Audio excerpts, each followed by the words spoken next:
we go live on TikTok, and I decided we'll probably wait until after this series to start doing that. But I think it'll be fun to like go live on TikTok every now and then when I'm scrolling on TikTok.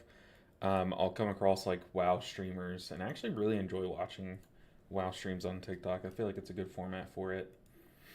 So I want to join in on that action, but let's post in the Discord. Let's get YouTube chat pulled up and get going. Let's see. Live. Public. Get that YouTube chat pulled up. But today we're going to be cracking vaults. There is an end in sight. There is 3 healers left. The Evoker and the 2 Priest specs. So we just have 2 vaults. Super quick vault opening. And then we're going to just start blasting keys. Like, there's just no holding back. We're just going to go crazy. I'm going to be a lot more focused today instead of just, like, kind of joking around. Like, I'm going to try to slam some keys and get this shit over with. So, whoop. That kind of just slipped out. But honestly, that's the truth. Okay. Let's crack this vault. What does this character need? Honestly, any Mythic Track piece I'll be happy with now that they've announced, or they've made this new change. But I would like a ring. I feel like I still don't have any good rings on, like, any of my characters. So, it's kind of like the big piece I'm looking for. But you know what? You know what? We're not going to turn down a secret technique. Uh, Although, honestly, you know what? The helm is actually insane for this character. So we are going to turn down the secret technique. And it's just for like, oh, it's a leech. We can't turn down a leech secret technique. But this is just so much. This is just so much more gear for this character. Oh god, it's like a very short-term piece versus a very long-term piece. You know what? We're gonna take the short-term piece, which is the head, and I'm just gonna take it without even second-guessing because this challenge needs to end soon. There's no going back. So yeah, see, we even get an achievement because our helm was one of our final pieces still lagging behind. So let's go spin these crests, and now the turbo boost is live. So our upgrades can technically only cost 10 Gilded Crest if I've already fully upgraded that item slot on an alt. So, like here, I've upgraded a helm to 8 out of 8 Mythic Track on one of my characters. So this character gets to reap those benefits and actually upgrade for 10 per. And also, I can transfer over some Valor Stones just because. So let's take some Valor Stones from an alt.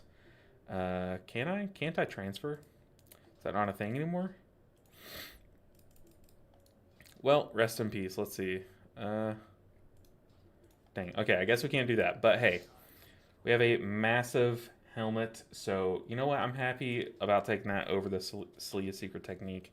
Let's hop on over to the Evoker where we're going to do the majority of the grind today. Hopefully finish up the grind on that character. Yo, what's up, Gumshoe? I was thinking about the boost and didn't take a Mythic Staff on my Priest in favor of my crafted one. I messed up. It's okay. It's not the end of the world. I've beaten myself up over some vault takes in the past, and it's just not worth it, you know. Yo, what's up, Vicar? Good to see you. Happy, what is it, Wednesday? It is Wednesday. Happy Wednesday to everyone. Today is the day that we are going to hopefully finish the Evoker grind and start on the Priest grind. The Priest grind is actually going to be really fun. I'm glad we're saving it for last because best of luck with the lag in DCs. I know we had we had a lot of people lag in DC from our raid last night, which was really obnoxious. But we still, even then, we were able to prog all the way, or clear all the way up to our prog. So we killed like six bosses on Mythic last night. So it was a huge raid. Hello, Vault? Hello? Where's our vault? I know for a fact we haven't opened this character's vault yet. Hello? Or did I? What the heck? Oh, apparently I did. Okay, I got this ring. Apparently I must have opened it yesterday. Why did I open my vault yesterday off stream? I don't know, but now it's coming back to me. We got this ring. We had an option between this this necklace at Mythic Track, this ring at Mythic Track, and some other piece that wasn't worth even considering. And I took the ring because we had a Champion Track ring. But I don't know why I forgot that I opened. But hey, we have a Ooh, a 13 Priory, but that would be actually very big for us. Okay, so let's see. We can upgrade mythic pieces for only 10 gilded. Well, hold on. Why is that costing the full amount? Why is that costing 15? We need these to cost 10. So we have a character that has max pants. Why is that costing the full 15? There we go. Max chest. Let's see. Do I have max rings? I must have them on a character. Just spinning what crests we can today before we get started on the big grind. Let's go and put some into our weapon. Too late. What about the secret technique? Not bad. Okay, so we're getting as much gains as possible, and then we're going to get into it. And we're going to start off with my Priory 13. Now, the Priory 13 would be absolutely massive in this push. I just have to play clean, get a clean group together, and just jam it. Honestly, just jam it. You know, but you mentioned the lag in the DC, and I see multiple people walking still, and it took super long for that to move. Who am I going to play on today? We're going to just, hopefully, the goal is, here's the plan. We're going to blast the Evoker to 3k, okay? We're not going to fail a single key. We're just going to absolutely jam it. And then after that, we're going to hop on over to the Priest and start that grind. The Priest is the final grind, but it's going to be a fun one because it has two characters that I need to kind of push up. Well, not two characters, two specs that I need to push up. So we're going to have to be a little creative with how we do that one. But I think it would just be unwise to not do the Evoker when it's this close. The Evoker is 2793, basically 207 IO away. So doing a 13 Priory would get us about 50 something and get Priory out of our minds. So yeah, Priory would be absolutely massive gains. The downside is it's Priory, so that sucks. We just need like absolute units, especially like the tank. Like I'm really hunting for a competent tank. Because like worst case scenario is we get a tank that runs in and dies like first pool, and then we're just starting off the stream slow. You know what I mean? We need to start off the stream super quick. Like hot out of the gates. So where are the tanks?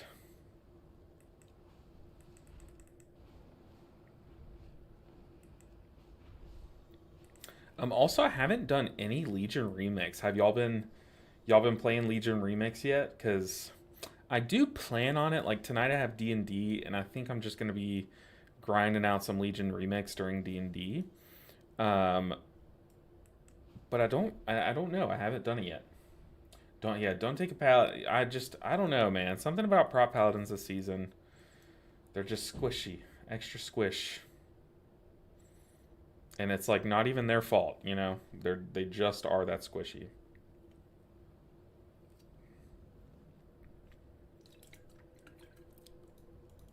Where are the tanks?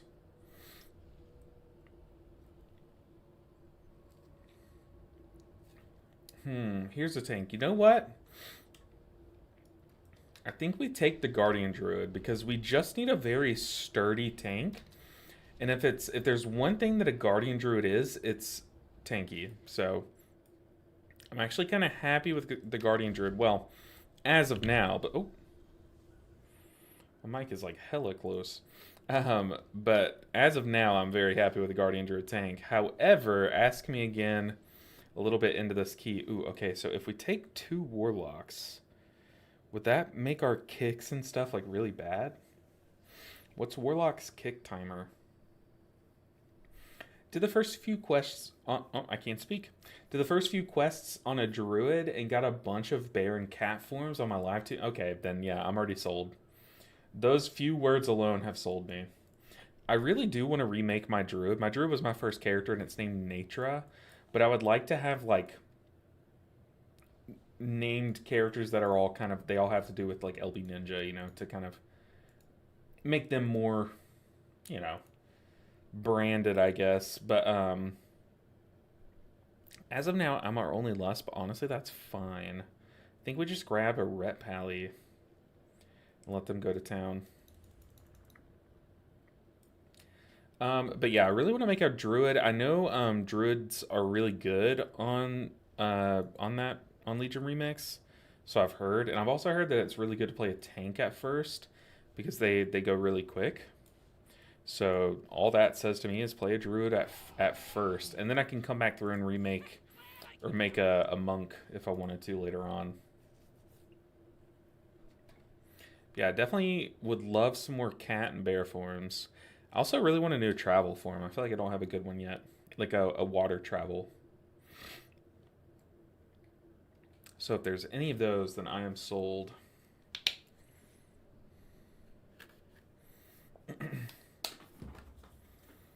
But Marie, I'm doing very good. Hopefully you're doing well as well. How are you doing today?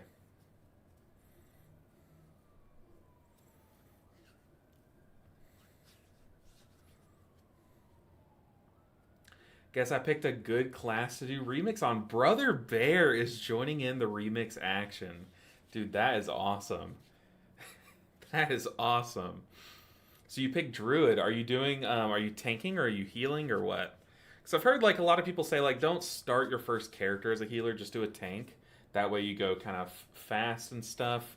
Um, how did you get the bat form that I have? I legitimately cannot tell you. It kind of looks like a little vampire bat, so if I had to guess, I'd probably say like something to do with like Castle Nathria or Venthyr or something, but I have no clue.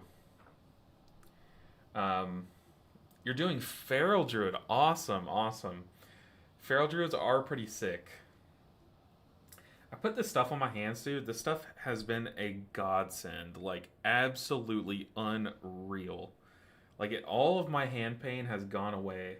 But I do have to put this stuff on my hands, and I forget to do it. And then it's, like, a little sticky at first until it, like, fully dries and sets in and stuff. So I kind of wish I did this, like, an hour ago, but hopefully we can get it to dry before we do our key. That's why I'm, like, flapping. I'm like swimming in the air right now. Okay, we have a group of absolute units together.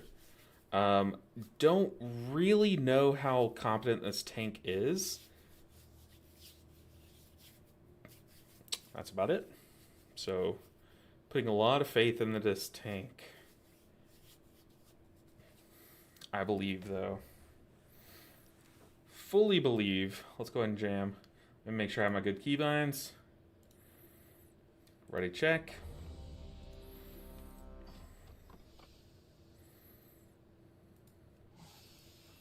So I am our luster. I need to remember that. Let's go and get food. Do we see any other consumables in here? I don't see any mana oils or flasks in these very organized bags. Ooh, I have this though. I'll take that.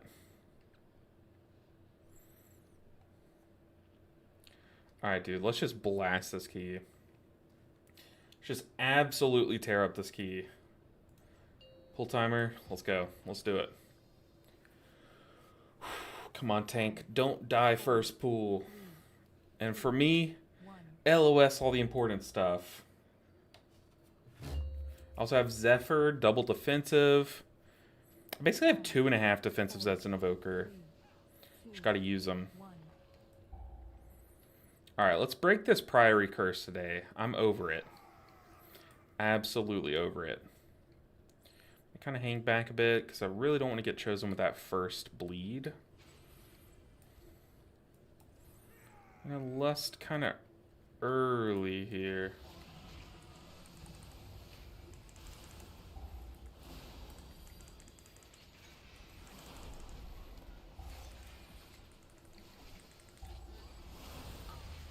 LOS.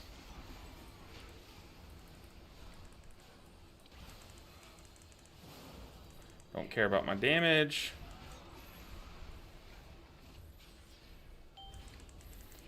I think so right there I flew over all of the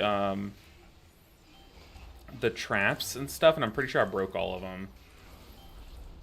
Okay, I have the big dot on myself. Oh no, we're disrupted.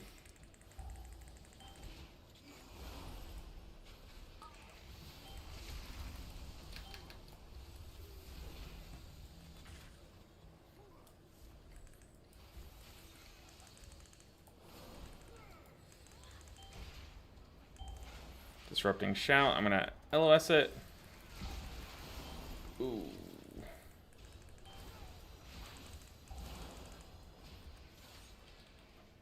I swear, I feel like I'm the only person that knows you can LOS that, because, like, no one ever does it, man.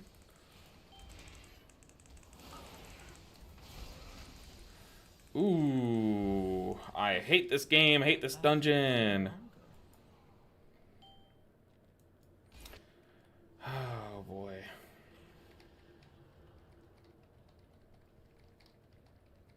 What's the play team? Is it resilient? No, it's not resilient. Oh, boy. I hate this dungeon. Dude, this dungeon is the dungeon of is it resilient? It's ridiculous.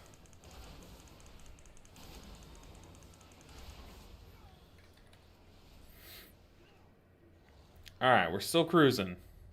We made absolutely zero progress. Take two.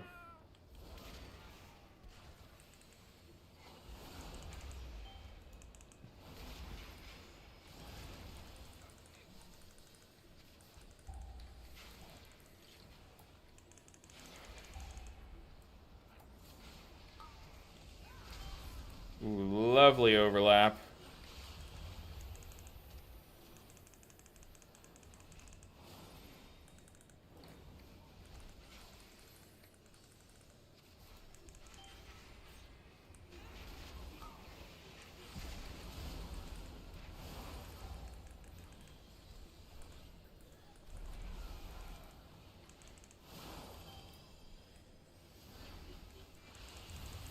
Alright.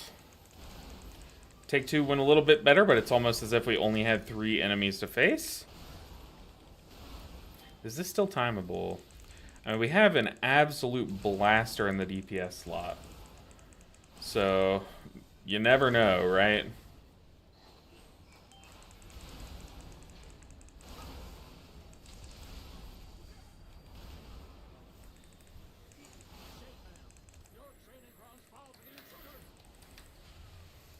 Alright.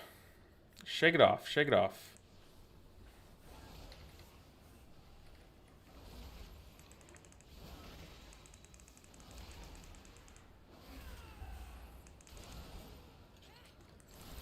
Good thing is, I do some pretty big healer damage. So, in theory, we can catch up on time from the average group based on my damage alone, right? That's how that works.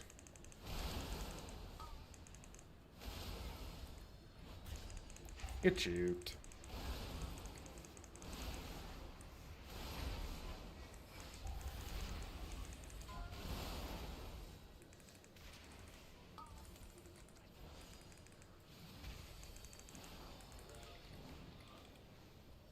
Let's go and breathe on people. Let's kick that cast.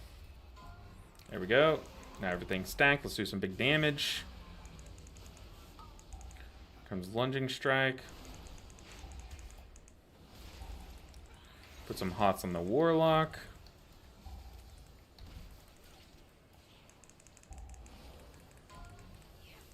So extra on the warlock. Let's knock those up. Let's knock that back. Get some more hots out. Just gotta do big healing.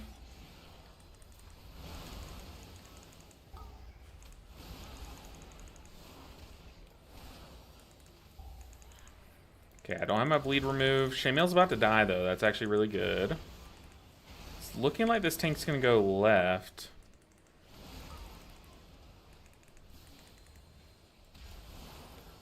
Oh, my mouse got stuck there. Did y'all see it? It was like lagging there. Yo, what's up? How's it going, Mr. YouTube chatter? All I see is B.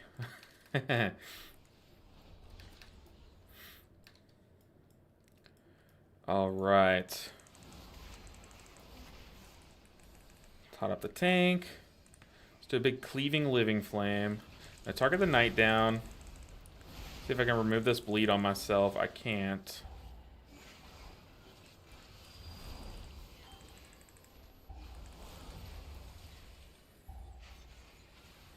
Disrupting shout. Dang, dude. I'm getting all the bleeds. Get echoes on myself.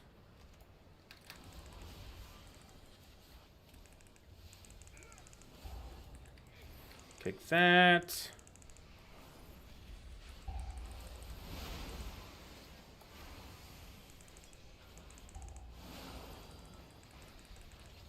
Gotta hot up the paladin. Could fly over all these traps and break them, but it's just not worth it, to be honest.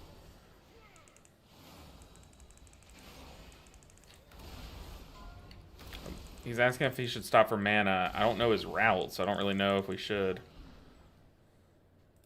So I'm just saying nah. But hopefully we kill the sharpshooter so I can stop. There we go. I can drink while they gather all these. And then I should be over there by the time they do their first shield.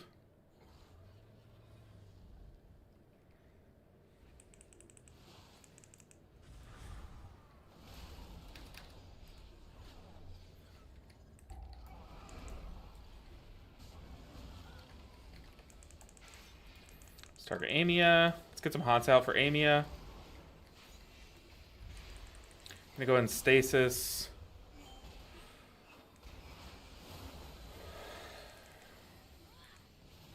Literally, what killed the tank there? Actually, what absolutely one-shot the tank there? Alright. Oh my goodness. Legitimately, how do you get one shot there?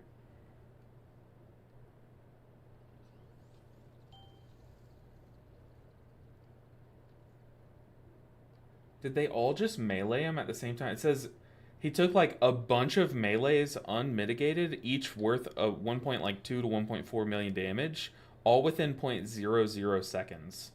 So he took about like 50 melees all at once and just died to it. It says Dimitri in Russian. Ah, okay, okay. Well, what's up, Dimitri? Good to see you. That is a death that is flabbergasting. He must have had like actual zero mitigation up. He could have even like swapped stances maybe, and that's how he got hit that hard, or I don't know, but those melees should not have hit him all for 1,000,000 plus damage all at the same time too. So I think what might have happened is he might have disruptive shouted or used some sort of CC that synced up all of their melees, and maybe that's what happened. Usually they're not synced up. They're kind of all staggered based on how they run up to the tank, maybe. But no, they were absolutely synced.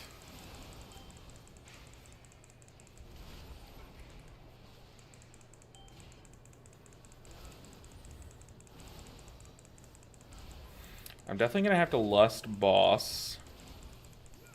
We're already so far behind on time.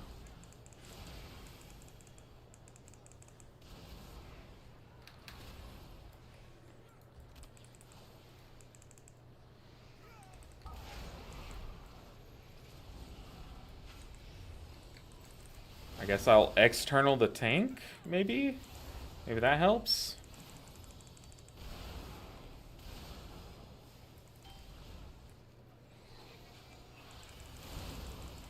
Blast Amia down.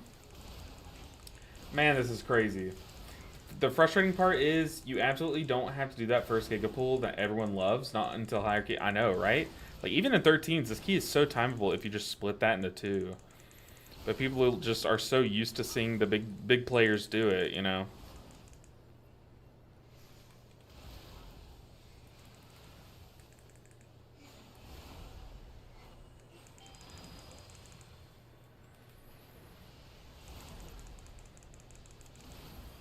Oh man, we just need big damage.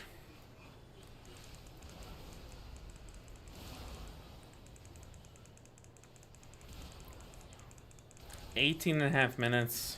We still have Tainer to do. There's like almost no way we time this, right? Am I crazy? The intruders defile the altar of the sacred flame. I mean, that is like easily one of the more wild tank deaths I've seen. And we're solo pulling Tainer? Okay, no we're not. It's good, but this is also not a very good pool, but whatever.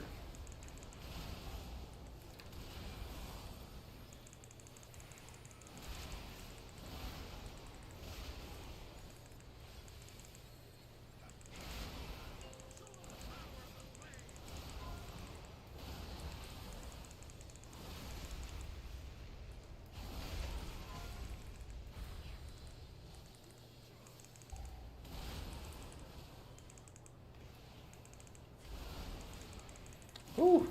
Today not the best day to play the game. Lags, disconnects, and all kind of stuff happening. Servers are cooked. Yeah, 1000%. They've been cooked since last night. We had a pool where mid pool our tank just left the raid group. Like we had pulled the boss, fought it for about 10 seconds, then boop, down to 19. Like all of a sudden, which I've never seen happen before. And then shortly after, both of our druids were trying to trade. Like one of them had won a roll for a piece of gear, and our druids were trying to trade, and both of them got DC'd. Just couldn't do anything. My evoker gets soft locked out every time I try to craft anything. Well, hey, luckily for us, we aren't crafting anything, but I feel like we could pull this pack into boss and just lust it. But yeah, we are pulling like we don't want to time the key.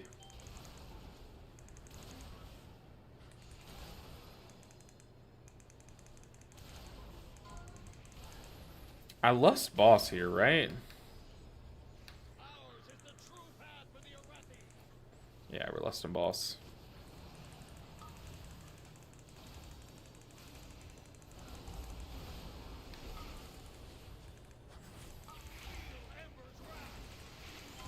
Get some hots out before Alana does her thing. We have stasis. Let's bleed remove. Stasis. Anomaly. Burnout Embrace, Spirit Bloom. That's a big stasis.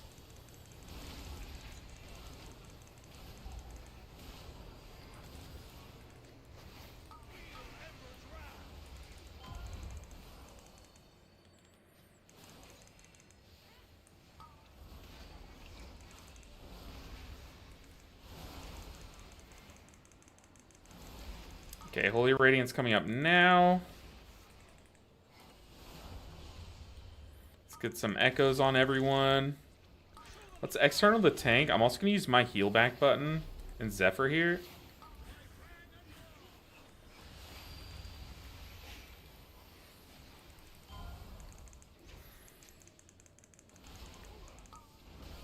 Okay, we still have rewind.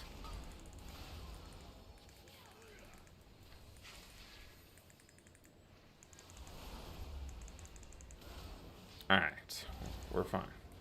Just don't think about how we're so far behind on time.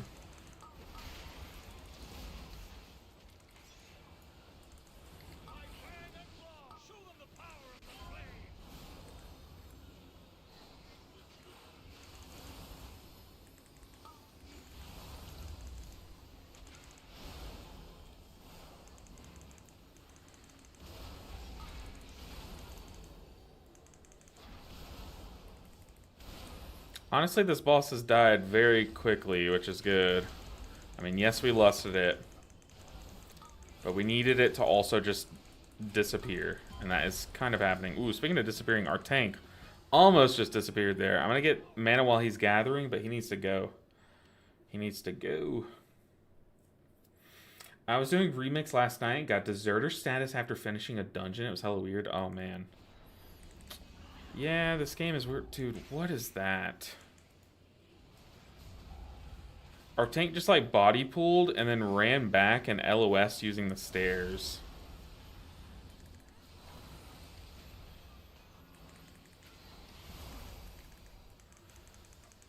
Oh boy.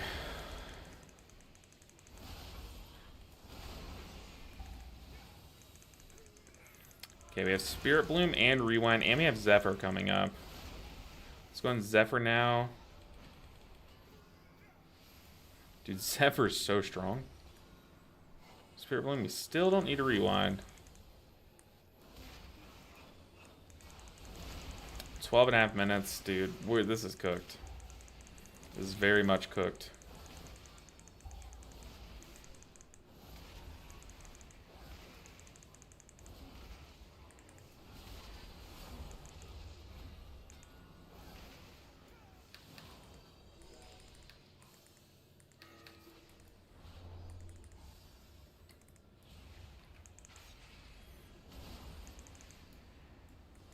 If we time this, I'll gift like 5 subs.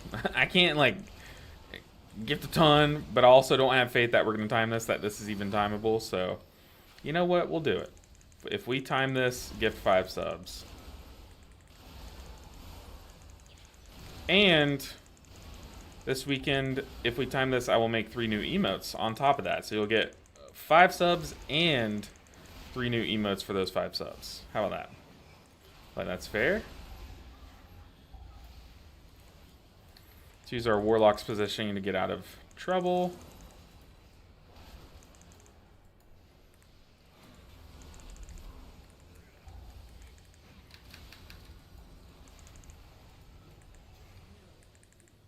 Whoa, big prize. That's what I'm saying, man. Hey, there's no bigger prize than a gifted sub to LB Ninja's Twitch stat. I can't even speak. Can't even speak. I'm so excited for you guys. I'm half kidding. Oh, my target died. Hate that.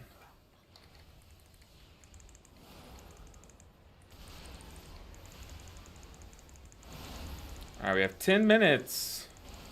We need to pull more than 3 mobs at a time.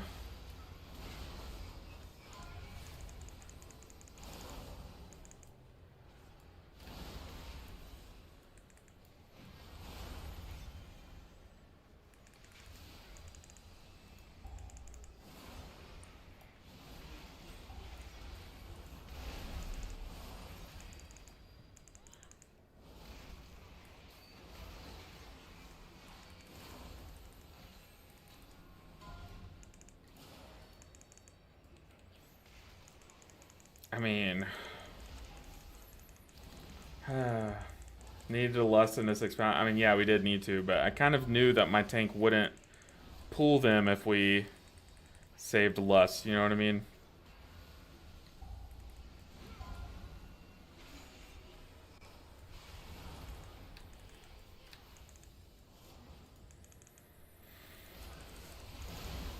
I guess our tank just doesn't want gifted subs and new emotes, right?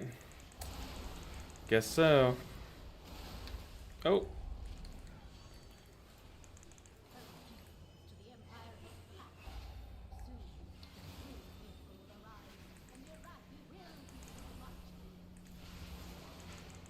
I mean, I have never seen any tank die like that on the shield mini boss.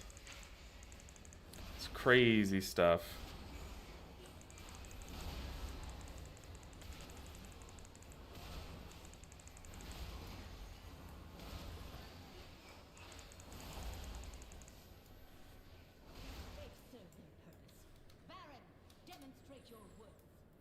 Alright, showtime. Somehow we're going to whip out like 10 million DPS. Single target. This group is going to absolutely destroy Baron Braunpike. I believe.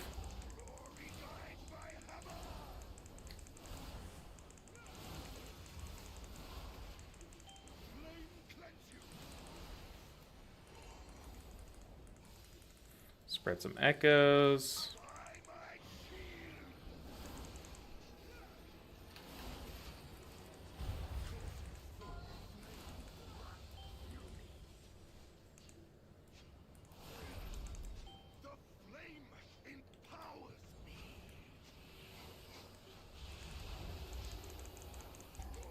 Just got immunity from the paladin.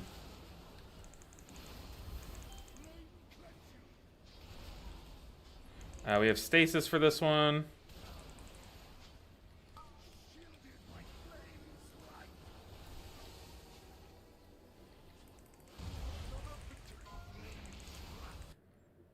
There goes my sound.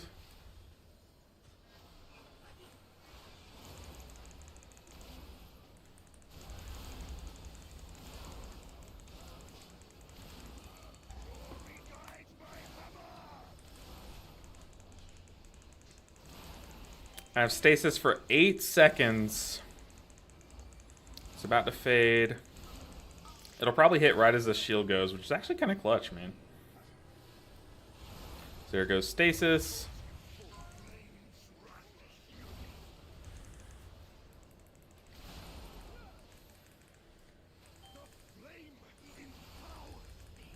Let's hot up the 2 people that soaked.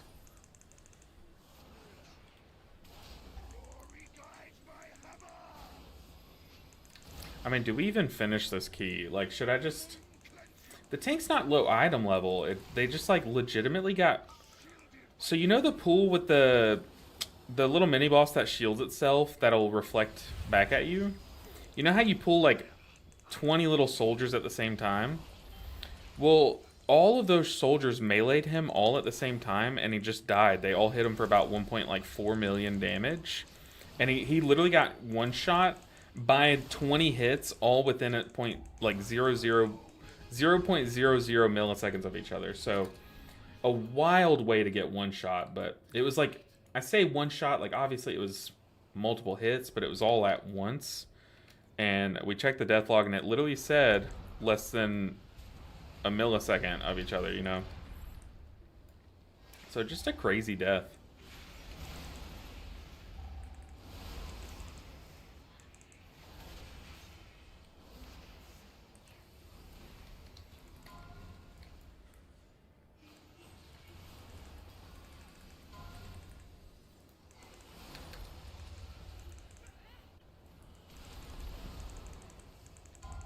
I don't need the vault slot. The goal is that we're going to get this challenge done on this character today. Or at least this week, you know, if all goes poorly, which you just never know with this challenge, right?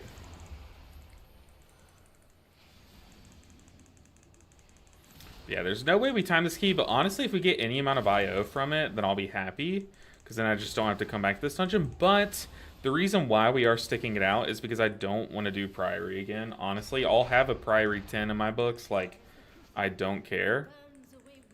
This dungeon is absolutely cursed. So the quicker we can get out of here, the happier a boy I'll be.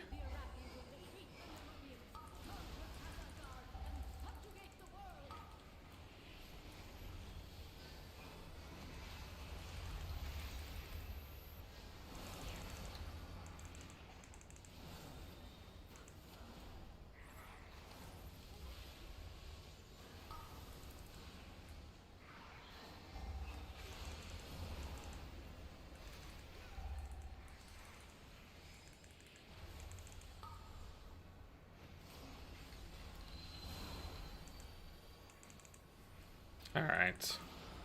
We've successfully healed this first pack.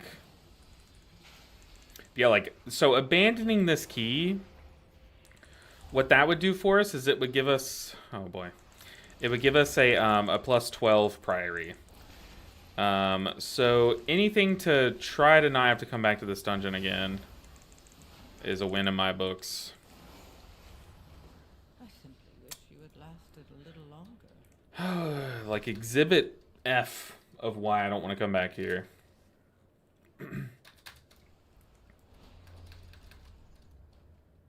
They're fine upstairs. They're fine. Slay, win, achieve those goals. Hope today's a positive one. I mean, we're starting off on a negative note, but you know what this always means is that we can literally only go up from here. But Girthles, good to have you here. I've been thinking about your name all week. Just like how I called you Girthel. That's so embarrassing. Oh, the volley. Okay. Oh, the volley.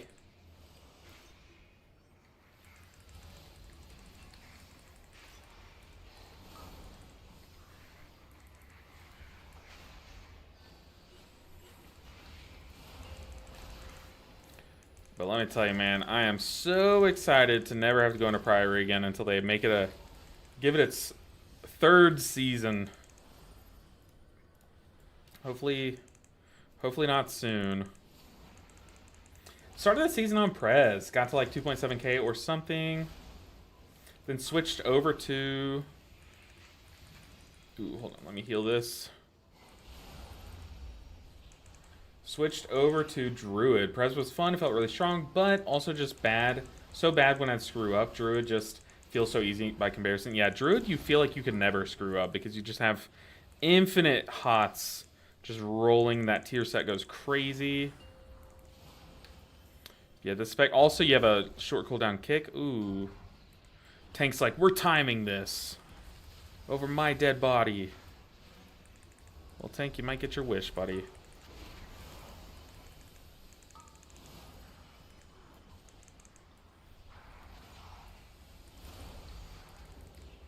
Like, why are we doing a crazy pool now? Like, what is this doing? Oh, boy. Oh, boy, stay positive. Stay positive. Why did those get pulled? You know, Tank, I have no idea. Like, on Druid, can heal this mini-boss rot for days without breaking a sweat. Yeah, without breaking a sweat or popping a cooldown. It's crazy. But on, like, every other healer, you have to be, like, really careful about how you layer in your cooldowns. It's crazy. I swear, on every single character, we've just been trapped in Priory Hell. This dungeon is so annoying to pug, honestly. Yeah, apparently the Hunter pulled that side pack. Tank was trying to go straight down the middle.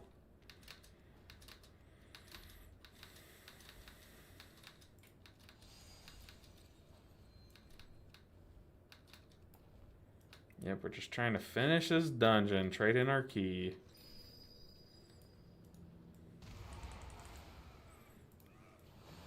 I'm lusting. I don't care. We're out of time anyways, so...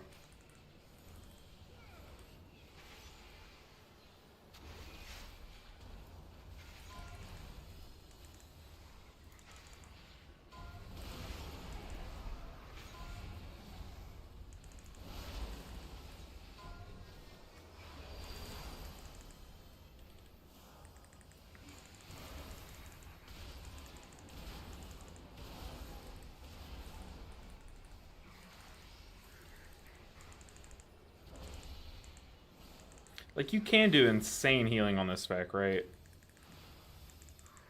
It's just a lot more steps than Druid, you know?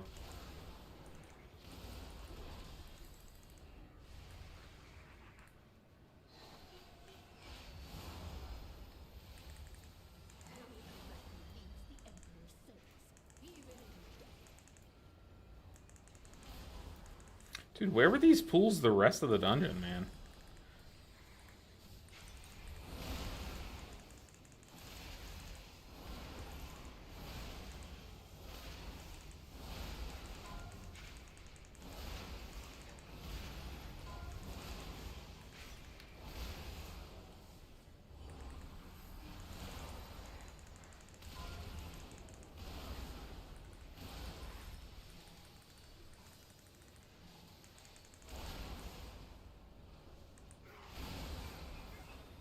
They about to pop.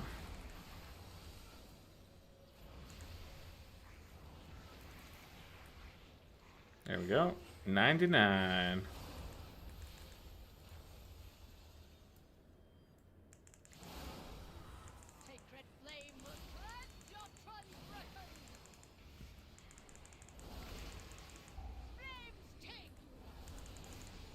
You know what I kind of want to do is I kind of want to make a video where I do a key as Mistweaver where I just shut off all of my UI and see if I can do see if I can do like a plus 13 with no UI or something.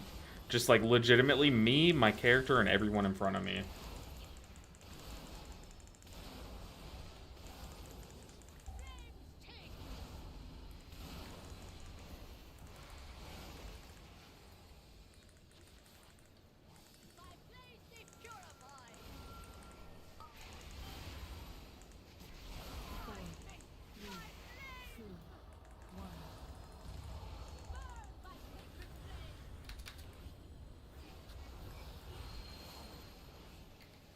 Got a little sus.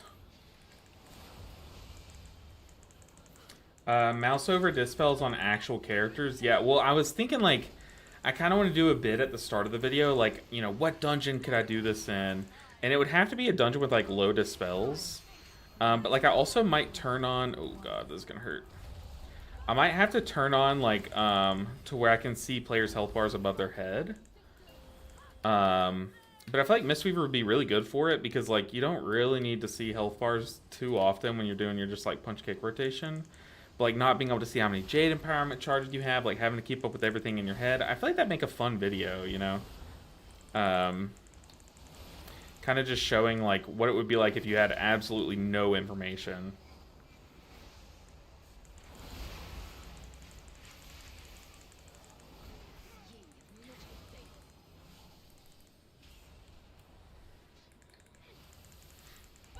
To be honest, I tanked all the way through Mop without any UI help. One of my guildies, Shamrock, he like uses very default UI. And he's like one of the best shamans, if not the best shaman in the world. And then one of my old guildies, who was like honestly the best holy paladin that I've ever seen, he also used basically default UI, just kind of moved around a bit. So, like, I know it can be done, but obviously they'd use like some information that, you know, won't be allowed in Midnight. But it's kind of like this argument where, like, you could just buy a bike with training wheels. Why don't you do that? You know what I mean? Because why would you, you know?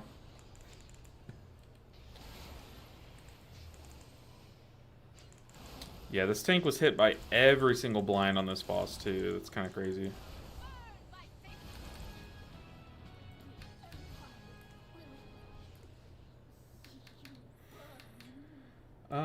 Like on Druid, I can heal this mini boss for days. And if I was behind, putting out echoes for a mechanic or accidentally munched them with a friendly living flame felt hard to catch up. Yeah, 100%. First boss Dawn, for example, yep. 100%.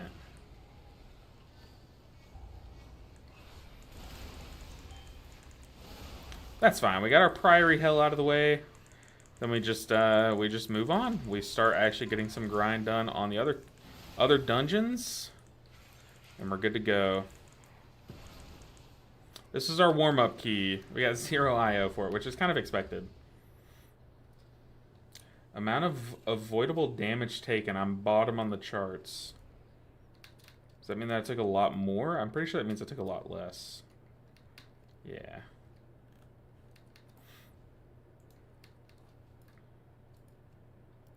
Alright, ooh, we got some britches, though.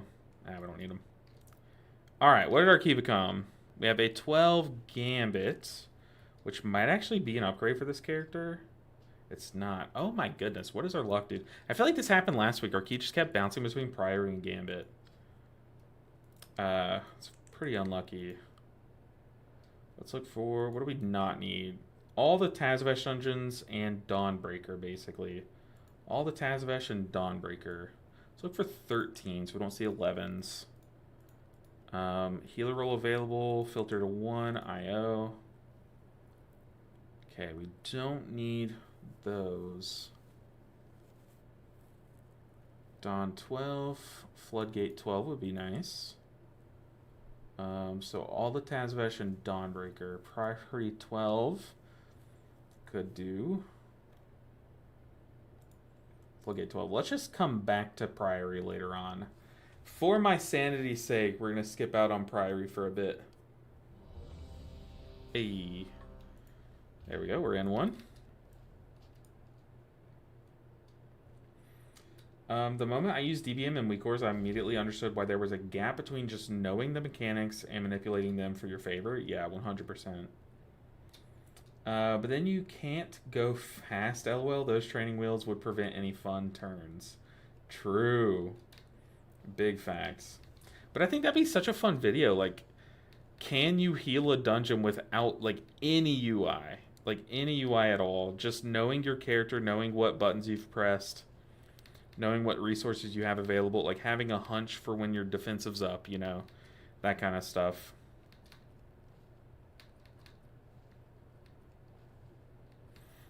I think that'd be fun. What do you guys think?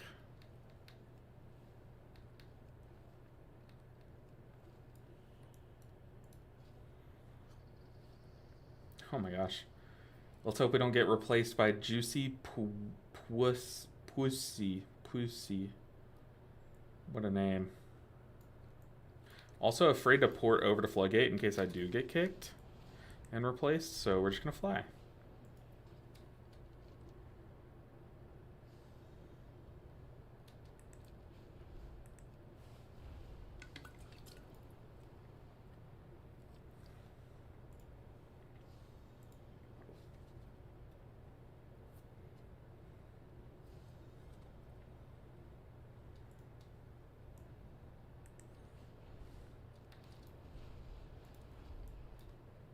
Let's see what kind of tank we grab. I feel like this is another dungeon where having a good tank is like very important because they need to at least be able to survive the one shot of the Big Mama boss. Because we've seen plenty of tanks get legit one-tapped by that boss. I feel like one is too many, and we've seen way too many.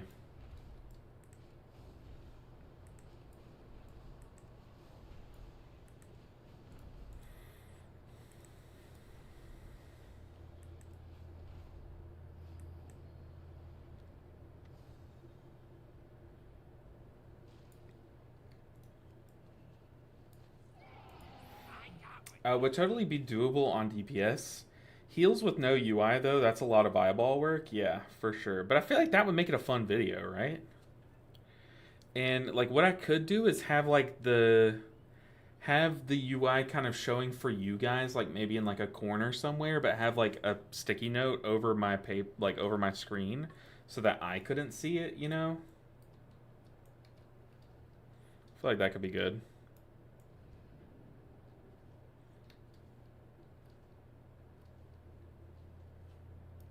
Like if I go into this add-ons tab, uncheck everything, reload, and I turn off my like default UI by Alt-Zing, then this is how it'd heal.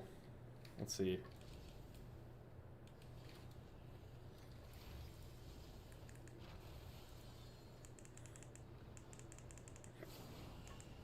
I would have to turn on like health bars above player's character though. I feel like that's like a necessity.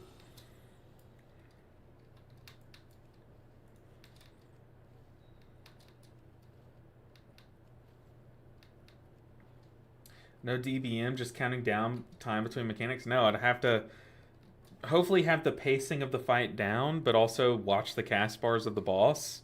Like, I feel like it'd be like super almost impossible, but it would be a fun little science experiment, right?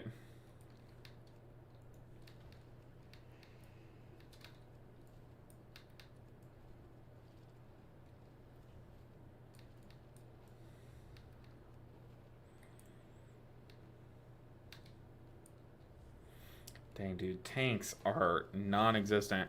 I feel like most people are off playing Legion Remix too, which is kind of hurting the cause.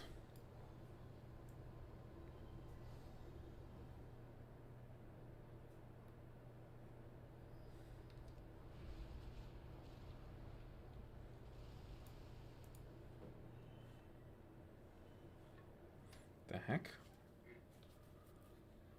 How do I do that? What is this? Ah, okay.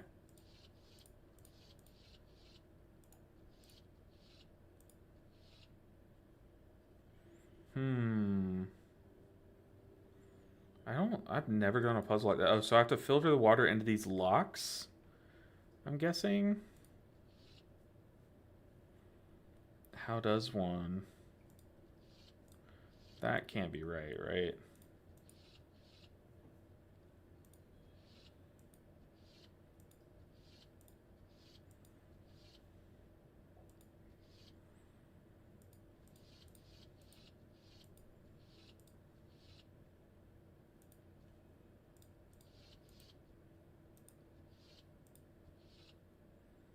Interesting. How does this work? So I have to filter the water into the locks and then out the other side, maybe? Is that a thing or no?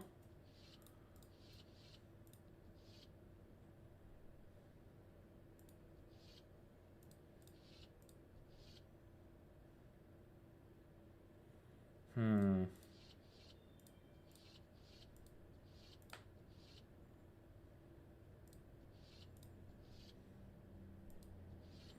Dang, I feel like I'm like super close. There we go. What do I get? Hey, a little companion. Hey, and we found a tank. What's up? Sweet. We get Blight Bud. I'll take it. Great, you're playing the best healer spec. Ooh, Embodied Stew. That is a take of the lukewarm variety, let me tell you. I do feel the boss voice cues would end up being helpful. I definitely tuned those out more than I probably should. I feel like this would make a really good video because like it would force me to focus on things that like we basically use UI to replace, right?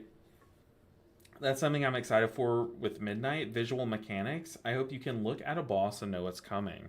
I mean, technically you can. Like you could watch the health pools of the ads and then like watch the cast bar of the boss and stuff, but like still it just would be a lot more difficult for no reason, really. What do you mean Provoker is great? I did 3K on it. I definitely think it is fun. But the best healer spec? I don't know, man. I feel like Resto Druid was just like heavily goated this tier. Like unmatched goated. Alright, this 12 will get us a juicy little chunk of IO. 3, 2. About 45. We'll take it. And I need to remember to trade in my key after this. Hoping to get a 12 that we don't have yet. 4, 3, 2, 1.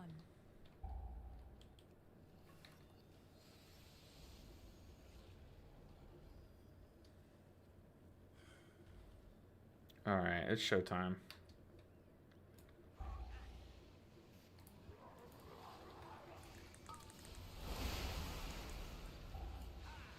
Sweet.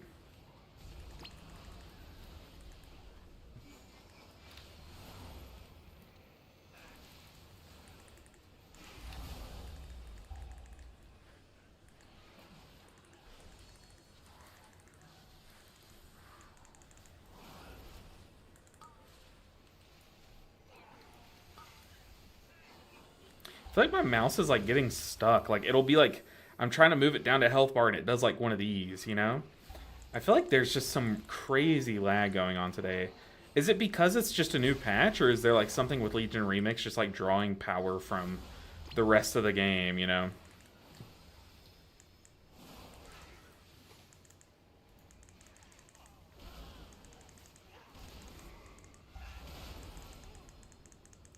Druid over Shaman? Honestly, yeah. I feel like this tier was like a super fun Resto Druid tier. And it was also a crazy spec this tier.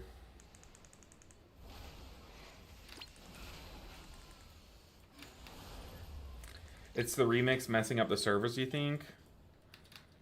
I mean, it's kind of crazy. Like, I guess they're drawing power from the servers usually dedicated to the base game. But it's definitely noticeable.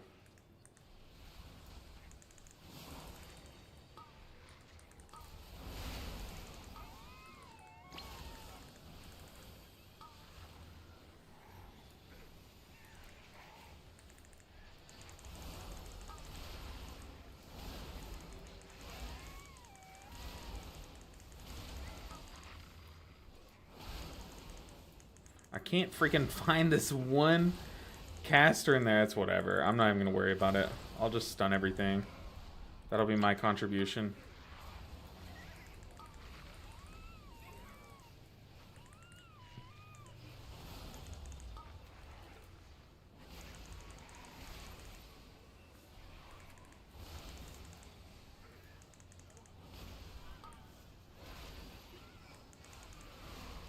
Also, it is nice knowing that, like, I feel like I could do, like, a 14 or 15 gambit on this character if I got invited to it. But it's, like, very specifically, like, gambit and streets there.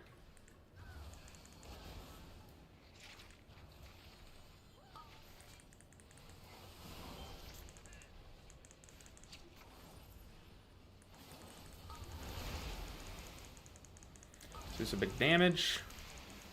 Dude, all those pets just got knocked up. That's kind of funny. Harpoon, we're going to remove that bleed.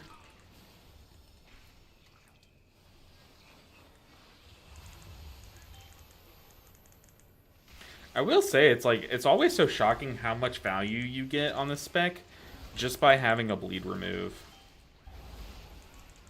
I hope that whatever healer they make next, like whether they make like a hunter healer or a demon hunter healer, I hope that they make it have a bleed remove. Because I feel like if they made survival hunter into a healer, it would have a bleed remove, right? Because that would just make sense.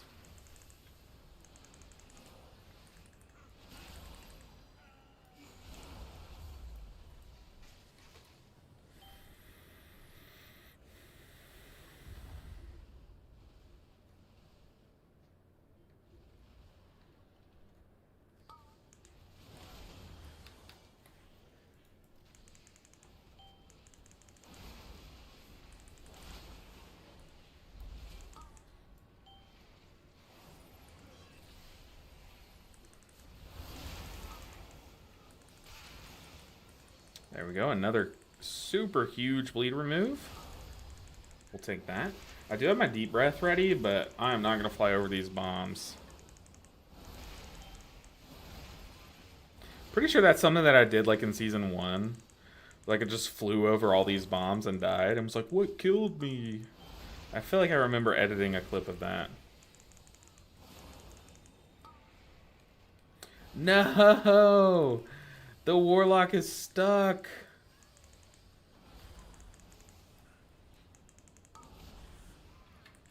What do we do?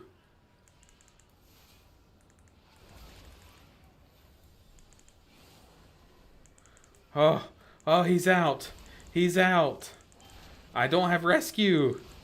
Rescue's too good of a spell for me to keybind. Come on now, you know this. But don't you have to have like you have to have a path to that character to rescue him anyway, so I wouldn't have been able to rescue him anyways if he were truly trapped, right? Oh god. It wasn't letting me fly.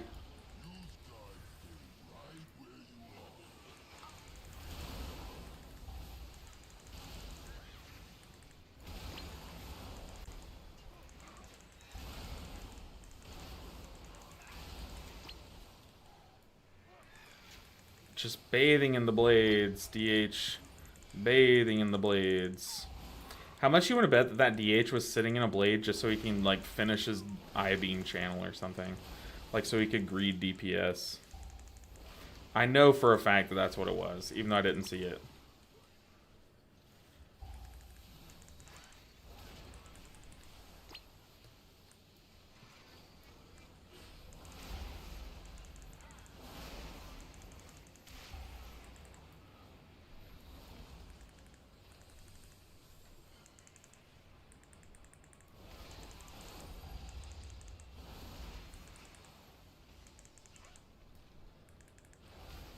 Goodness gracious, man.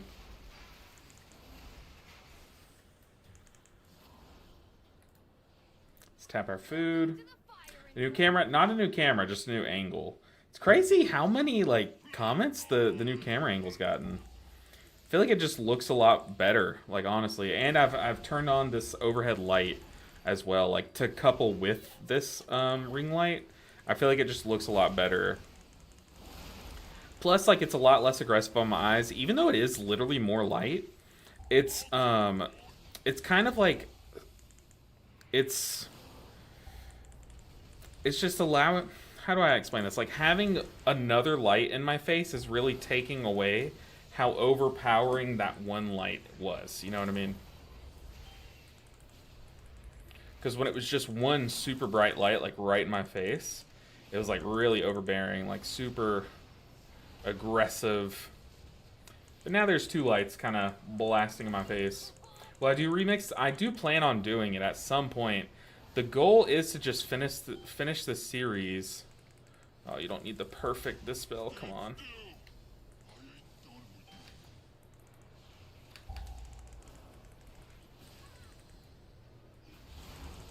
Whoa! Hey, embodied stew with the prime. Oh, it is a prime. I was about to say, wait, was it prime? But with the Prime sub, Embodied Stew, I appreciate the support. It's very good to see you, Embodied Stew. Hope all is well in Embodied Stew 7 land. Kind of getting stressed, though. I feel like every time I look away, someone just takes a big smack. Light makes a huge difference in camera output quality, 100%. Like, I've always used one really bright light, but I think having the second light, like, just kind of fills in the shadows that the first one produced, you know what I mean? Oh.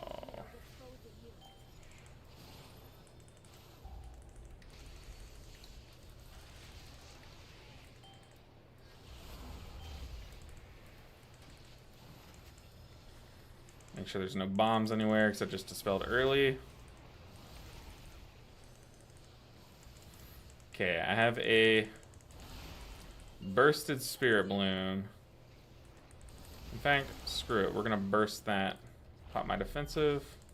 Spell. Only hit 2 of them. I literally split the uprights there, but that's okay.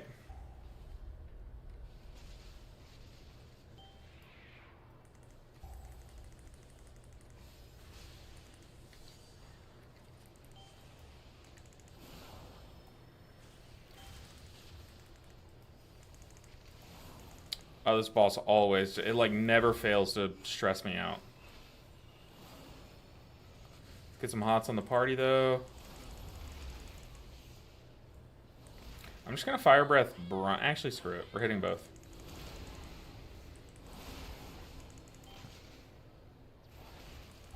Gotta let the guy finish his eye beam, 100%.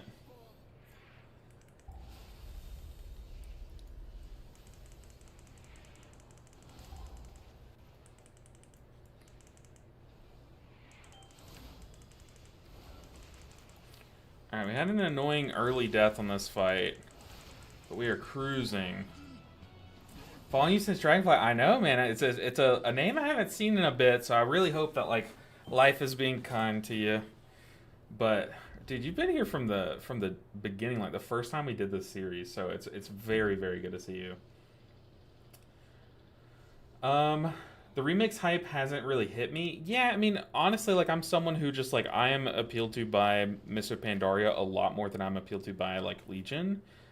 But still, you know, I'm a sucker for a free cool cosmetics. Oh my goodness, people, what are we doing? So if there's some cool cosmetics, like I'll be trying to grind them. Ooh, let's stun for the reload. Ooh, I think we hit it just in time. But I'm gonna do remix just long enough until I get like all the big important things. So like what I tend to do whenever remixes happen, I guess there's only really been the one. But what I did last time is I kind of looked at all the cosmetics, like looked them all up and stuff, and saw like what appeals to me the most. And then I just legit just do the few achievements or the few like quests to go get those specific pieces of loot.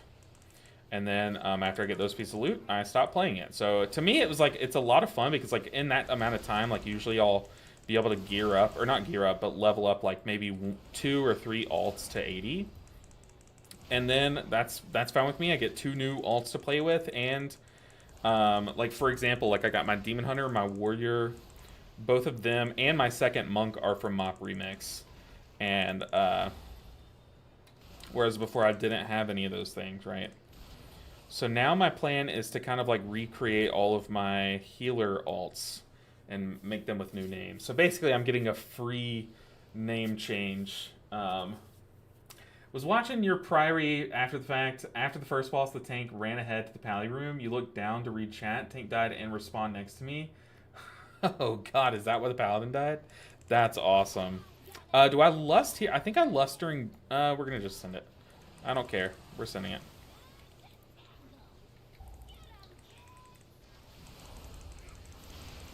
The argument here is like, do you lust when all these ads are up, or do you lust when it's just Big Mama for big single target damage, basically? But I think whenever you pull a bunch of stuff into Big Mama, personally in pug groups, like, the time you save by trying to phase her one less phase is not really worth the risk. Warlock has B-Res and that. Yeah, it's always the B-Reser that dies, man. Always the B-Reser. Okay, we're gonna pop Stasis here. I'm actually gonna sit on these few spells here. So we have an Anomaly, Verdant Embrace, Spirit Bloom. Then we can unleash the Stasis toward like the second half of this. Let's get some hots on people coming into this phase. Now I just get to spam damage. Damage can be so random on this fight. Yeah, it's really annoying. It really is, that last fight. Not a big fan of Kiza. She's very annoying for a boss. It's like a lot of RNG on that boss, which I don't like.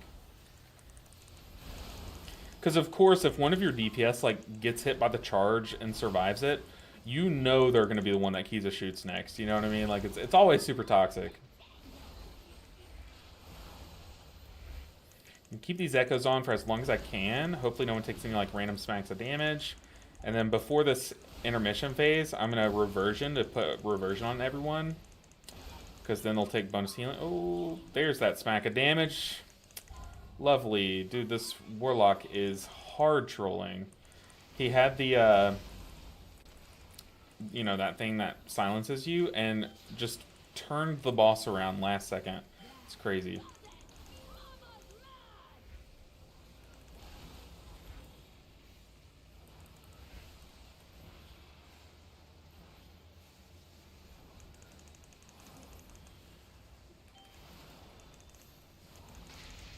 Okay, that wasn't super clean because I had to Verdant Embrace before my Anomaly had hit everyone.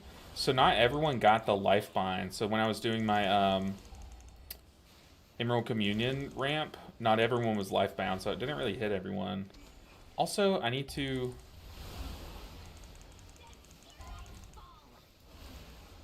I need to tip the scales here to do more damage, I think. We have stasis for this next intermission. I'm going to go ahead and echo everyone, and then once again we're going to try to reversion last second coming into this intermission so that everyone has a reversion on them. Then we can start a stasis with a new anomaly. So here we're going to go in reversion.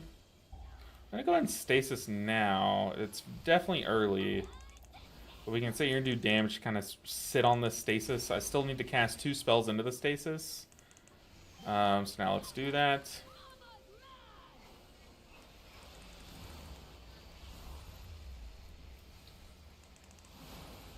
Let's unleash that stasis. Beautiful.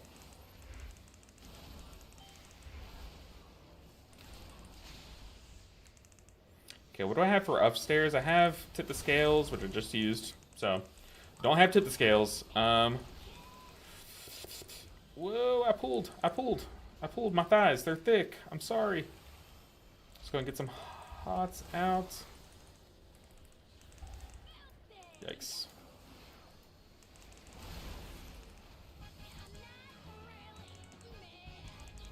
Okay, we're fine. 15 minutes. Is that enough? Ooh, okay, so the tank is doing this middle pull here. So I actually like when tanks do this. It gives the healer some time to get some cooldowns back before the upstairs pull. The upstairs pull is terrifying. So let's go ahead and stun these wind-ups. I'm going to do a fire breath, and then we'll have tip the scales upstairs. We'll have rewind ready. We should have stasis soon.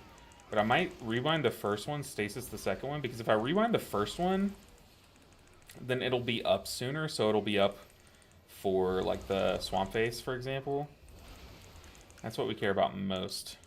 Is planning our cooldowns like 2 uses ahead. Whereas if I stasis first, yeah, it'll be up probably like right as we're killing this blood baiter or whatever his name is. But we mostly care about our swamp face cooldowns. So we want to use the 3-minute about 3 minutes before we pull swamp face.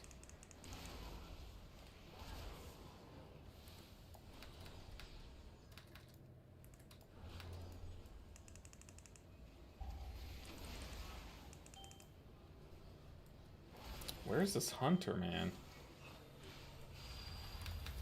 Is there a hunter AFK?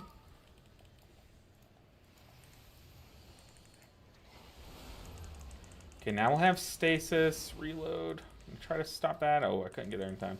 I also pressed the wrong button, apparently.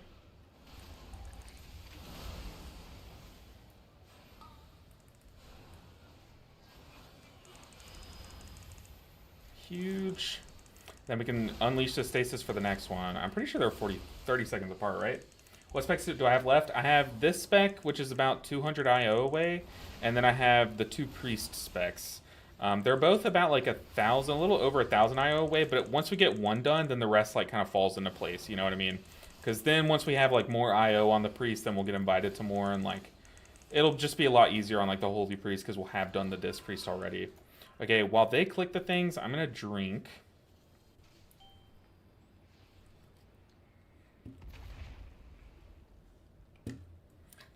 Okay. I do have my stun for this pool.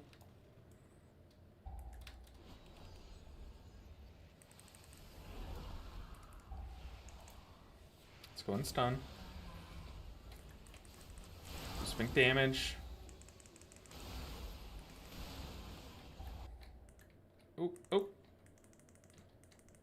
My sound.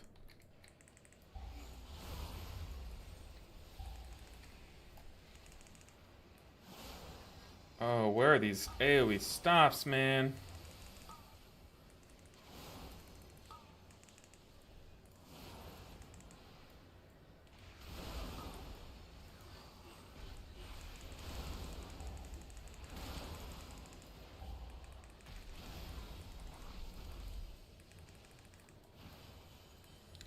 Goodness. This pack is always so annoying.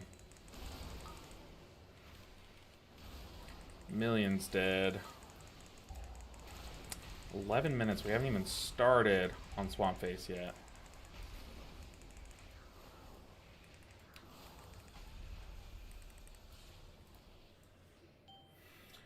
Whew.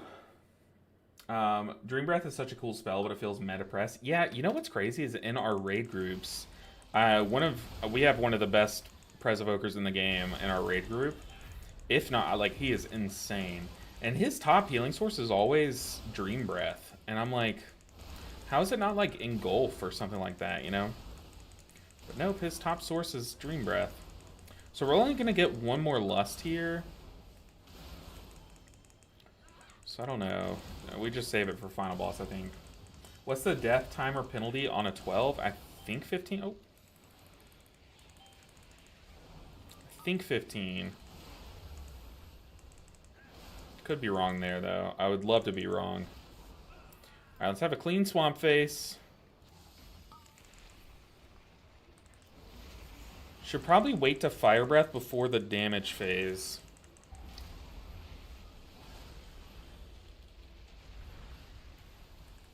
Get Reversion on everyone. Just going to do a Communion ramp.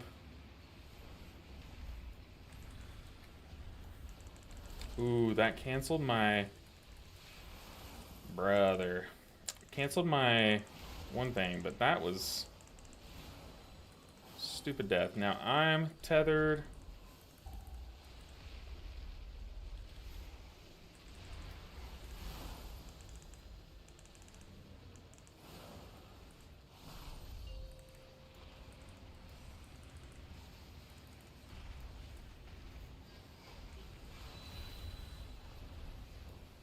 Ah, people stop getting hit.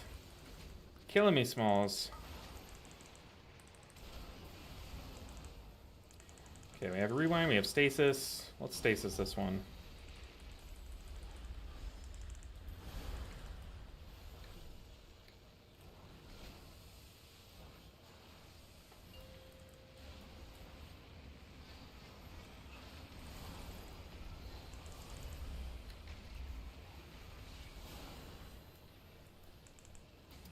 Okay, now we're gonna rewind this one. We also have tip the scales. Oh my god, the boss is still full health. Legitimately full health. Get some echoes applied.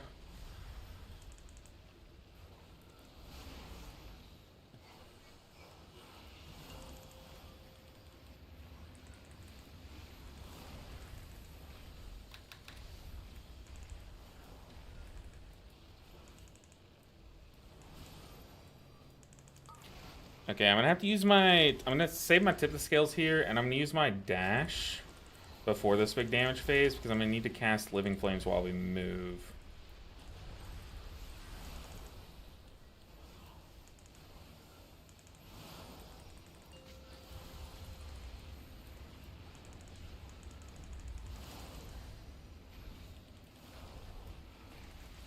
this hunter. Like, what is going on, man? Either he's like not pressing it offensive or something.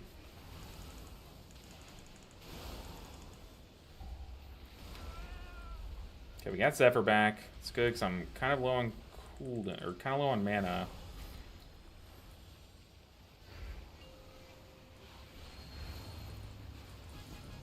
Okay, goodness gracious. Yeah, 7 minutes. Golly, what? Why can't I time a key? What is going on, man? It's like a curse. It's like the later we get, just like the more ridiculous these keys become. Mama into the upstairs into the big AoE trash and a swamp face is brutal with the healer. Yeah, for sure. Oh, I just dispelled the tank. Oh my goodness.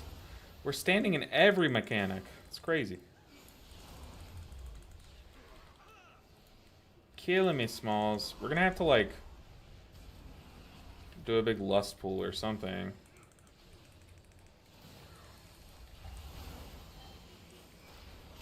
Like, honestly, pull the jump starters in the boss. At least give us a chance at timing.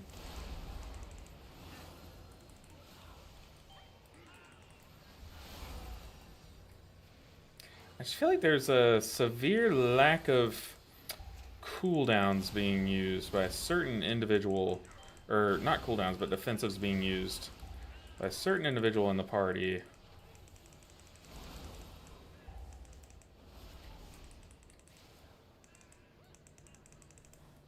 Let's say YOLO. 2 into boss with lust. Okay, we gotta go. We can't just pull this one inspector. Let's go. Okay, Hunter's on my side. He says yes. Alright, we might be doing the crazy pool. Just gotta focus up. Yeah, we gotta do this pool. Can't dispel the tank.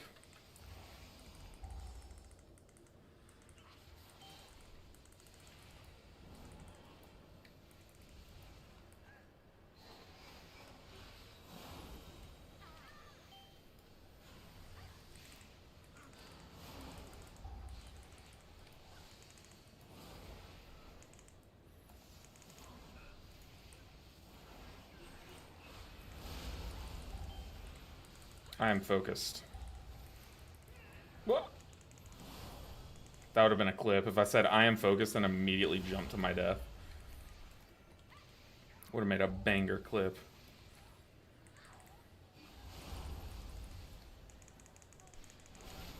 Okay, hold on.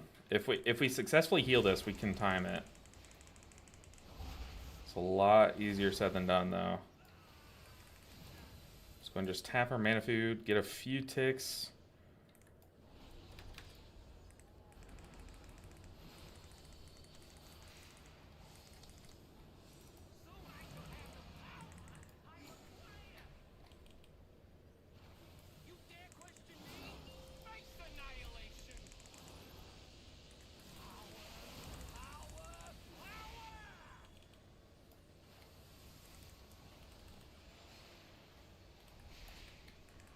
Okay, of course the hunter stands in something. Oh my goodness. Driving me insane. Now, surely we know we need to B-res the hunter, right?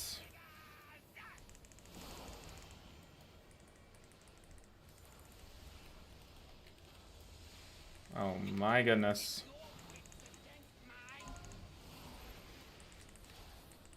Oh boy. I'm gonna pull all of my hair out and teeth at the same time. I'm going to. You can quote me on that.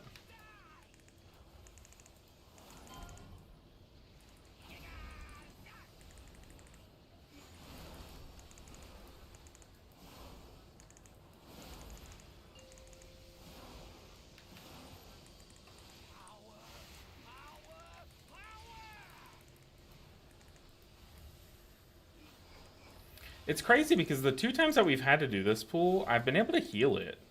Which, like, I have the hard part. The other people just need to not stand in the puddle. Or not stand in the line, you know? But You would think that that's the hard part. But here I am, I'm completely out of mana.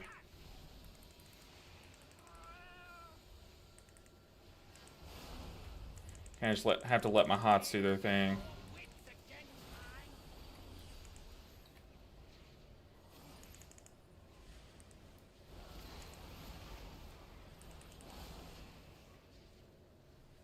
Ah! Ring around the rosy. There we go.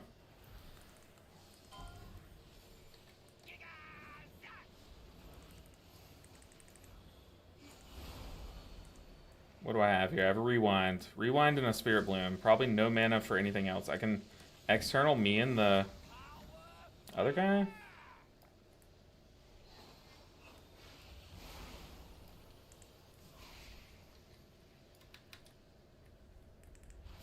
Okay, all I had mana for was a spirit bloom.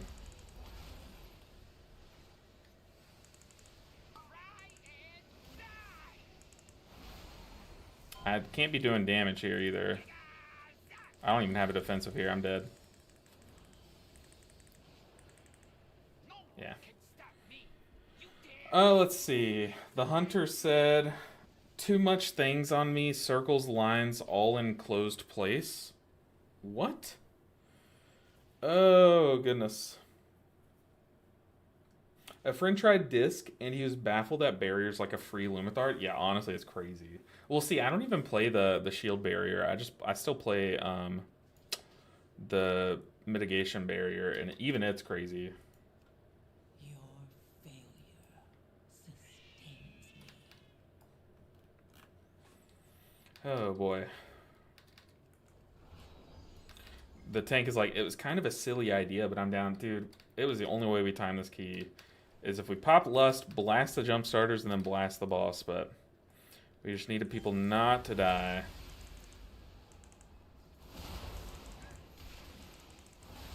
You run E-Loop? I think. I don't really remember spells names because I play all the healers and like it's kind of hard to remember some of the healers like talent names, but let me check in just a second. I know you mean energy loop. I can't really remember what energy loop does. Let's see. Energy loop, where are you?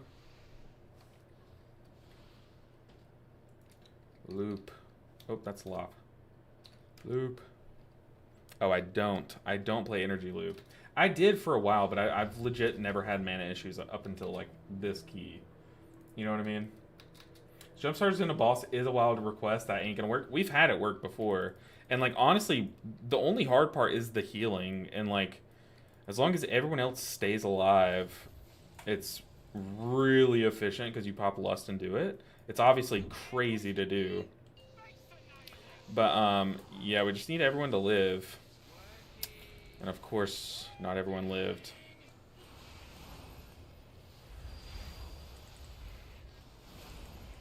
But it wasn't like a healing thing though. Like,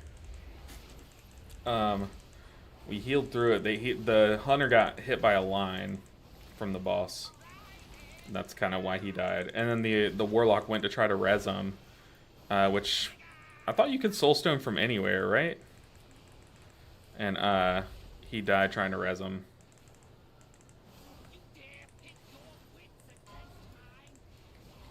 I'll go to this far one.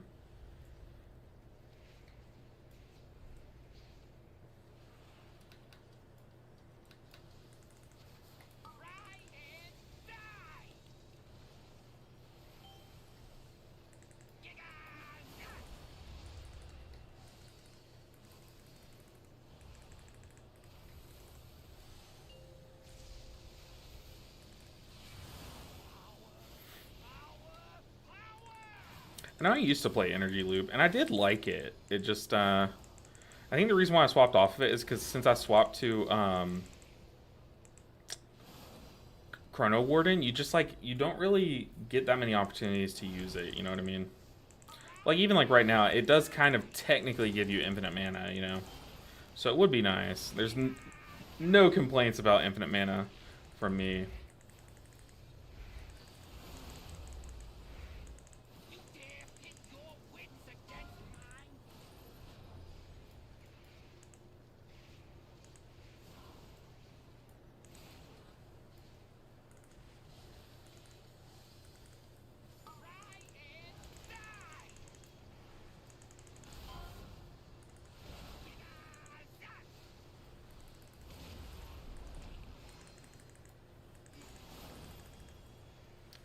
Okay.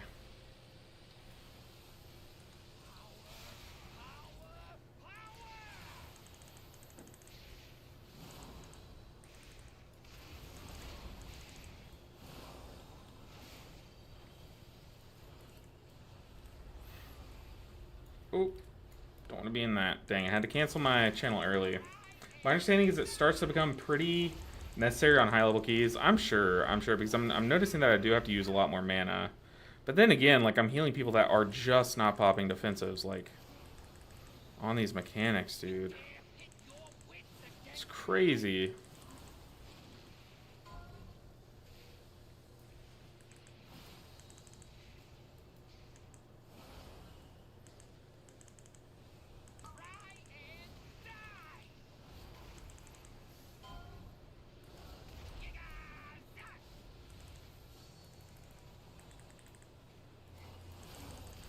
Alright. Another key, man. No IO. This is ridiculous. But we get to trade in our key. Hopefully, we hit one that we need. Where's the Pandaran chick? Oh, wait. Do you have to time the key to trade it in? Oh, no. Oh, boy. Oh, boy, oh, boy. Come on, man. Where's our pug luck? Where is the pug luck? We need one good day of pugs. I feel like that's not too much to ask, right? I'll swap energy loop. I am a fan of energy loop. Question is, what do I swap for it? One of my friends told me that like grace period's crazy, and I have liked it. It does help during like heal checks. What do we swap for it though?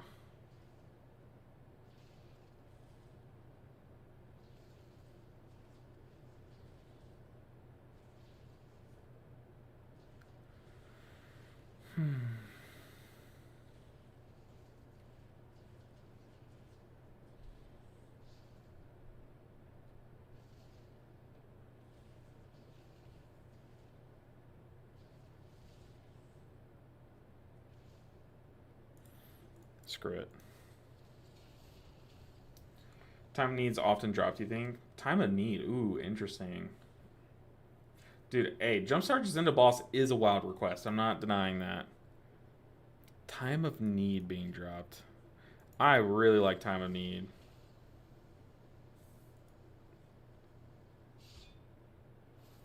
But I guess from a pure numbers standpoint,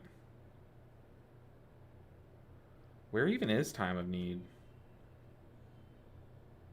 Does it show up on the charts?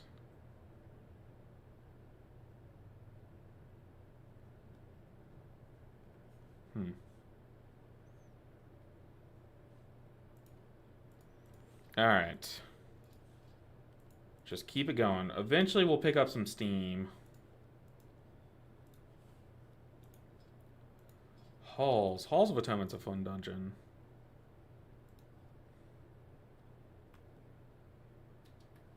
Maybe Spiritual Clarity.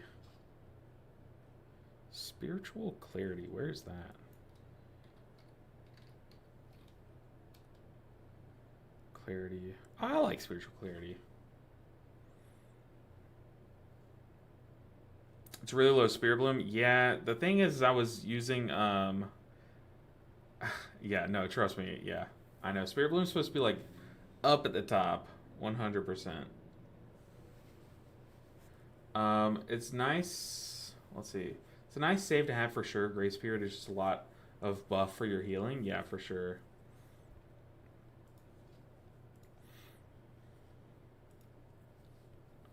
All right.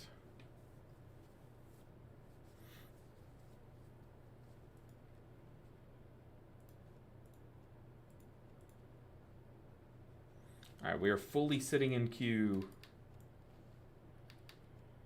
Hunter was getting the bomb stack, you believe. The bomb stack. Dang, Gumshoe. Now I kind of want to go back and watch that.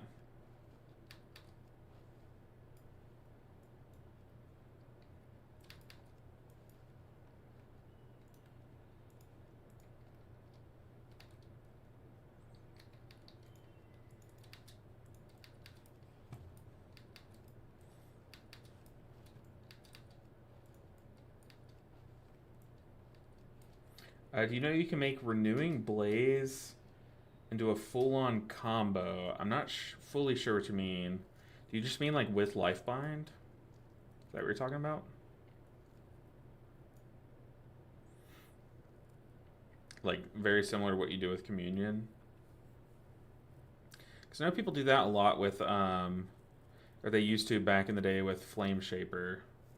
Because Flame Shaper had some kind of talent that like boosted your Renewing Blaze or something, and it was like really good with that.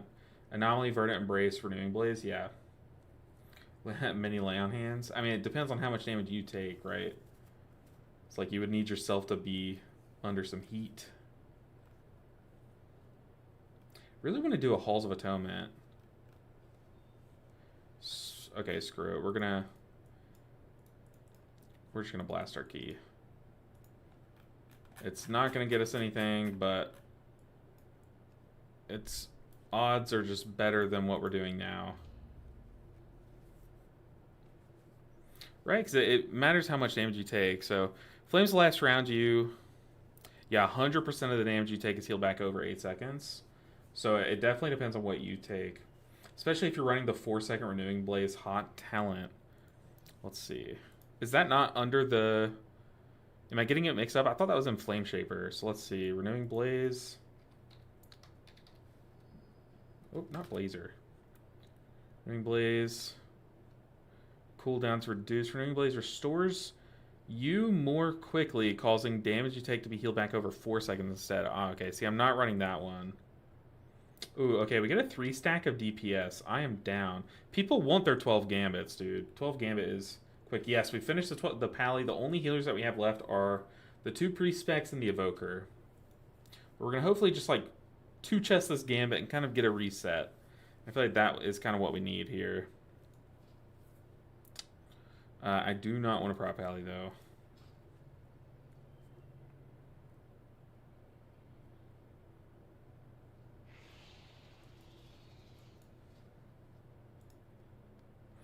I feel like one thing I need to be more comfortable, and I think this is kind of what you're referring to, Embodied Stew, is I need to be more comfortable just sending my Spirit Bloom solo, because what I end up doing is every time I Spirit Bloom, I send like an Anomaly Verdant Embrace first. And then it's like, that's why like a lot of that healing is you know, stored as Lifebind healing and Anomaly healing. Or not Anomaly healing, but you know what I mean. So I'm kind of like sniping my own Spirit Bloom, when really Spirit Bloom's strong enough to where I could just send it if I wanted to.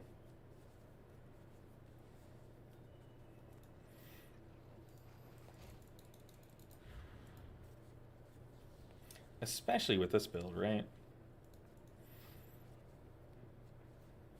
But you can tell I'm pretty out of practice on this spec, but still, man. I feel like we are not... Like, we're kind of flipping tails on all these pug groups. Eventually we'll flip heads. Anomaly's too mana hungry, so you need to be careful. Yeah. Oh, no. Why'd they cancel? Dang, Briny. I would have taken you.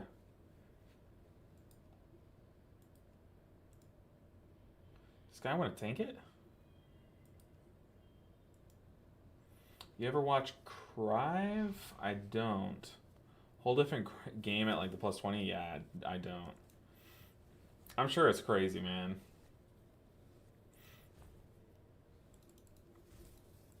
Like this spec you have to do backflips to compete, right?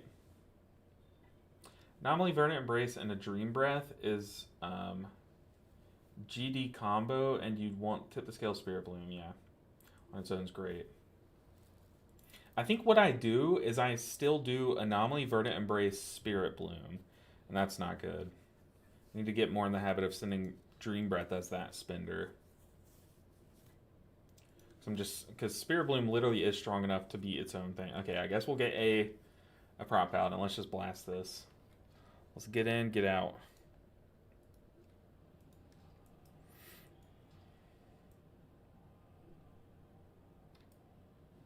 Like, a lot of my Living Flame healing is just from me doing damage. Like, a lot of times I'm just sitting there doing damage. Yeah, 100%. I never charge up Dream Breath. Dream Breath is the only one that I don't charge up. Sometimes on boss fights, like if I know the boss is going to live long, I will not charge up Fire Breath, but for the most part, I charge up Fire Breath too every time.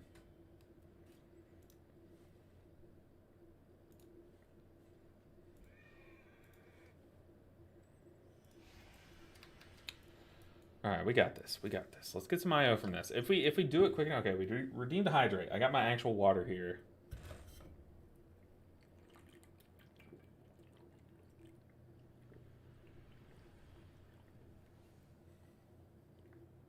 Yeah, 100%. Like if I need to prep, like spamming around actual echoes is better for sure. But what I do a lot of times is I'll just, after I do a big heal and top everyone up, then I'll just send a temporal anomaly and just sit on those echoes while I do damage just for the next time to be able to react.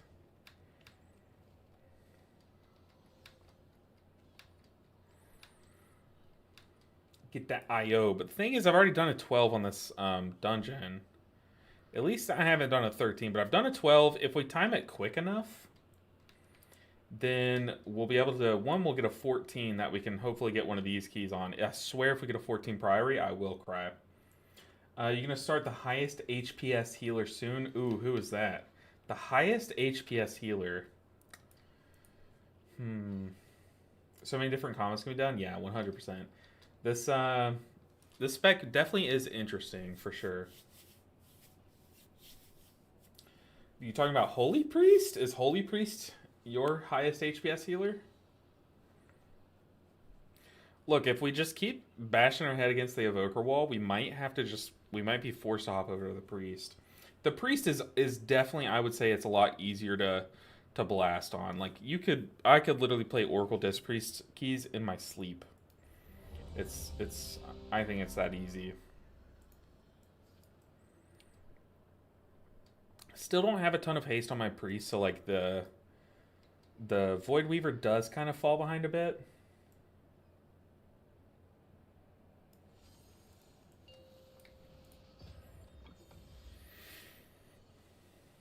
Five, 4, 3, 2, 1. All right, let's do this.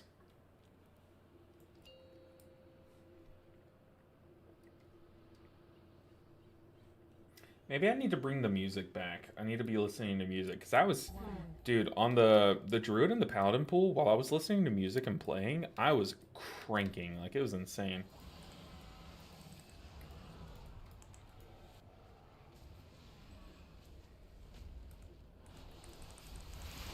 All right, it's damage time.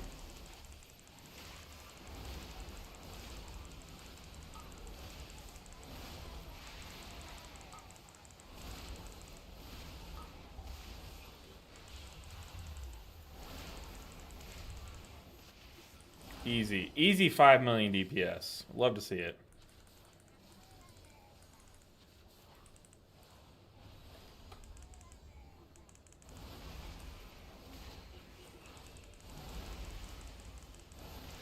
If I have to cast a single healing spell, I will cry.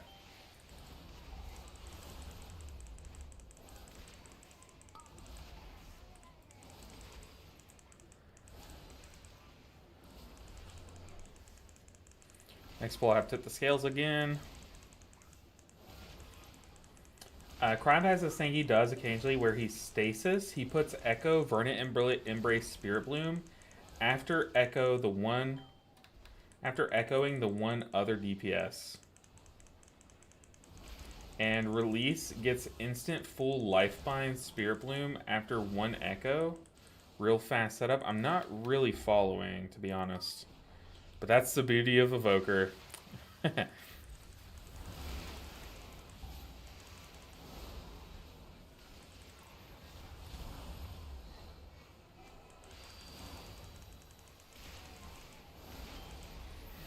Dude, I swear, like, you know that meme of that girl that's just like she's drawing on like chalkboards and all these like math symbols are like flying all around her? That just is Prez Evoker. Like even in Raid, dude, their Raid build is like, it's just one big experiment. It's like, this is my favorite part about Prez. You just basically play a DPS spec some of the time. And Gambit just lets you do that, you know? Gambit with some, like, decent pugs let you do that.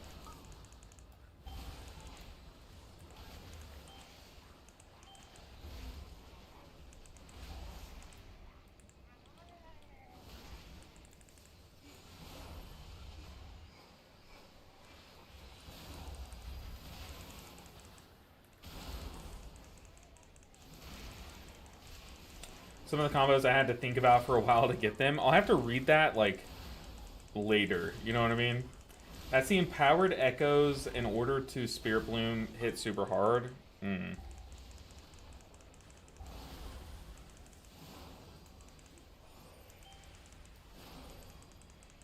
Oh, the highest HPS healer is Blood Death Knight.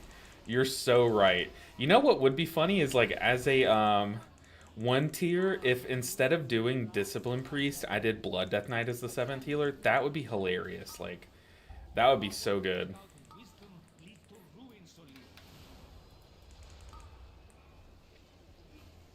Because Disc Priest is a shielder, it's not a healer, right? If Oracle Disc Priest ever dominates like it did in Season 2, I would do that. I think that would be a funny bit, and it would be fitting.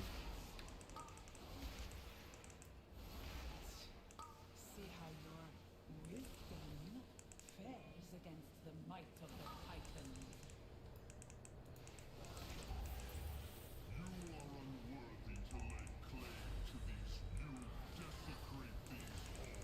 Okay, I'm sending an early Fire Breath because hopefully I can get Fire Breath up in time for these ads spawning.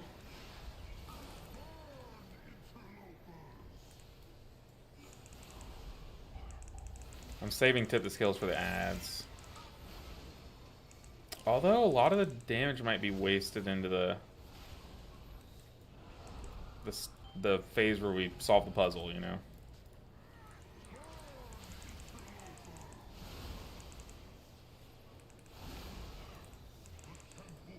Yep.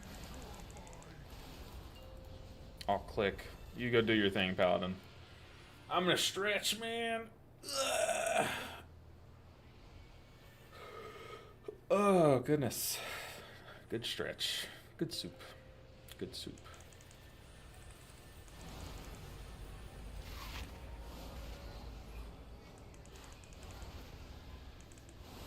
I feel like it is just worth it for me to hold on Fire Breath for the ads. Then again, I just care about boss damage here. My ad damage is pretty irrelevant.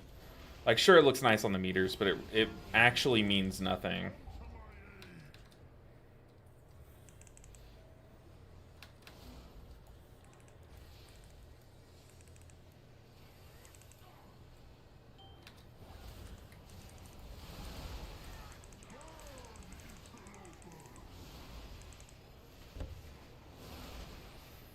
Bump the mic.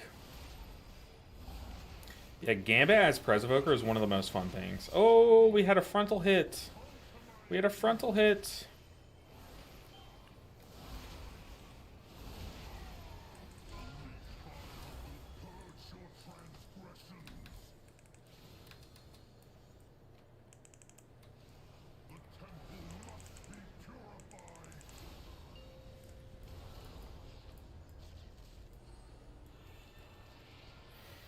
Whew.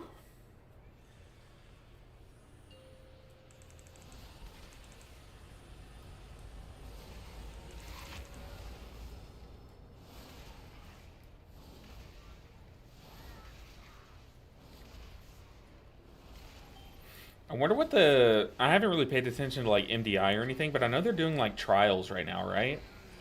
I'm very curious to see what the record for a Gambit key is gonna be. Like, how fast can they do a Gambit? I feel like you can do some pretty insane things. Like, you could probably pull everything up to this first boss and just like chain stun it, but you'd have to really watch out for the healing totems. I guess if you have enough damage, the healing totems will just melt to the AoE damage, right? I don't know. I don't know.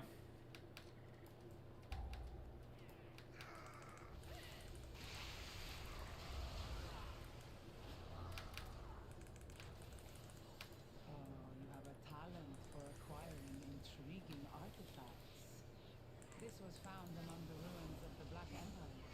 I'm not even gonna do that. I'm gonna save it for downstairs. But not enough smarts to stay away from it.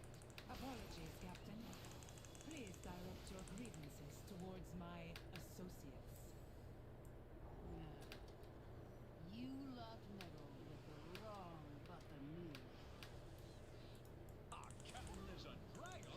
Our captain is a dragon. Our captain is a dragon.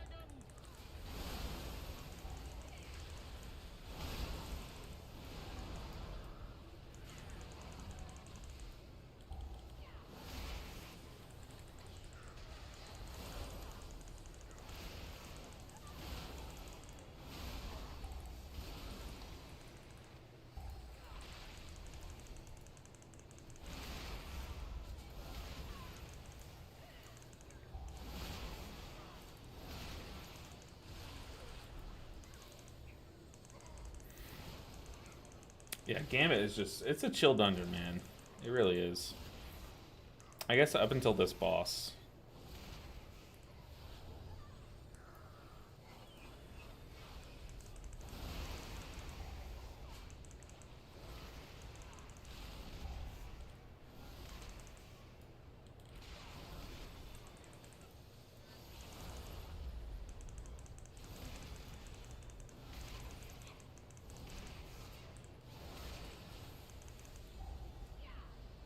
Yeah, we've beaten our lust timer.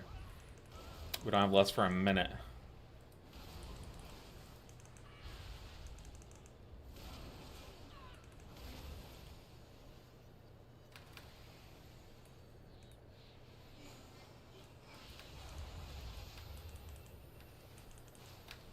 I'm gonna save my. Nah, screw it. I'm sending. I was gonna say I'm gonna save tip the scales for lust, but nah. Go ahead and anomaly, I guess. Have that on the party.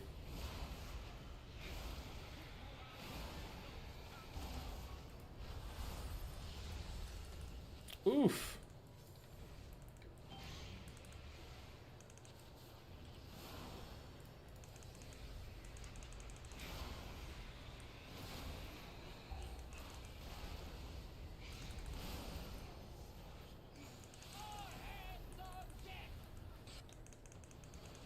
Oh, I suck.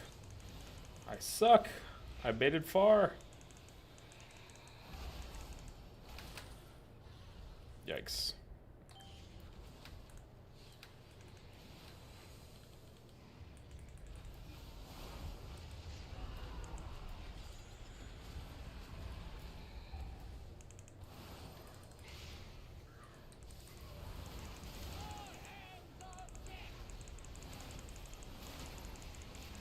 Our hope here is that we time this key with so much time to spare that it's a 14 for 1, and for 2, we actually get some IO for it.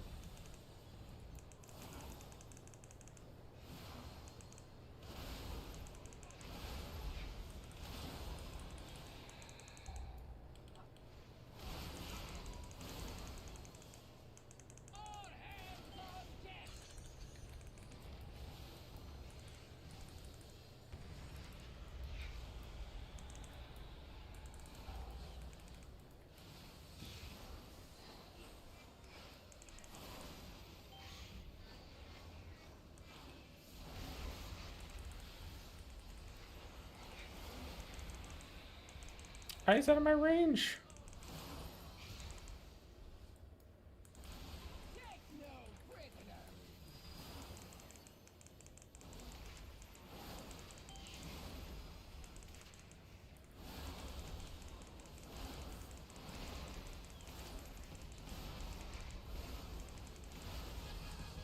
Alright, Mr. LB, how's Mistweaver DPS looking on the alpha in comparison to other healers? Shrubbery, I wish I could answer that, but they did not invite me to the alpha.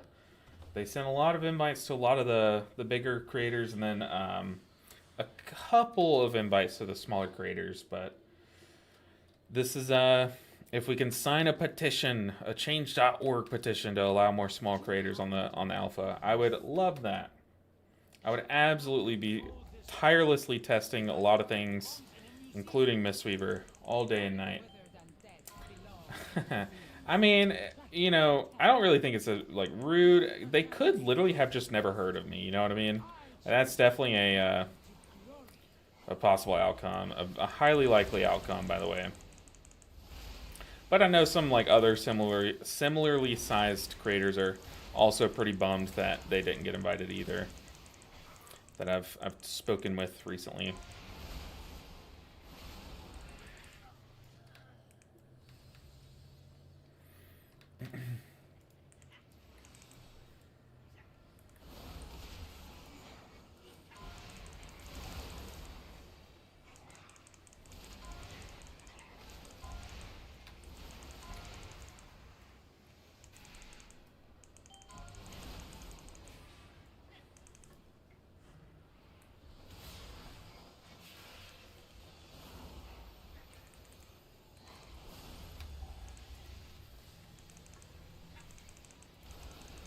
Yeah, I would love to test all of that.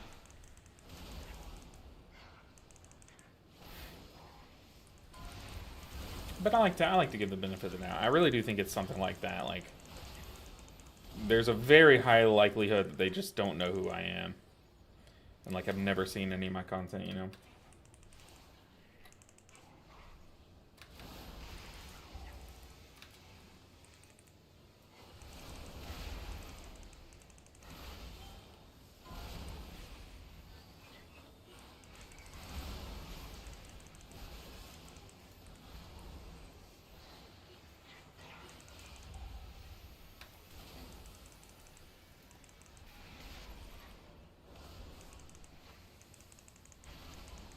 Alright, it's boss time. We got 15 minutes, dude. That's crazy.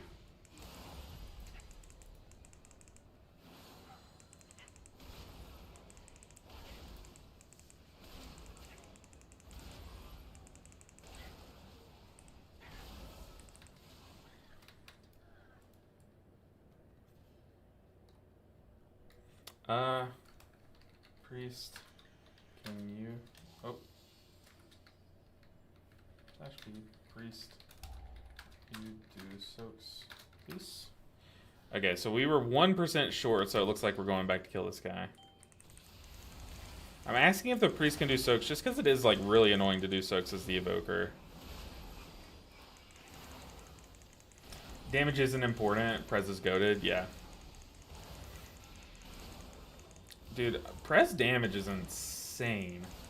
I will say this fight on Druid after playing Prez made me question why the range limitation is still a thing. 1,000,000,000%. Like, there's a reason why I just asked my priest, which they did say. They said I can, sure. Awesome.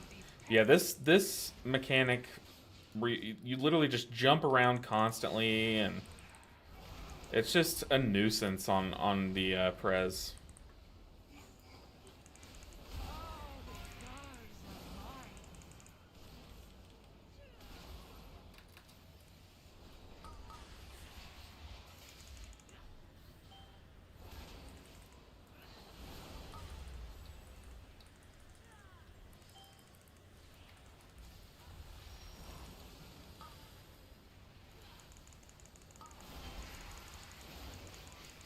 There we go. See how much easier it is when I just get the plant and cast? But as a Presvoke, you're like jumping and gliding into it, and then planning and like casting a few spells, and jumping and gliding to it, and it's so annoying. But that's how broken communication is in keys. Just asking a simple question makes a mechanic infinitely easier. DH should do soaks? Ooh, you think. You think. See, I don't really know these damage dealers' damage profile, so I don't know who's best to do it. I know Shadow Priest is a ranged dot class, so I figured it wouldn't hurt them like too much as like taking a DH out of melee. What's Blizz's stated reason for the range thing? I mean, it's just to make the spec unique. Like, I think it does add a uniqueness to it. Whether that's like an annoying uniqueness is a different question, but it's kind of like a theme, like a thematic choice, you know what I mean?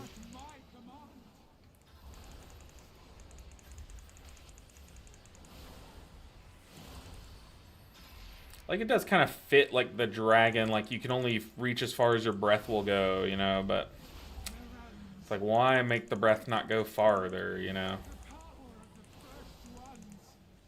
Mine to control.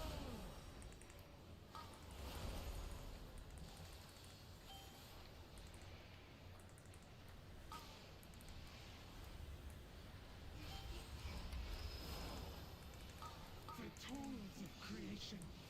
At my command.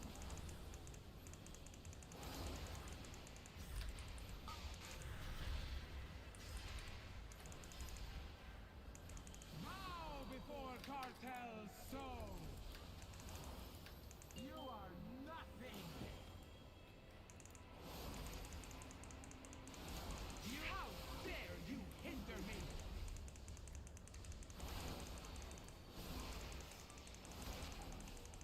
The power of the first ones. Mine.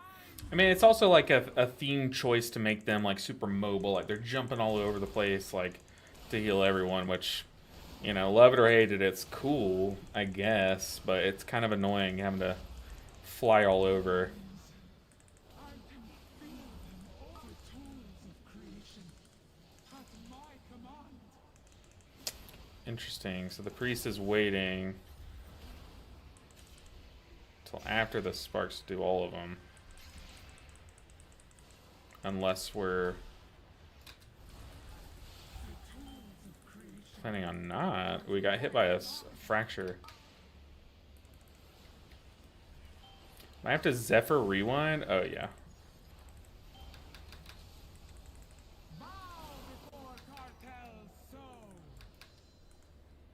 Oppose me and be extinguished. How dare you hinder me?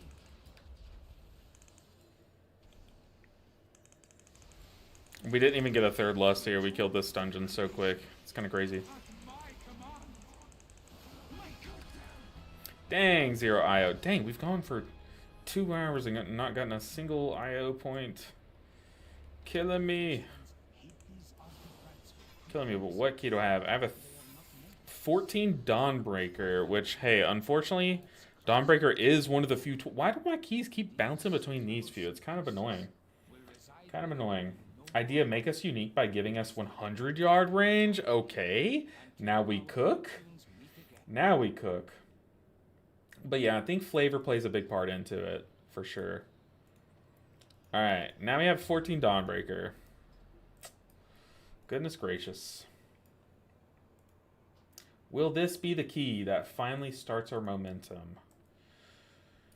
Who knows, man? Who knows? Let's go and port there. Port to Dawnbreaker. Yeah, also, like, the pool of people that are queuing up to keys right now is a lot lower, even. Because of, time walking. Not time walking. What's it called? Legion Remix.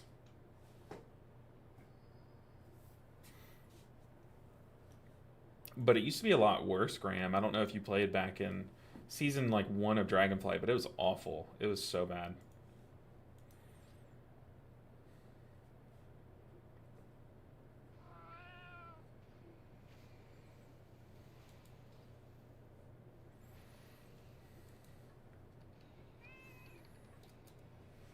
I just said you. LB, I'm going to the dark side. I love my Prevoker, but H-Pound's creepy. Dude, I'm not going to help you. I'm going to... If you reach up for me to grab your hand, I'm going to step on your fingers, because... Fall into the light, man. I'm telling you. Holy Paladin is a ton of fun this season. Do it. Do it. And that's me actually helping you. You asked for my help, I'm telling you to do it. Didn't play it back then, just came back to the game in the War Within Season 2. Dude, I'm telling you, Prevoker, it was actually, like, insane back then, because, I mean, the whole, like, low cooldowns, like Spirit Bloom being a 20-second cooldown, like, that was really strong back then, because no other healer really had that. Nowadays, a lot of healers have that, like, every healer has, like, 6 cooldowns to cycle between, but back then, Prez was really unique in that, and they did a ton of damage. However, it was even more frustrating how limited your range was.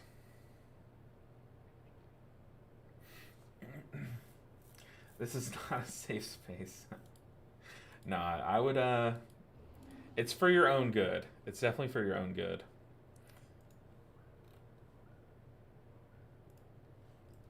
Alright, come on. Give us like a sick tank, man.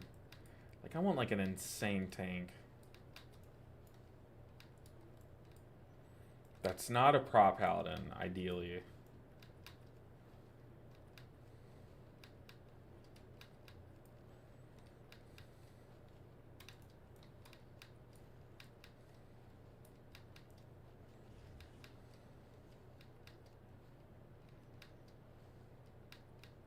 I feel like Energy Loop's gonna really help on this first boss. It can kind of just let me like aggressively deal with the dot, not have to worry about it. Let's go kill this mini boss while we wait on a tank. Oh, okay. I was about to say, ooh, I don't know about this tank, and then he canceled, so made the decision for me. What do we get? A chest. Are there any good mini bosses to farm in this zone? Like any good Hollow Fall mount droppers or anything? Like, does this guy drop me a mount? The Taskmaker. Surely the Taskmaker drops me a mount.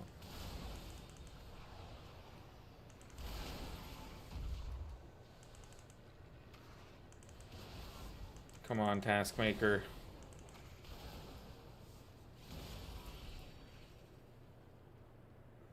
Got some reputation. There's a chest here, too. You have to find ways to entertain yourself when you wait on a tank, man. It's kind of sad. Is the chest up there? It's probably up there, if I had to guess.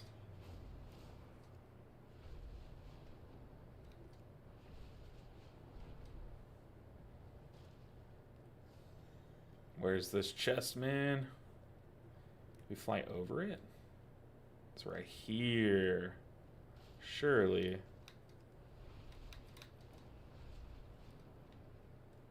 Aha! Found it. Give me a mount.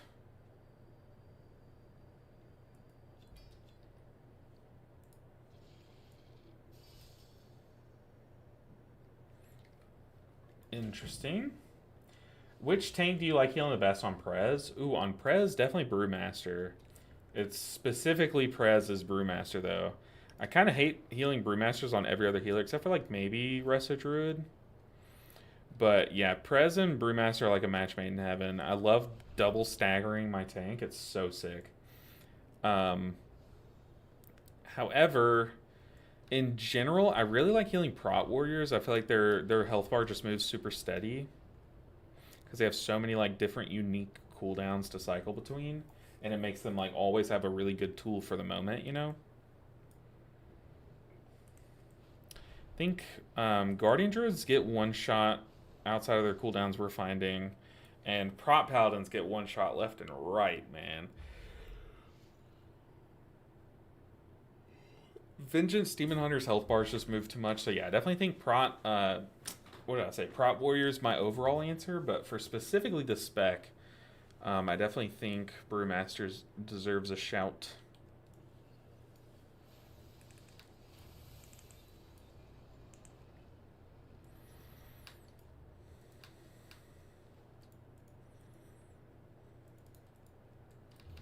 It's just relisted, I guess. See if more people queue up. Blood Death Knight. Oh yeah, I didn't even mention Blood Death Knight, dude. Nowadays, Blood Death Knight like are really good until they're not. You know what I mean? Like you just they'll give you a false sense of security. Like you'll just be doing a dungeon, and your tank will be doing like a ton of damage. For a tank like Blood Death Knights do a ton of damage. They're so livable, like you don't have to worry about them, and then all of a sudden they just die, and you know you had no indication of like that they were about to die, except for the fact that their body is like lying on the ground now. So definitely haven't had a good experience this season with Blood Death Knights. Like their kit is definitely more shaky than usual.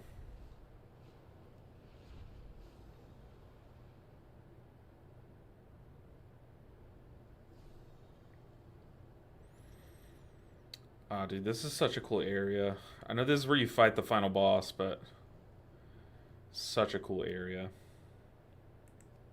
I feel like Hallow Fall is just the coolest zone they've ever made.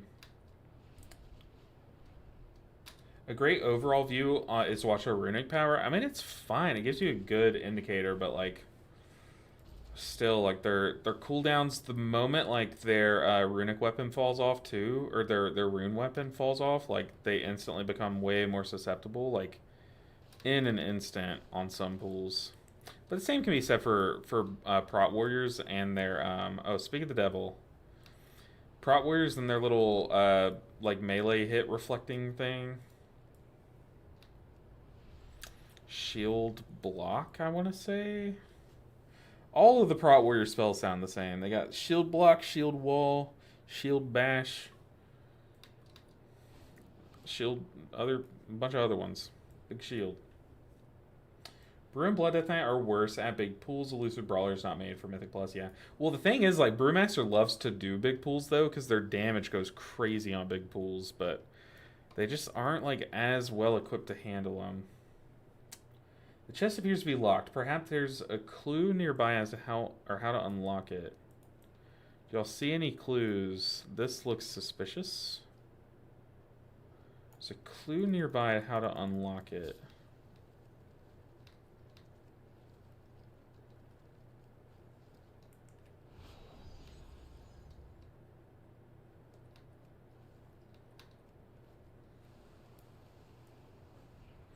Maybe we have to attack it.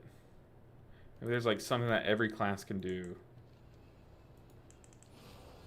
Or mount up. Clue nearby. It's probably down here. The things you have to do to entertain yourself while you wait on a tank is unreal. Maybe it like fell off? Aha. Let's take this key. There's a dead body down below. Someone left their treasure.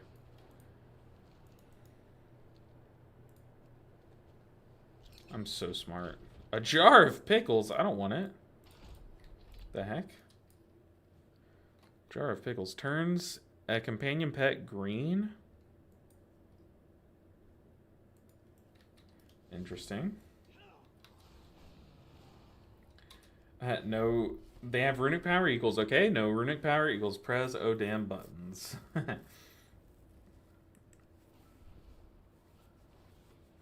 Yeah, Brewmaster is so fun to heal as a spec. Like, there's nothing more satisfying than putting your external on them and then just seeing their heavy stagger just do no damage to them because it's also getting staggered. Then you have, like, staggerception. I don't know, and then, like, it just smooths out the damage so much.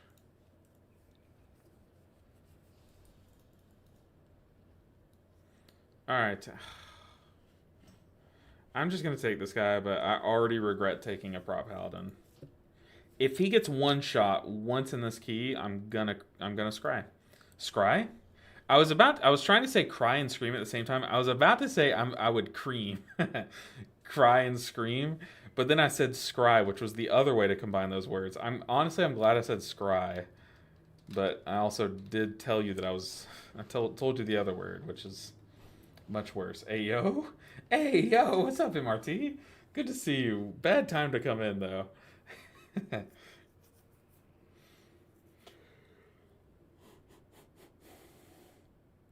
Okay, this is the run. This is the run. I believe. Let's get our food buff. Oh, we already have a food buff. I feel like the cave peppers is a better food buff, though. Oh, but that's hardy. Maybe we keep the hardy one.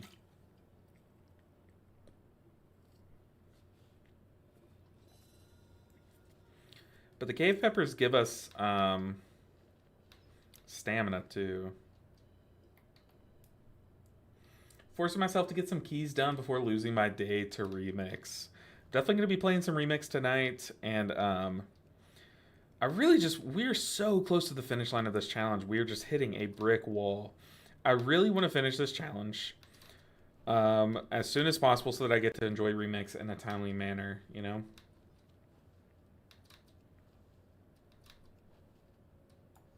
But when is the midnight beta? Midnight beta dates, because I'm gonna be blasting some beta content. Because if I'm not, okay, it's around the week of November 17th. If I'm not invited to the alpha, I'm gonna make sure my presence is known on the beta for sure. I feel like that's the best way to move forward.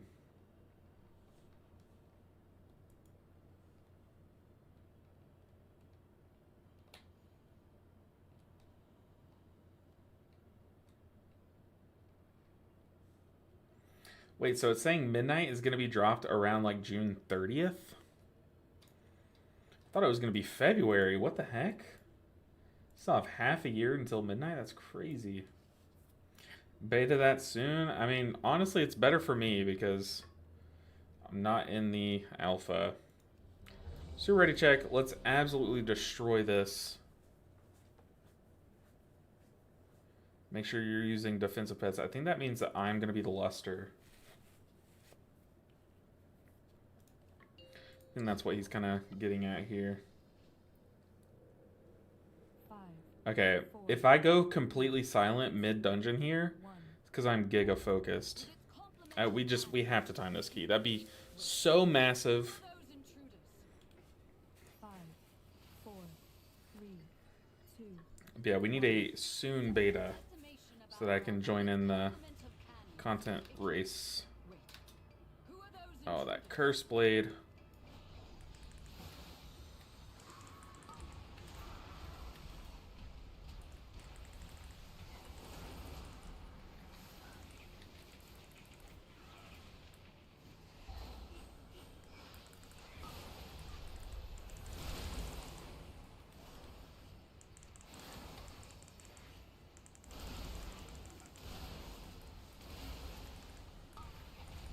Didn't even get a chance to heal that guy up.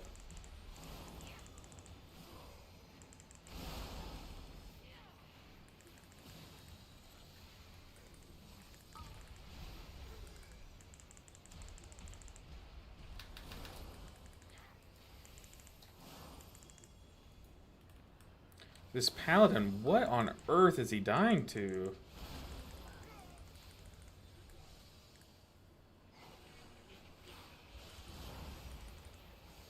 I'm like so confused how this paladin keeps dying.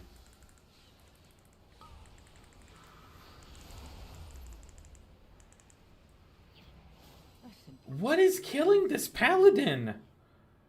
Oh my goodness, dude. I don't know what it is. What like old shoe did I steal from some grumpy old witch somewhere? But I have a curse on me. I just have a curse on me and I'm doomed to fail every key I'll ever do. It's absolutely unreal.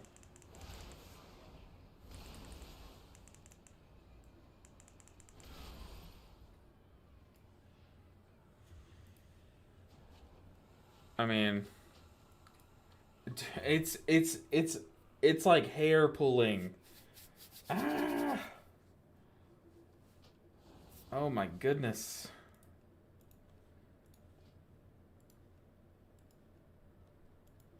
We'll do the 13, I guess. Goodness gracious, man. This is what it looks like to go into insanity. Like I feel like I'm just bashing my head against a wall, not getting anything out of it. Guessing first boss on Aura is a disaster for Press. I mean, you'd be surprised. You can use your little dash thing to be able to cast while moving. I think that's how I dealt with like every Gauntlet Onslaught was just use your dash. You basically get a free Spirit Walker's Grace when you use your dash. So it's pretty good healing there.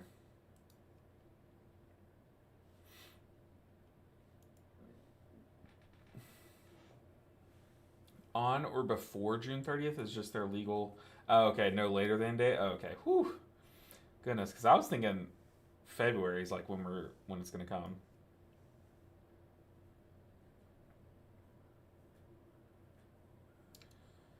Goodness gracious, man. I am cursed. I must have.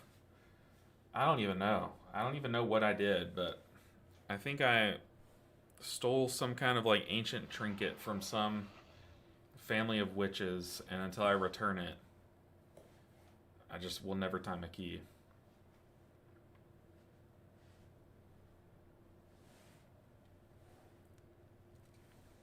Rafiesk Mage. Lazan.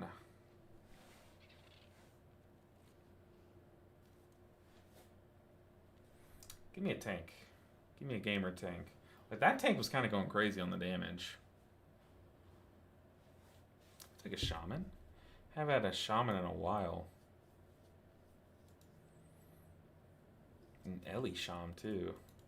It's always nice. Heal me! What's up, Splash? Heal me indeed, man. Could use some mental healing right now. If you could cast just like a healing surge on my brain, I feel like it'd go a long way. You'd get a lot of your shaman mastery, let me tell you.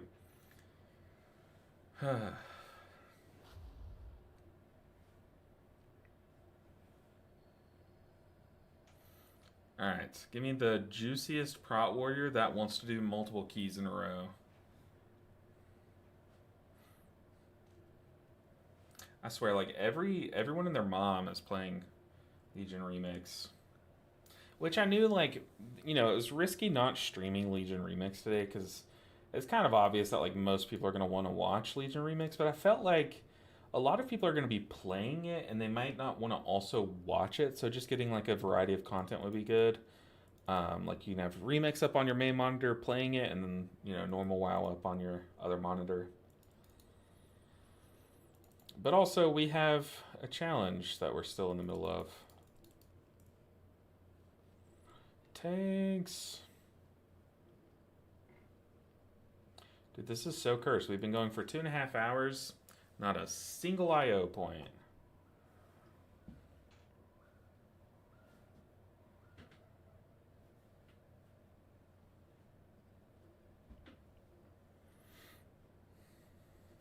It's funny too, because last stream we ended the stream with a dungeon that gave us an actual 1-point IO score.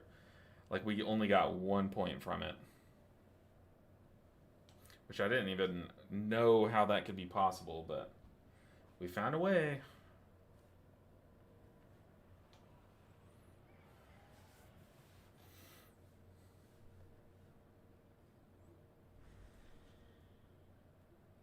Dude, I've been playing some keys on my Prot Warrior. Let me tell you, man, I used to think that the most satisfying thing in WoW was, like, when you revival a whole party that has a bunch of debuffs on them and it full heals them. Or when you unleash a full blackout kick that's fully stacked up and cleaves and hits everyone.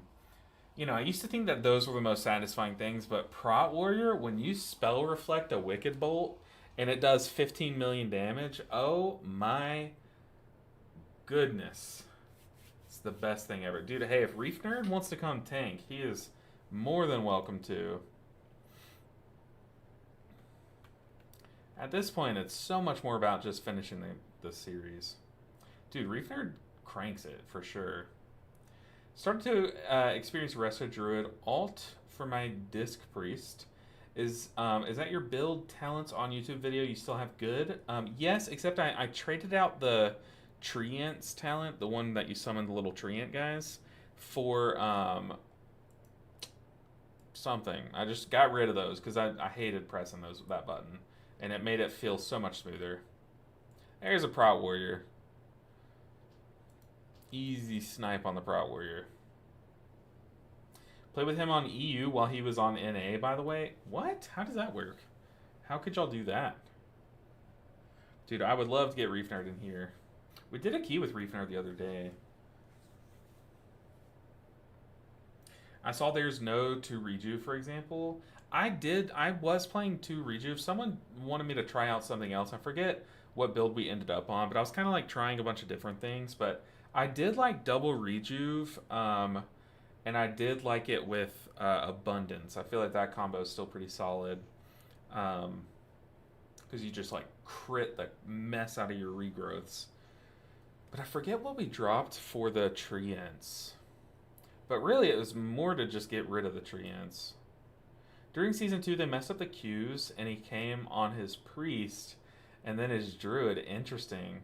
You were tank back in the day. Oh man, that's cool. If only that would happen. If only that bug would happen, so me and Vlad could play with each other without him having to make an NA account. But me and Vlad are gonna soon be doing the challenge together. So my goal is, or my plans are coming up, is we're gonna finish the series, you know, sometime, and then I'll probably retire because I'm gonna be freaking old by the time we finish. But we're gonna finish the series, and then I'm gonna go on vacation the 24th through the 1st, and then when I come back, me and Vlad are gonna make our series together. And in the meantime, we'll probably both be playing some Legion remix.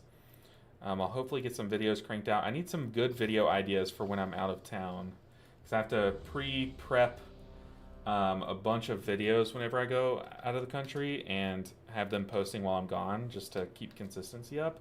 So if y'all have any good video ideas that I can make, let me know. Dude, this warlock is standing outside. There we go.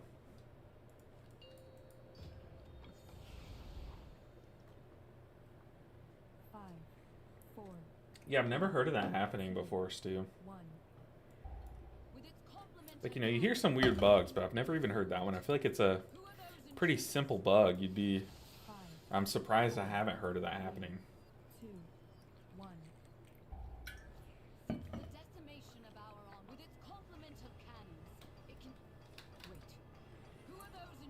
Thank you, I'm excited to try that, but I'm only 76. Want to try Mythic Plus soon. I'm telling you, it's a good time. You'll really enjoy Rest of Druid, I think.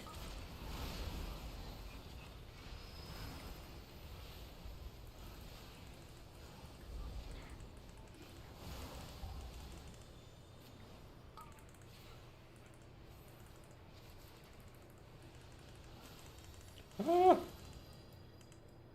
Goodness gracious, man.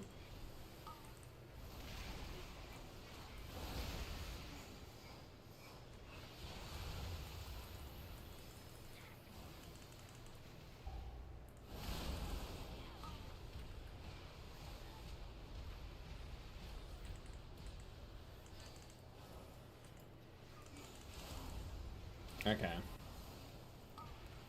Got a little sus there for a bit, but we made it. Now we get to Lust upstairs. We're golden. Still have him on BNet, by the way. I still have him too. He came in the stream the other day. Guy's super chill. He's really good. He's typing us to Lust.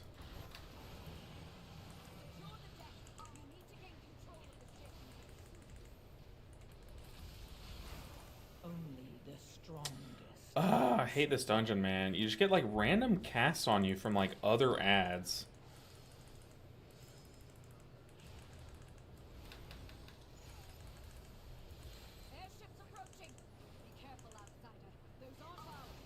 Oh, let's stasis this.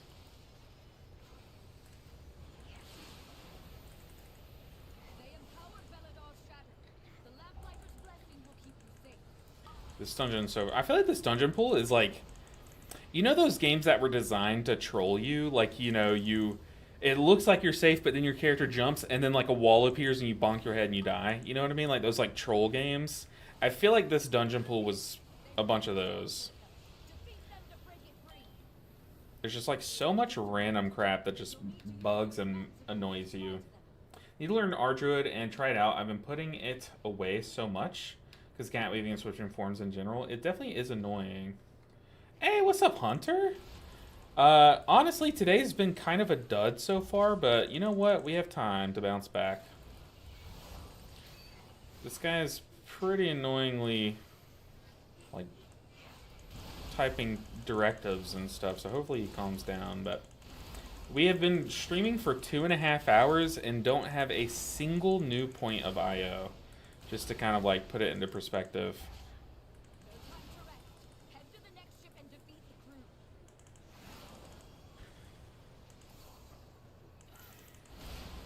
So, we've,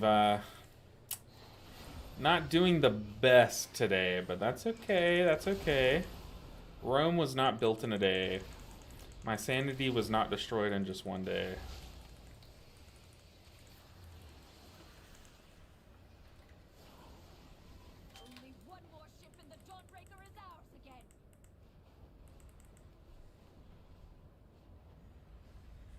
I feel like it's only healers that fall through these ships. Like, why is that? Why don't DPS fall through? What's up with that?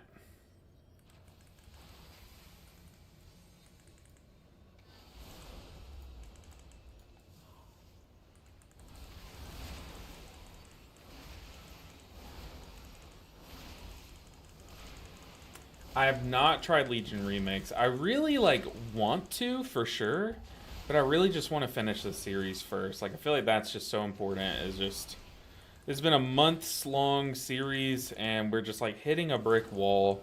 Just gotta get over this hump.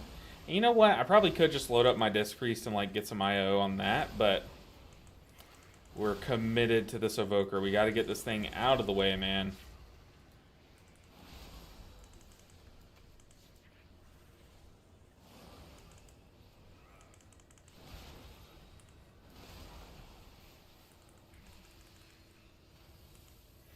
Oh, goodness. I feel like depending on your goal, you don't need can't make me at all. That's true. Like, you don't really need to. Like I said, careful beans. I think he means beams. But yeah, you don't need to. Dude, I don't need this guy to type out every mechanic. Like, goodness gracious.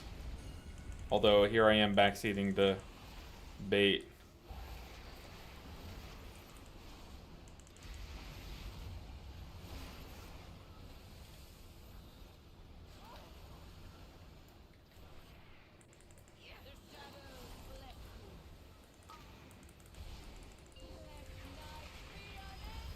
Hey, I baited much better than that person, whoever that was.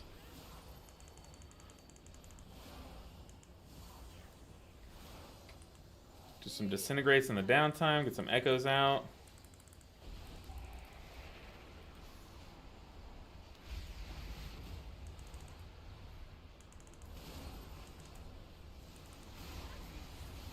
Let's bait over here. Oh, there goes our stasis. It's kind of sad.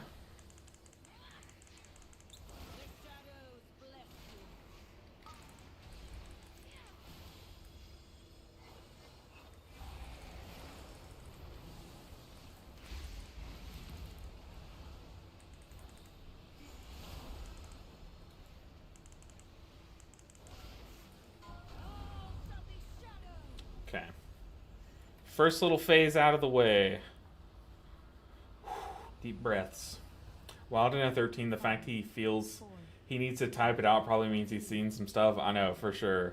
If I were at that level of back CD, that means that I've been through like seven world wars in keys. At least. Get some echo spread. Ooh, bad baits. Couldn't be me.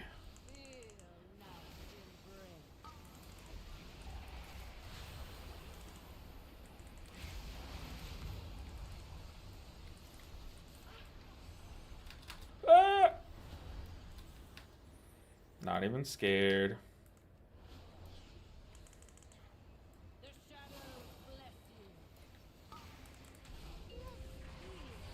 Brother. Like one good bait from the team, please. I can't see the Warlock. Okay, he Warlock cookied. Maybe he even got laid on hands by the Paladin. Who knows?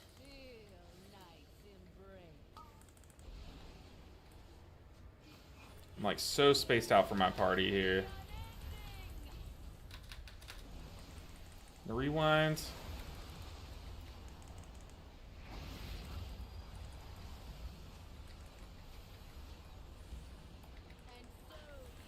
Oh boy.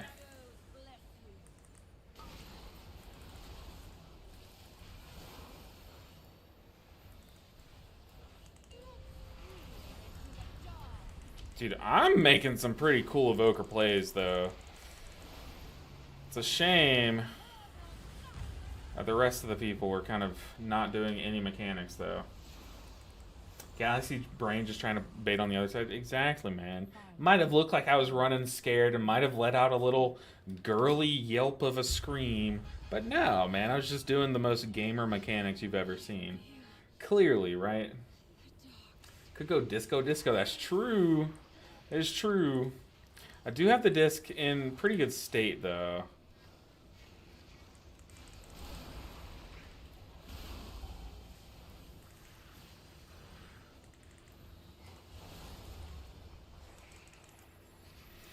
Alright, I have my externals for the tank when he needs them.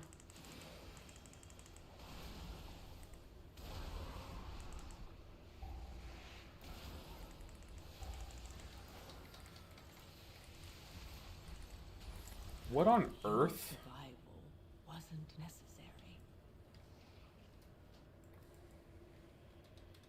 Okay, I know I did not pull that because I saw they had a blue health bar and then it went red, so whoever I healed last must have butt pulled these guys.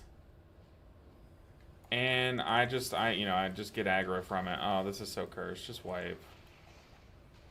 Right?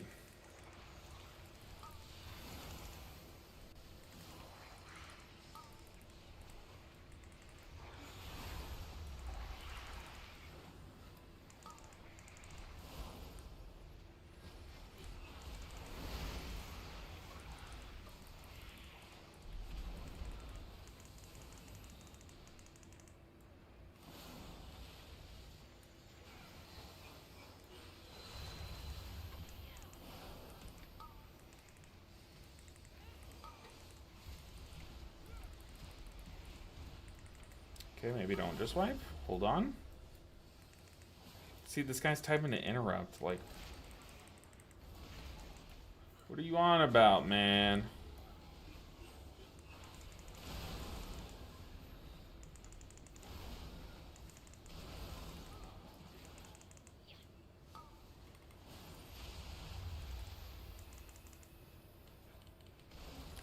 Interrupt FFS. There must be someone who's not using their interrupt. Like me, you can see these interrupt bars are yellow because I just don't have my interrupt ready. But now this one's green, so I'll kick it.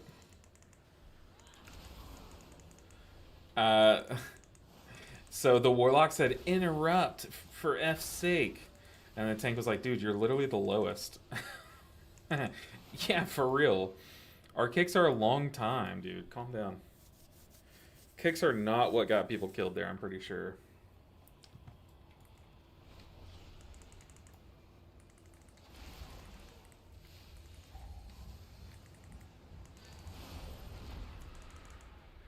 Ooh, the shaman got hit.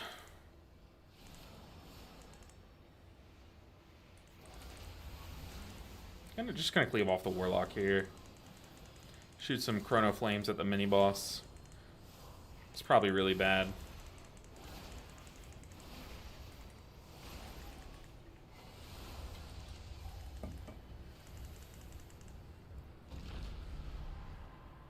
Ah! My sanity can't take any more hits, man. I'm running dry. I'm running dry. I'm losing it. This guy's running the fear into all of us so that he's too busy focusing on stuff that's in the past.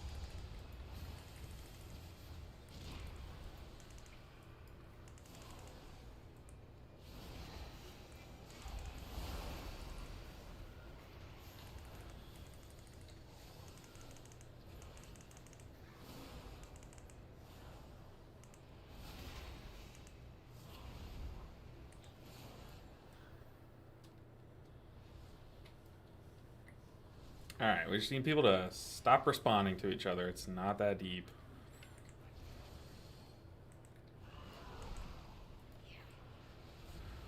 Ooh, please help.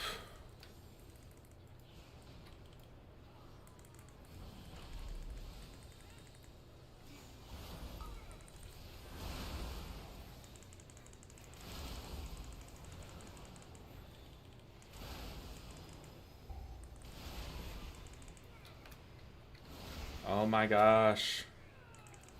Play.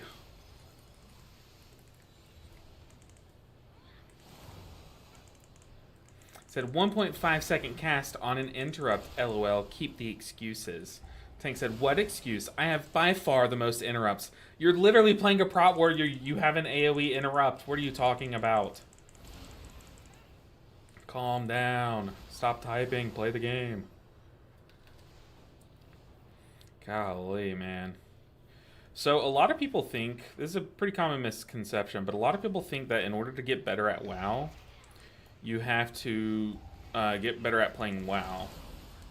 But what it really boils down to is how good you are at being a 4th grade teacher. So if you really want to practice playing WoW better, practice handling a bunch of like little 13-year-old kids.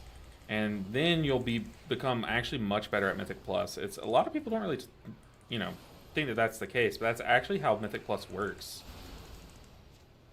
It's kind of weird. It's like learning how to ride a bike by practicing swinging on the swings. You know what I mean? You wouldn't think that these two things go together, but it actually is how you play it.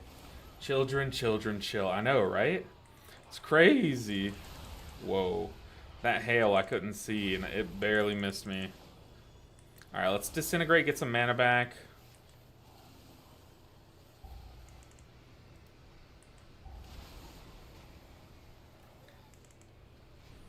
Alright, now we're going to go somewhere in Lust. We have 14 minutes. We're a little low on time. But as long as we have 2 lusts, or time for 2 lusts, we should be fine.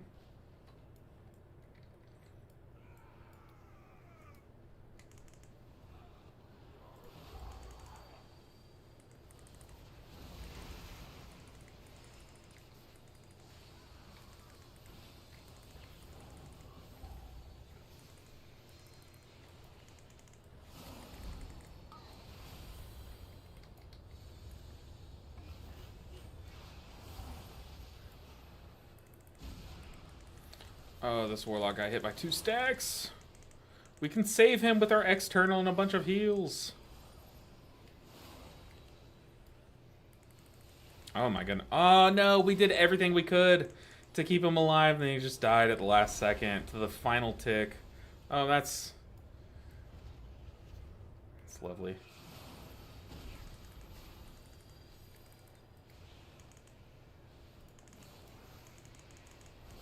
Dang, we tried everything, man.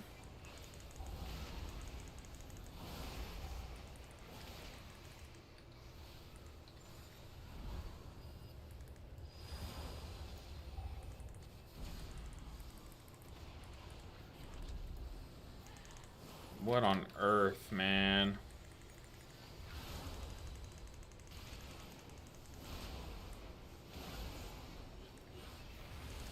It's just like, as the season goes on, I'm finding new ways to play this game horribly. Like, we're literally discovering new ways to fail. And I'll be honest, like, you know, that might sound like a bad thing, but it's kind of awesome if you think about it. I mean, depending on whose side you're on. Like, if we were on Zaltath's team, then that's freaking awesome, right? Unfortunately, we're not. We're on, you know, the other team. But it's pretty cool, right? It's pretty cool. It's okay, though. We still have 12 minutes. Although these guys are bickering constantly, they've kind of stopped for now. I typed all caps shush, and so far, nothing. An external. He also defensive, that's nice.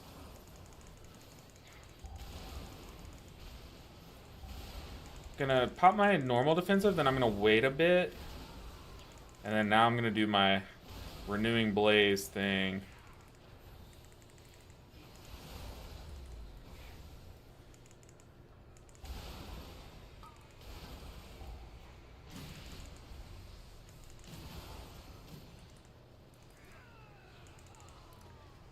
Okay.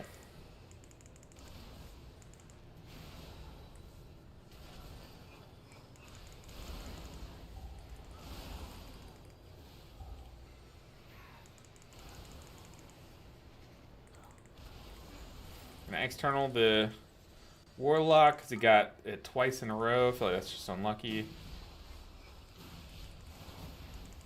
Oh.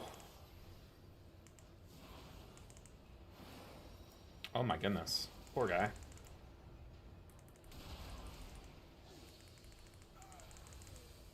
I'm gonna try to get some mana first. If I can. Might not be allowed to get some mana. Oh, where is this tank going, man?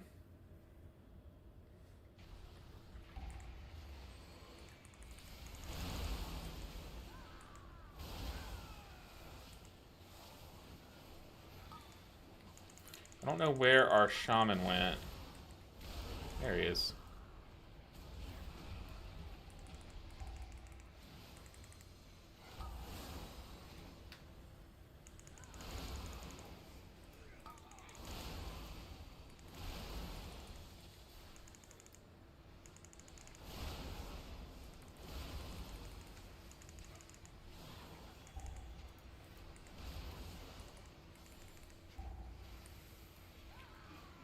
Is this timeable? 9 minutes to do 2 bosses and a mini boss. We will have Lust.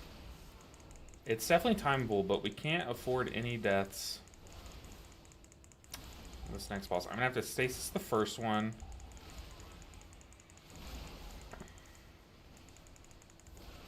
So that I can stasis Zephyr the third one. Just top up our mana.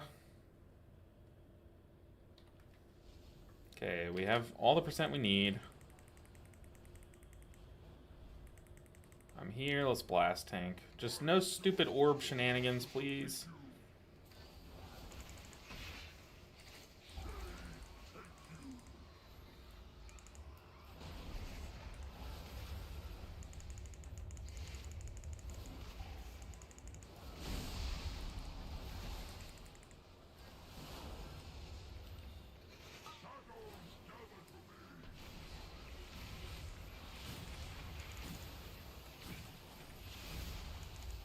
Okay, stasis the first one. That way it's up for the third one. I'm gonna tip the scales. Potentially rewind this next one.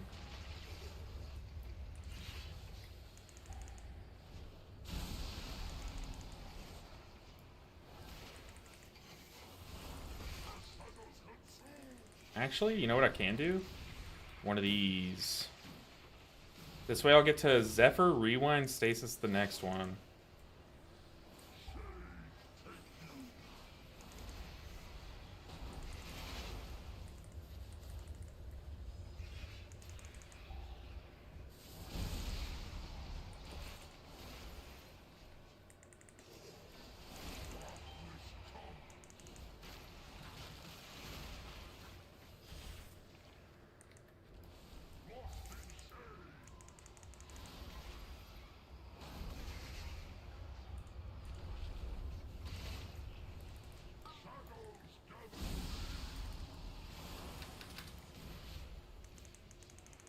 Oh my goodness, this Warlock loves standing in that orb, man. Can I save him, though? Yes, we can. Goodness gracious.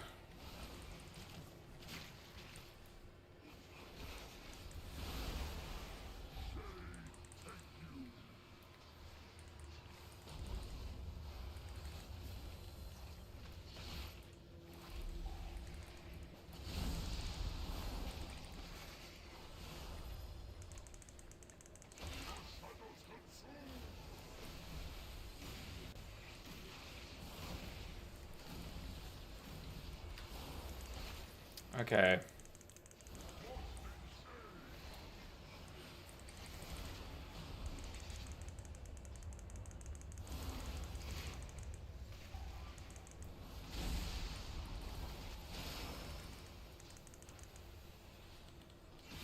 Six minutes. Is this enough time, man? We need to time this key.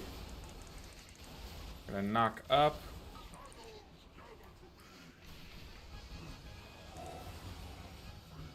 Whew. What do you think? Is Evoker harder than Monk? I don't know. It's so hard for me to answer that question because I've spent so much time on Monk that it literally just comes like second nature at this point for the most part. So like, it really is hard for me to answer. But they're about even right now, I would say. Just because I don't know. Maybe Evoker's a little bit harder, I guess. Just because there's more that you can do. But, like, you can play Evoker at a pretty, like, okay level without having to do all, like, the fancy tricks and stuff. Goodness gracious, but some pugs make you do all the tricks, man.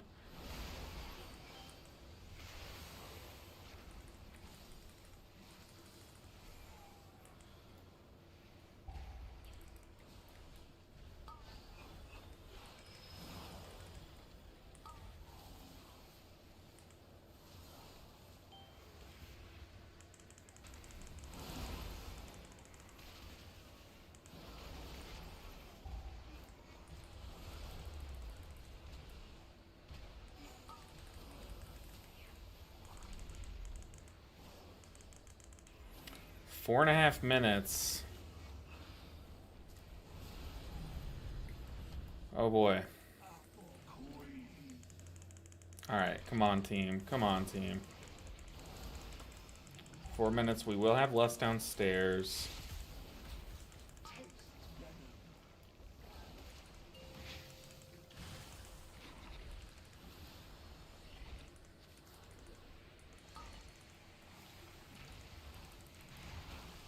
So communion ramp to start, just to get mana back in a good spot.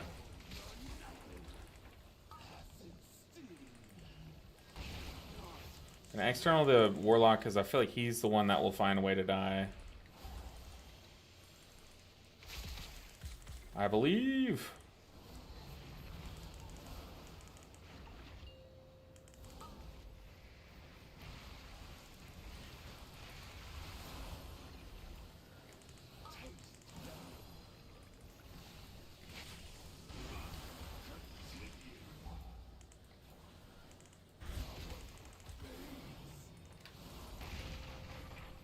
Get a fire breath off. Nice. Okay, I believe.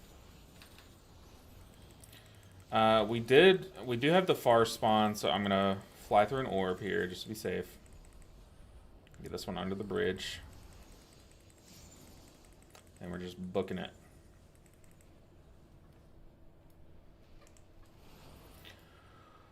Do DPS save CDs for beginning of P2? I think so, because the bombs are what does the majority of the damage. Your damage doesn't really matter in P1.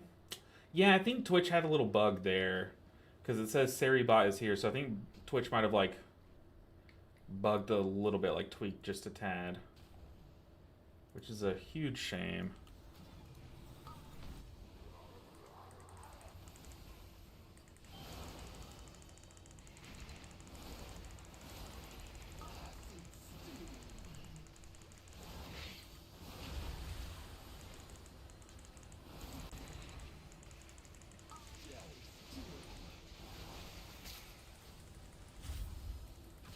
Ooh, I should not fly to people for that. Noted.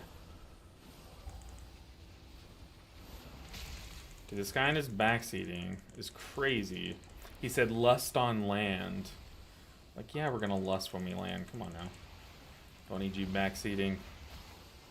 Then you just typed, take them far.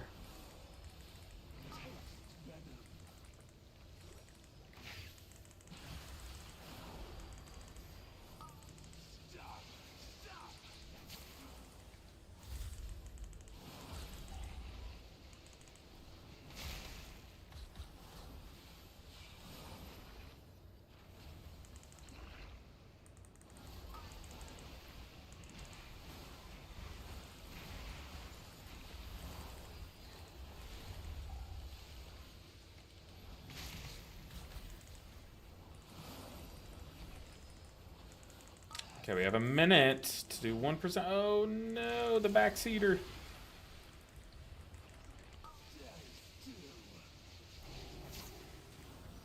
External the paladin just to be safe.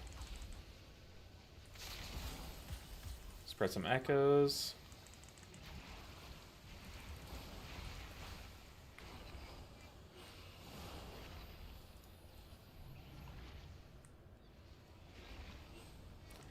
Come on, 30% or 30 seconds. Do we have enough damage here?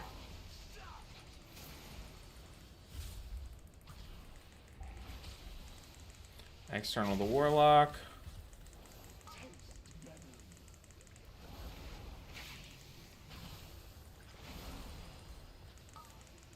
Nine seconds. 3, 2. Come on. Oh my goodness.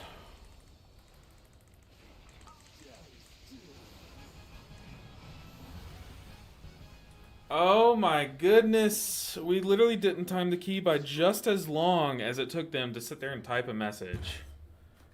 We literally timed that. If you guys stop crying at each other and don't AFK typing, That's insane. Insanity, man. Oh my goodness. Like, am I actually cursed? Is that true? Am I actually cursed? Ooh, a big data mine? Ooh. 7 seconds late? Yeah, among a lot of other things. Okay. But the thing... GG. I'm just gonna say, okay, GG. I guess. That's insane, man. Oh my gosh, dude. Goodness gracious, what do I have to do to time a key? I'm going insane. Okay, big data mine. Let's go and look at it. I guess.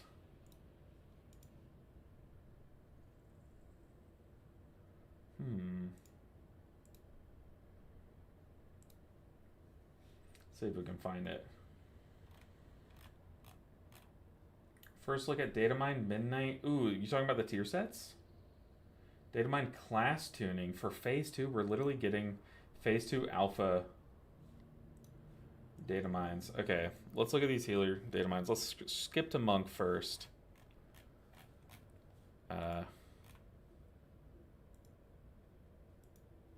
Close. Death Knight, Demon Hunter, Druid, Evoker, Hunter, Mage. Okay, we got Monk. Mistweaver, Ancient Teachings. Heal up to 5 injured allies within 40 yards for 30% of the damage done. Split evenly. Whoa. What does this mean? Okay.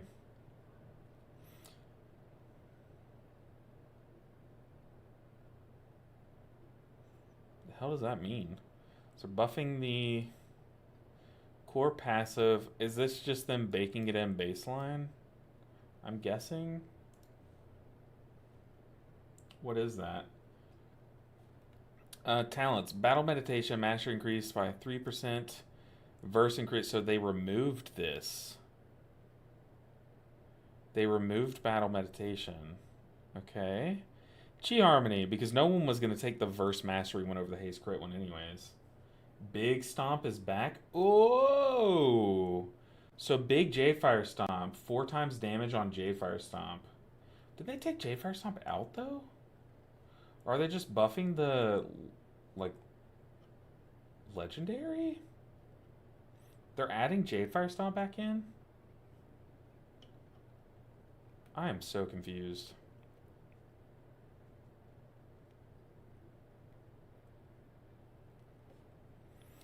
Okay, Chi Harmony. Renewing Mist, 25%. So Chi Harmony's removed. Chi Harmony's removed. Okay, I actually am a fan of Chi Harmony being removed because I just want our baseline healing to be better. Emperor's Elixir. Thunderfolk's Tea now empowers Enveloping Mist and Rising Sun Kick further. Okay. Enveloping Mist begins a channel of Soothing Mist that may be cast while moving on your target. Okay. So if you Thunderfolk's Tea Enveloping Mist, that Enveloping Mist will be instant, but then you instantly start a moving Soothing Mist.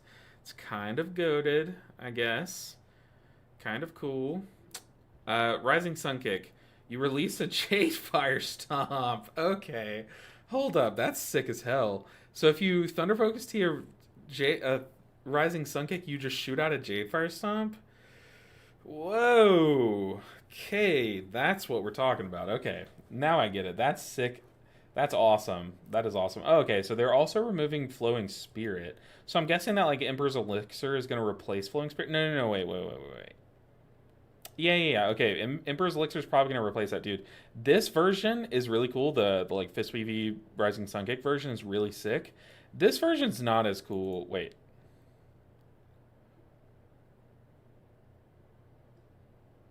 Hold on. I'm so confused. So if you Thunder Focus Tea... Why does it say Jadefire Stomp? I don't know. But, okay, they removed Flowing Spirit and this other one, the Verse Mastery one. Jade Empowerment. So... Thunder Focus Tea increases your next one by 2,000%, but now...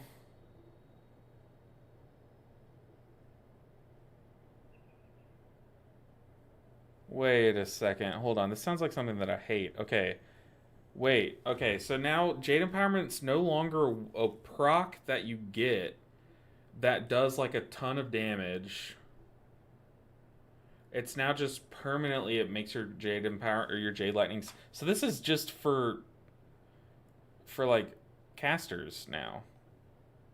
It's no longer basically like a cooldown. It's just a permanent. Crackling Jade Lightning's damage is increased by 300%. Now also always chains. Jade Empowerment straight up buffs Crackling Jade Lightning. Yeah, so that's it's no longer going to be like a Fistweaver change or talent. Now it's just going to be a caster talent, which is very, very interesting. I wonder how people are going to feel about that. I like it. I think casters need a fun way to just like do damage, but I feel like no one's going to pick this up other than like PvP players now, you know. Cool changes for CGL. Okay, so I'll keep reading then. Proc chance change from 100 to 0. Okay, Jadefire Teachings. Ancient Teachings transfers an additional. Okay, so now it's just they took out the. It was basically a typo that it said for 15 seconds. So basically taking out this little typo. That makes sense. Mending Proliferation. Each time Enveloping Mist heals, its healing bonus has a 100% chance to spread. Was now removed. Ooh, so they're removing Mending Proliferation after they gave it the 100% chance. Interesting. Okay. Mist Dispersion is removed. Allies healed by Shaylin's gift receive. Okay, yeah, this talent was gonna suck. No one would take this. And in Mythic Plus, the best you could get is a 10% healing bonus, which was just worse than Shao's Lesson. And in Raid, you could just give 5 people a 10% healing bonus. Yeah, Mist Dispersion was gonna suck. So now Mist of Life has been removed. Life Cocoon applies Renewing Mist and Enveloping Mist. That's been removed. Oh, it's been changed. Okay, so this is still in the game, but its position's been changed. So now we have a new talent. Misty Coalescence. Renewing Mist healing is increased by up to 300% in proportion to its coverage to yourself and allies. Wow. Okay, so that's going to go insane, especially when you pair that with Rushing Wind Kick, unless it looks like they're changing Rushing Wind Kick. But yeah, Misty Coalescence is going to crank your Renewing Mist healing in Raid. So if you have a bunch of, I'm guessing it's basically our old tier set, right? Except instead of scaling up insurances, it scales up its own healing. So if you can have a bunch of Renewing Mists out, you're going to do a ton of healing. Interesting. Refreshment has been removed. I love Refreshment. You just get free Mana Tea stacks. Okay, Refreshment's been removed. Rising Mist is seeing a change. Okay. Rising Sunkick used to heal all allies with your Renewing Mist and Enveloping Mist, but now it just says Rising Sunkick extends your Renewing Mist and Enveloping Mist effects by 4 seconds. So they just removed the proc heal. Honestly, as seasons have gone on, it just proc heals less and less. So, yeah, Rim healing goes up with more Rim heals. By the way, just to clear it up. Yeah. So it works the same way that our old insurance like tier set thing did. Mist of Life is where Refreshment was. Okay. So now Rushing Wind Kick. Ooh, for Brewmaster and Windwalker. What the heck? So they're getting Rushing Wind Kick? Interesting. Okay, for us, it used to grant Rushing Winds,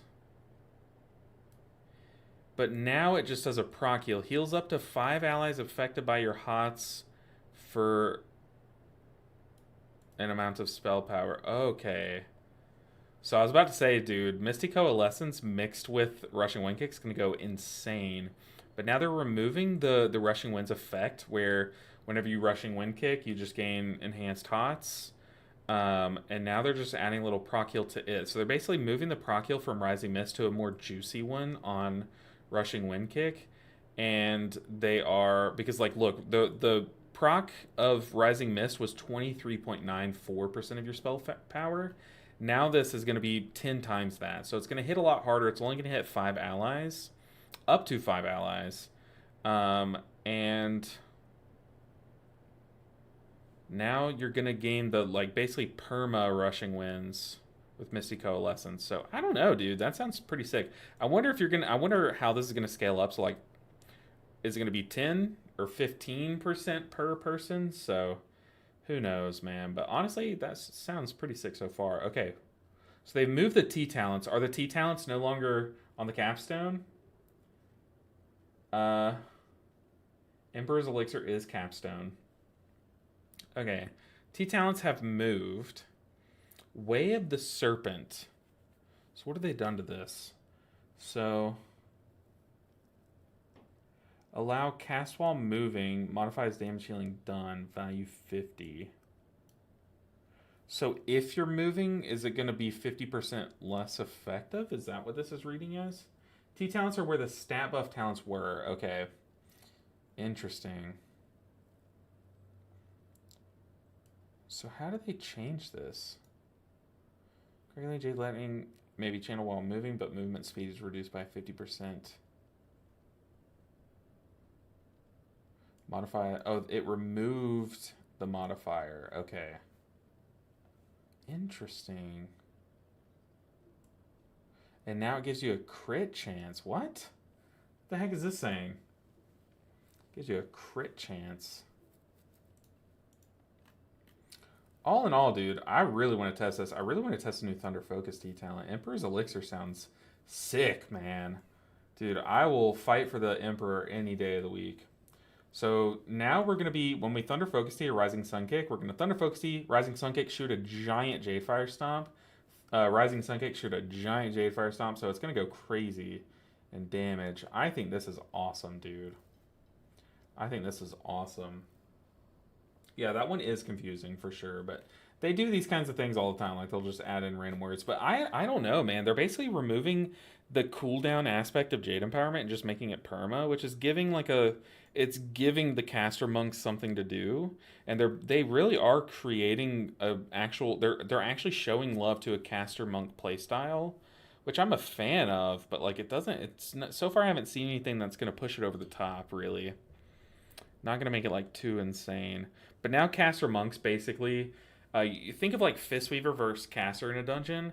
Fistweaving, you have good maintenance healing from your punches and kicks, but with casting, you're gonna have good maintenance healing from just perma, crackling jade lightning cleaving, which is gonna be nice. But like, I don't know. So far, like I said, not seeing anything that's gonna completely break it, in my opinion. But all in all, I think these are pretty cool. I really want to see them. I wish I had alpha access so I could test. So please contact your local Blizzard employee and ask them if they can send invites to small creators like myself.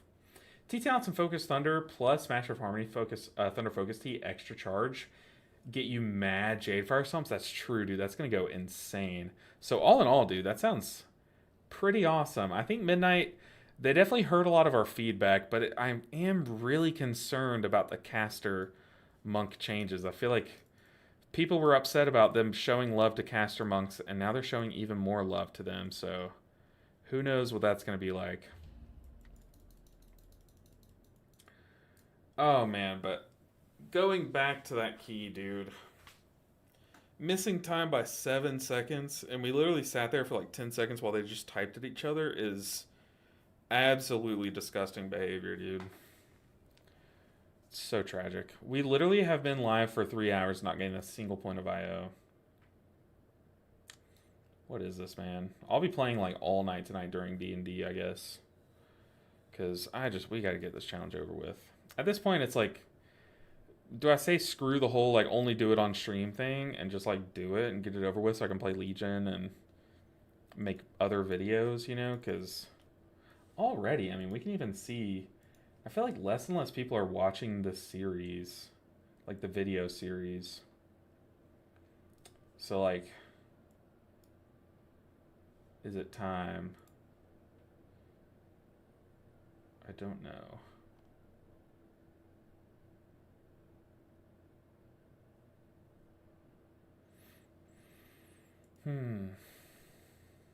Oh no, I just closed YouTube. YouTube chat narratives. Hold. I closed the YouTube chat. Stay with us.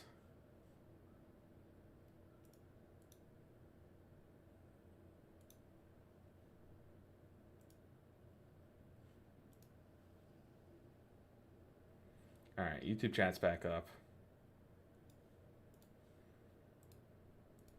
Alright, nerdies, let's see what you said. You said,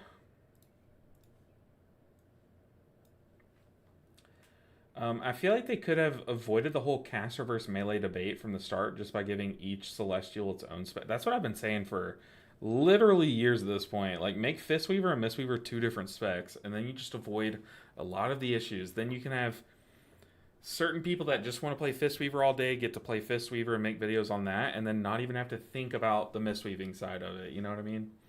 But apparently, even me suggesting that makes me a bad guy, so I don't even know anymore, man. Don't even know anymore.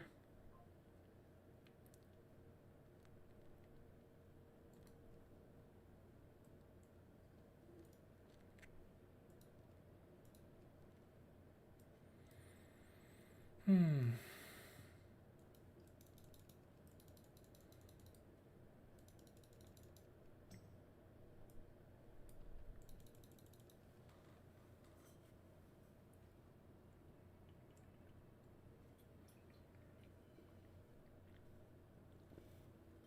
But I appreciate you, nerdies.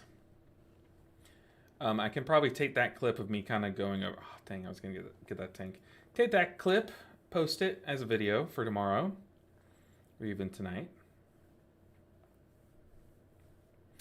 So, firstly, one, people are in remix. Two, the series is fine. Three, there's going to be those days, my guy. Four, don't let people locked in tins ruin your experience. Big true. Keep it up, and you'll see what happens. Don't worry, trust the process, my guy. Yeah. No, I mean, I'm not too worried about the stream. Like, I figured today's stream is going to be like very split, which is so fine. But like, I don't know. I just, it's whenever I make a series, I feel like series are, if you don't end them quick, they die out really hard, you know. And that's just the like a truth with series is, you know. To be fair, it's the only healer spec that has two things rolled into one spec that works. Not perfect, but works. I do agree there. It definitely plays into the weaving very well. Whereas like something like Holy Paladin, for example, the Holy Paladins, a lot of them, they hate their caster thing. They hate it. A couple changes that weren't listed. Ancient Teachings now affects Jade Fire Stomp. Wow. Okay. But Jade Fire Stomp itself doesn't heal. Okay. Very cool. So it'll heal off the damage it does, basically, which is very cool. And then just unlisted glass tree changes. Hey, you know what? We take that. I think it's a sick time for Midnight, personally. Super sick time. Okay, let's go and port over to Arakara. You know what? Let's mess around and get our first point of IO for the day. New talent, Serene Surge. After casting Enveloping Mist, your next Shayloons or Vivify becomes instant cast. This is now a choice node with Vivacious Vivification. Okay. I don't know why you would take that, to be honest. What? Calibara started the Zero to Hero hype series in Dragonflight and it kicked off. Series themselves were long as heck. Yeah, but I think so. I think going forward, what I'm gonna do whenever I do a series like this is, I'm gonna do it a lot like how Vlad does, where, this hunter just messaged me. Do you know the Ret? No. Where instead of doing like one weekly episode, I'm gonna take like basically each stream and make it its own episode, but like, I don't know. You know what I mean?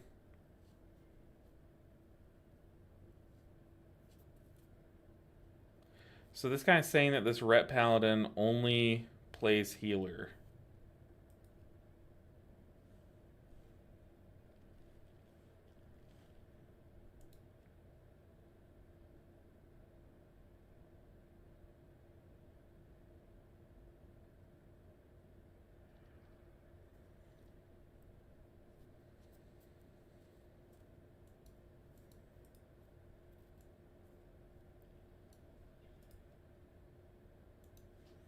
Interesting. I kind of want to see what this looks like.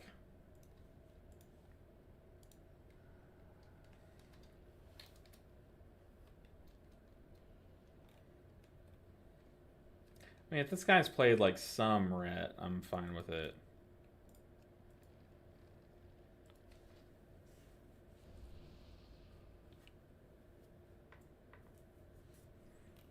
Raider IO's not even loading, so I say we just jam it. How hard can rep be, right? This town's wild, you think? So you basically alternate enveloping mist and like vivifies. It's good, but is it that much better than vivacious though? You know.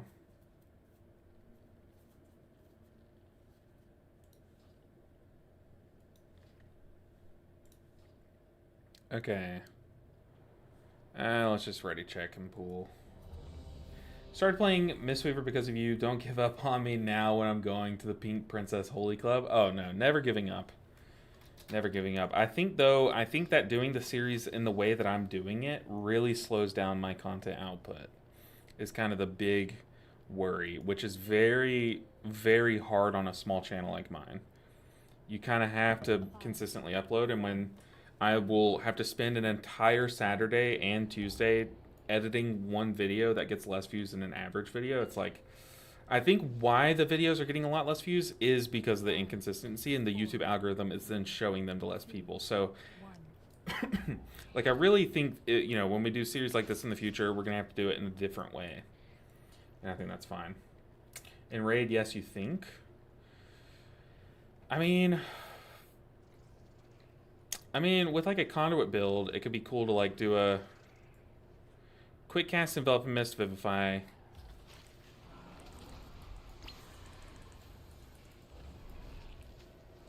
But like, it's just, is that too much better than doing instant vivifies after your rushing wind kicks? You know what I mean?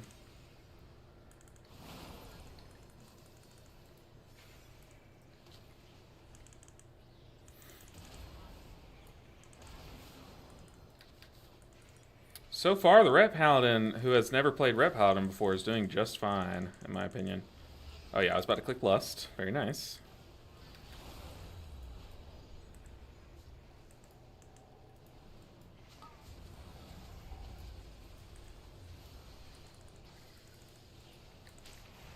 Oof.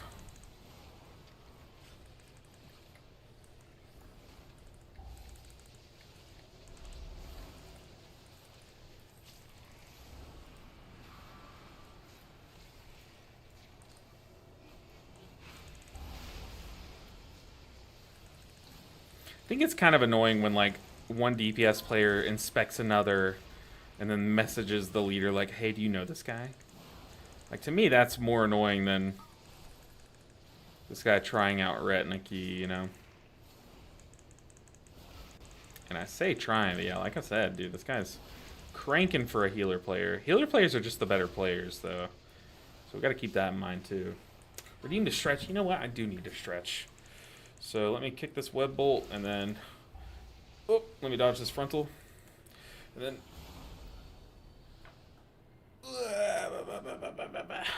There we go. That was a good one. Alright, we're cruising. We had one death, but it was to the frontal. We shake it off. Keep cruising. This Red Pally sure showed them. I know, right? Like, actually impressed.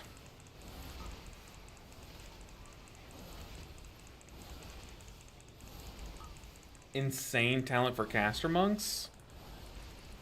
I mean, is it though? A caster monk is just going to be in a soothing mist though, right?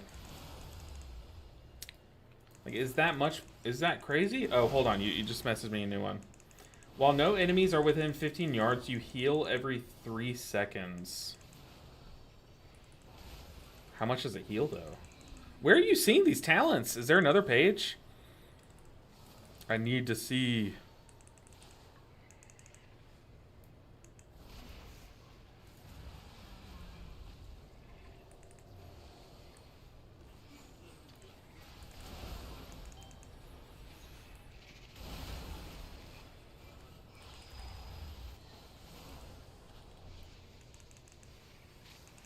Yes, that talent sounds actually insane.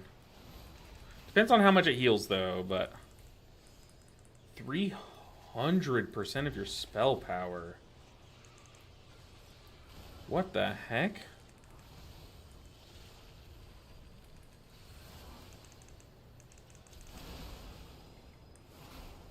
That's kind of crazy, man. That is kind of crazy.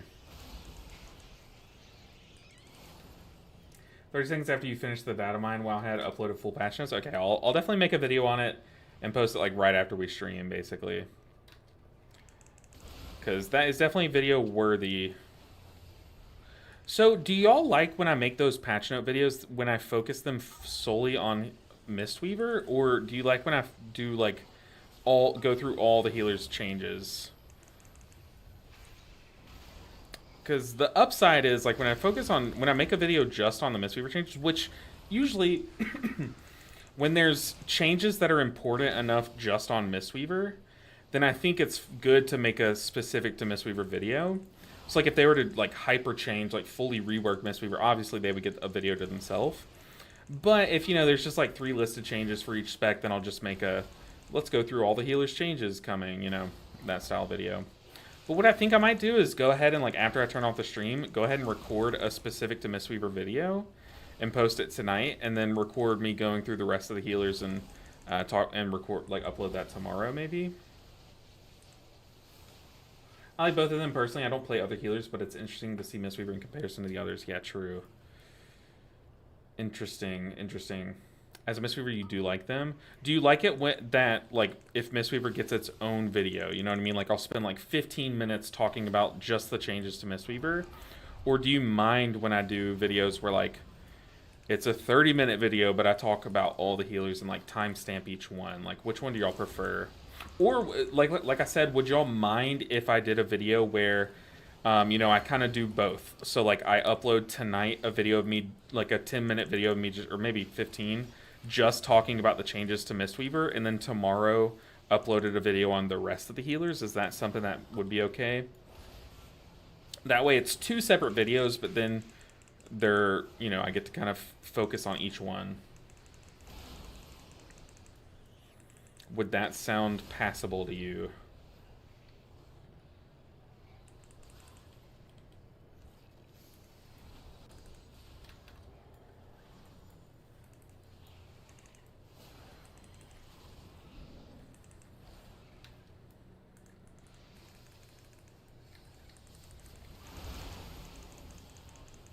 Oh, look at this Ret Paladin. Bopping the Hunter, dude. What a gamer. I will go to Mistweaver first on the timestamp video, then maybe listen to the rest as background noise. Yeah. I mean, that's kind of the intention with those style videos, right? But, like, would it be okay to do 2 separate videos? Like, one video talking through all the changes except for Mistweaver, but the Mistweaver has their own video. Or if I do 2 separate videos, should I then just also, in the second video, just also go over the Mistweaver ones quickly, but say that there's like a separate video for just the Mistweaver section?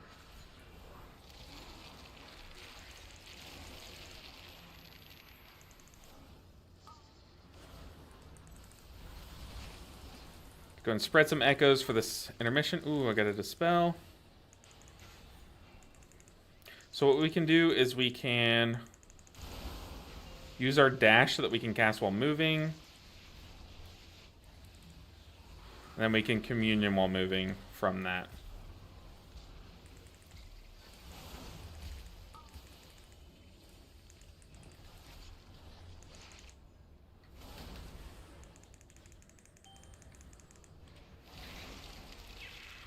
It's a cool way to use your mobility as a cooldown. Uh-oh. You know, Evoker has dog water range, but apparently it's just enough range to pull these jabbing flyers, so.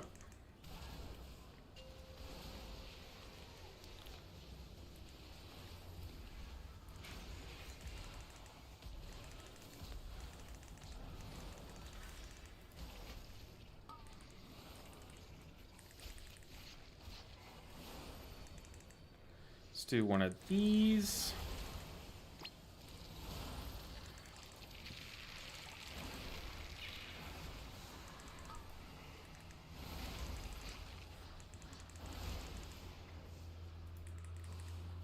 Okay, let's spread some echoes, get up to the webs.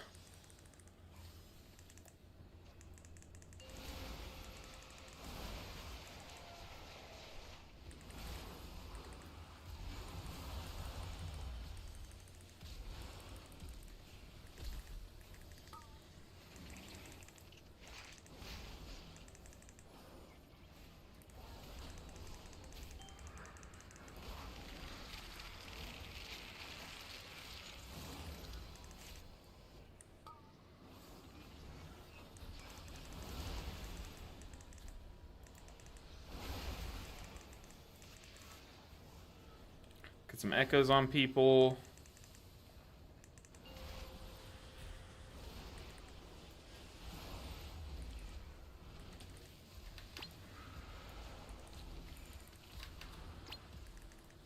Kind of got cut off there by the paladin.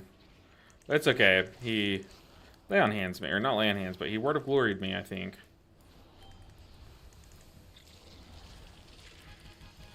This paladin's a gamer, man. Look at that paladin.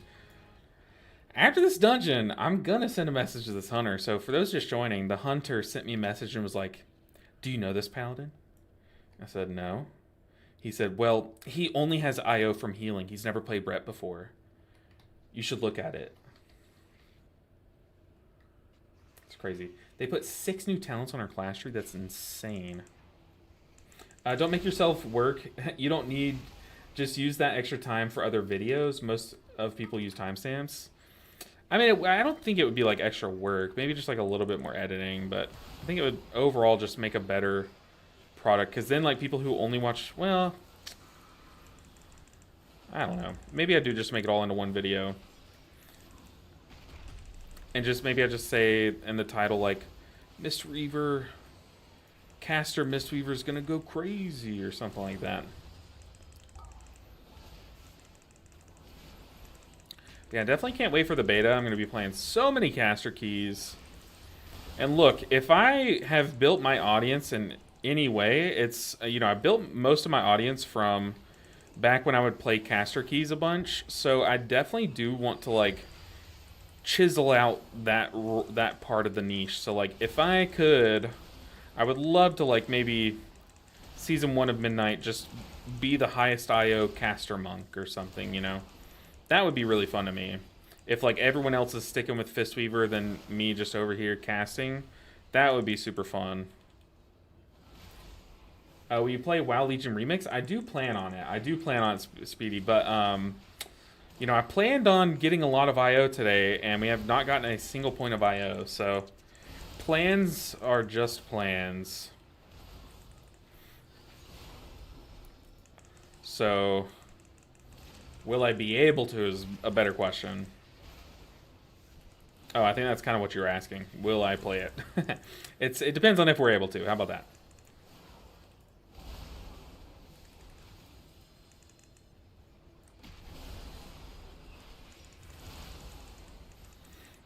But I appreciate you. Ms. Online. Ms. Online. Ms. Online.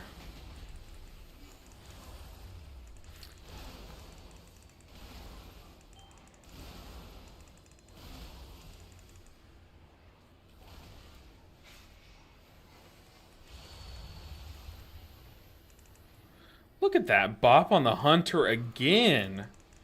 Is that Bop? That is Bop, right? Dude, this hunter is saving this... Or this paladin is saving this hunter left and right. You should get some IO and remix. Can you? I know... Wait, Mythic Plus is a thing, right? So I guess, yeah, you could. Huh. I totally forgot. Mythic Plus was in remix. Interesting. Wait, you can get IO and remix. So are people like... I'm sure people are leaderboard pushing, right? I might, but yeah, we have like 100-something days for Legion remix. But I know if you really want to leaderboard push, you probably have to play from day 1. And I don't know if I have that much grind in me. Plus, I'm going out of town in like a few weeks, so like I would already have some downtime. So I'm not gonna like push Legion too much.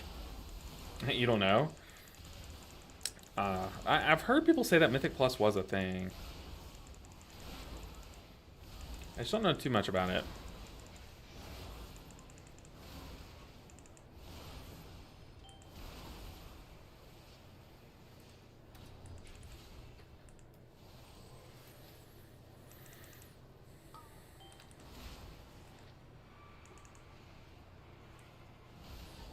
So this has been a bug with my Plater profile ever since I downloaded it.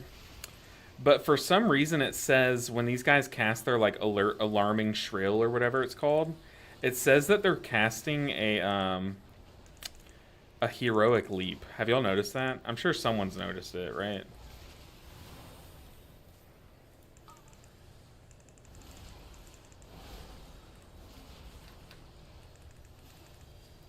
That's a Zephyr plus rewind moment. It's external the hunter.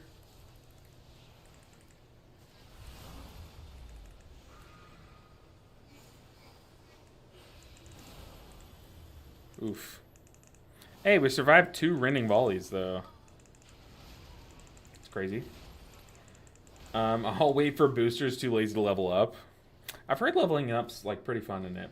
You ever any recommendations for me on how to learn Resto Druid? I am a shaman slash paladin main, and for me it's super stressful to dot everyone as druid plus doing damage as cat. My number one recommendation is say screw your damage. To learn the spec, say screw your damage. You don't need to cat weave. You know, if you're just learning the spec, you do not need to do damage at all. Like, the damage is like the final step to that spec. You need to learn how to do the healing and like really hyper focus on the healing. And you can worry about damage like once you've mastered the healing. But right now, if you're trying to learn how to cat weave damage in and do all the healing on Druid, that's just way too much all at once. And that's like the number one tip, even if you weren't asking specifically about damage. But yeah, 1000% say screw the damage.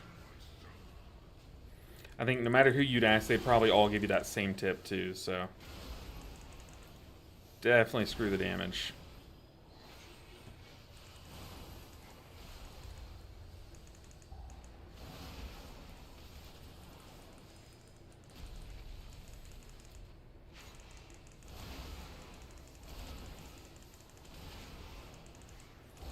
Oh.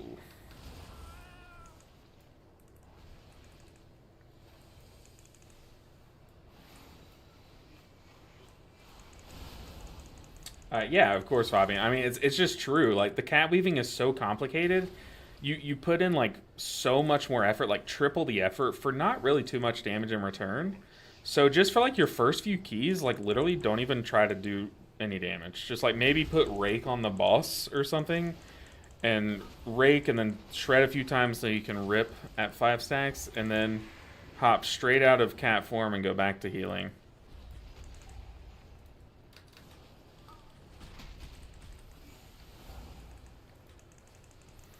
Best advice you can give, I'm a new player, and when I start with a new spec, I just focus on that. Yeah, 1000%. I think it's true for every healer, no matter what you're playing, but especially for Resto Druid. I feel like it's so much extra effort, and it's really not that much in return, not much damage. And, oh my goodness, Hunter. Oh my goodness. Did y'all see what the Hunter just did? He just got the dot, so he went out into the green, the darkness, and he pressed disengage.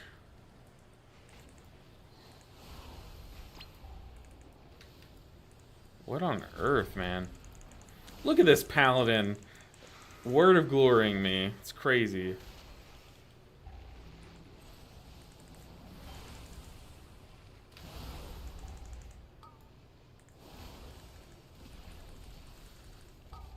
Honestly, LB, I'm looking at the spec tree right now with Rushing Windkick, Jade Fire Stomp from Rushing Windkick, and Crackling Jade Lightning. I think Caster Mistweaver might have enough damage to at least be playable. Oh, 1,000,000,000%. Like, definitely be playable. I feel like there still will be some people who don't swap to it. And, yeah. Raid offer us this night because of bugs. Oh, man. Whoa. Hold on. I feel like I missed some messages from you, TLDR. Give me a second. This boss has a lot going on. I'm trying to read chat at the same time, and it's stressing me out, man.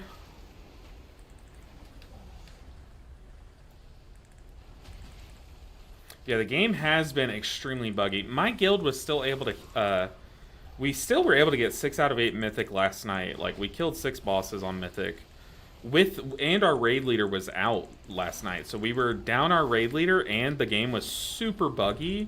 Still 6 out of 8. I mean, we killed it last night, but I know a lot of guilds are kind of like being like, you know what, this game is too buggy. We're gonna take a break. Not doing remix. Eventually, I'll get to remix, but I'd be really annoyed with myself if I swap to remix before completing this challenge. You know. Pally cleanses himself, sacks the Pally, and second, if not first in damage. What a PogChamp. This hunter needs to apologize to the Go to Pally 1,000,000,000%. This paladin is cranking. So for those that missed this little paladin hunter lore, this hunter, when I first invited this paladin, messaged me and was like, do you know this paladin? They're strictly a healer. Like, they don't play ret. Look at their Raider IO. I promise. Like, look at it. And so I was like, you know what? Screw it. Healers are better players than DPS players. We know this, right? So I'll give the guy a chance. And this ret paladin is absolutely blasting. Like, he's not only like topping the meters on most pools, but he's also doing so much utility. Like, he's cranking, man. So he's putting up good numbers for us healers, for sure.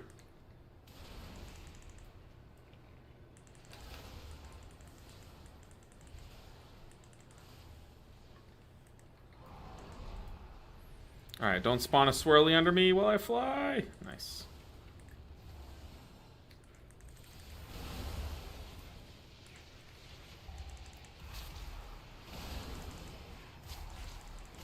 I can't see anything, man.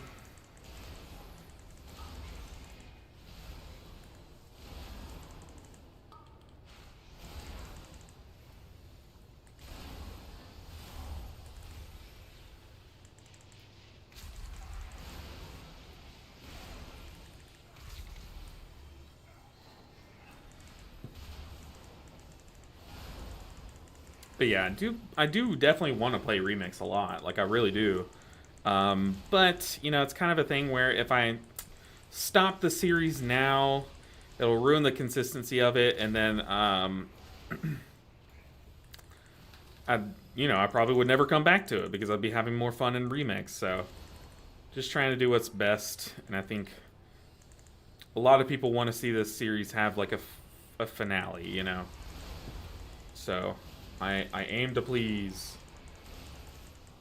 What's your IO score on your main?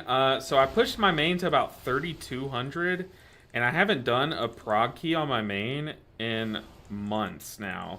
So my main is sitting at like 3,200, but last season it was like 3520 something.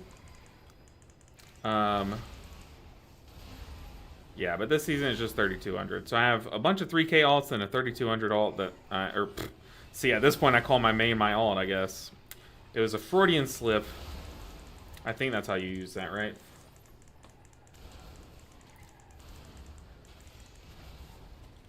But see, this is why, nerdies. That's why I think Mistweavers deserve their own little recap video of the changes. I think the changes are super cool. And look, a lot of other content creators are going to be upset about the changes coming to Mistweaver. But I am someone who has loved Caster Monk for a long time, and I feel like I shouldn't be the bad guy for enjoying the changes to Caster Monk, or for Caster Monk to get some love. I shouldn't be the bad guy. All these cleaving living flames are going to be killing these blood workers. So I have to be careful because all the blood puddles are going to be spawned far away.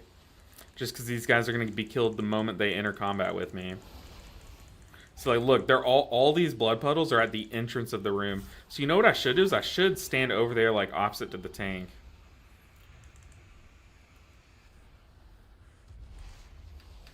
Like I definitely should be standing over here. Hold on.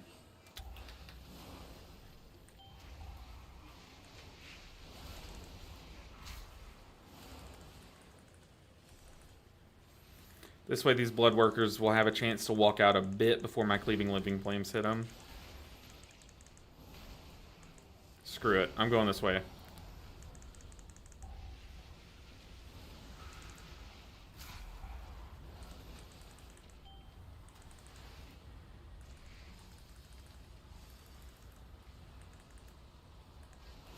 I just realized this guy's playing Frost Mage. Frost Mage is so weird. Back when I played Frost Mage a little bit, which was in Shadowlands, it was such a AoE damage spec. So back in the day, you would just cast Blizzard, which is that thing that's kind of like a damaging healing rain kind of thing. And that did so much damage. But then you shoot out a frozen orb, which is just this little thing that you see, like it's like a swirling little snowball, and it just sits there and pulses out damage to things inside of it. And then you would spam your one of your like single target filler. Basically, it was like an Azure Strike. This evoker spell, like frost mages have like an equivalent to it, and that would just do a ton of damage, and it would cleave to enemies with your legendary that you would take. So it's kind of weird seeing the evolution of frost mage and how it used to be this like crazy AoE damaging spec, but now it does big single target frost spike, I think is the spell damage. Uh-oh. Our poor tank in travel form. Oh god, where's our tank?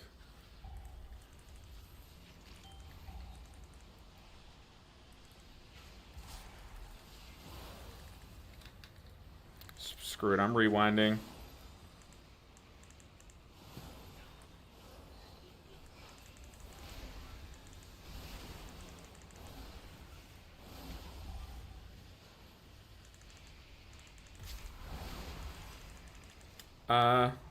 I found it boring. I only made it to level 22. You talking about Frostman? Oh, Legion Remix?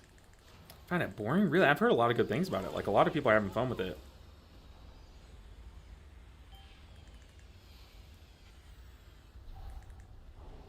Ooh, nice. A freedom.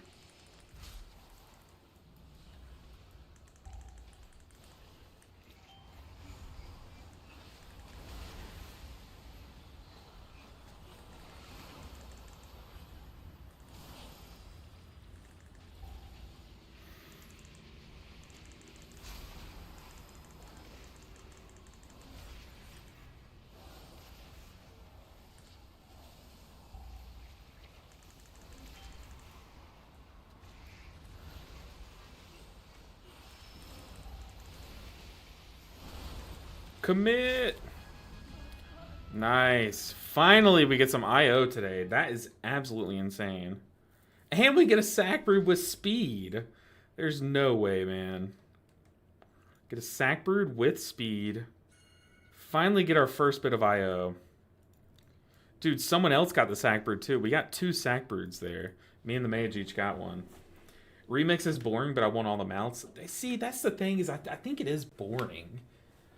Personally, but yeah, I do it for the transmog for sure. Or Necrolord and big Frostbolt spamming. That's true. They did big single target damage back in the day. Because I think their Necrolord cooldown was like their damage kind of amped up. So basically, it was kind of like how Chrono Flames work. Where whenever they had Frostbolt, it like drew damage back, right? I'm pretty sure. You mind if I send you the build I just made for Caster Mistweaver? Narities, go crazy. I would never stop you from DMing me some spice. Some of the spice. Unfortunate, took his puddle and he was too slow to get a new one. I think I did take his puddle for sure. Also, Taz Dingo, fantastic name. I'm curious if you're named after something WoW related or if it's Heroes of the Storm and you were just like a big, what was his name? Zul'jin player. I'm curious. Streamer loot? Oh boy. Man, where's that streamer loot been all season? Okay, I say that, but I do want to point out, I have to show you guys this. My Mistweaver monk is cracked to the nines. Okay, let me show you guys my Mistweaver's loot.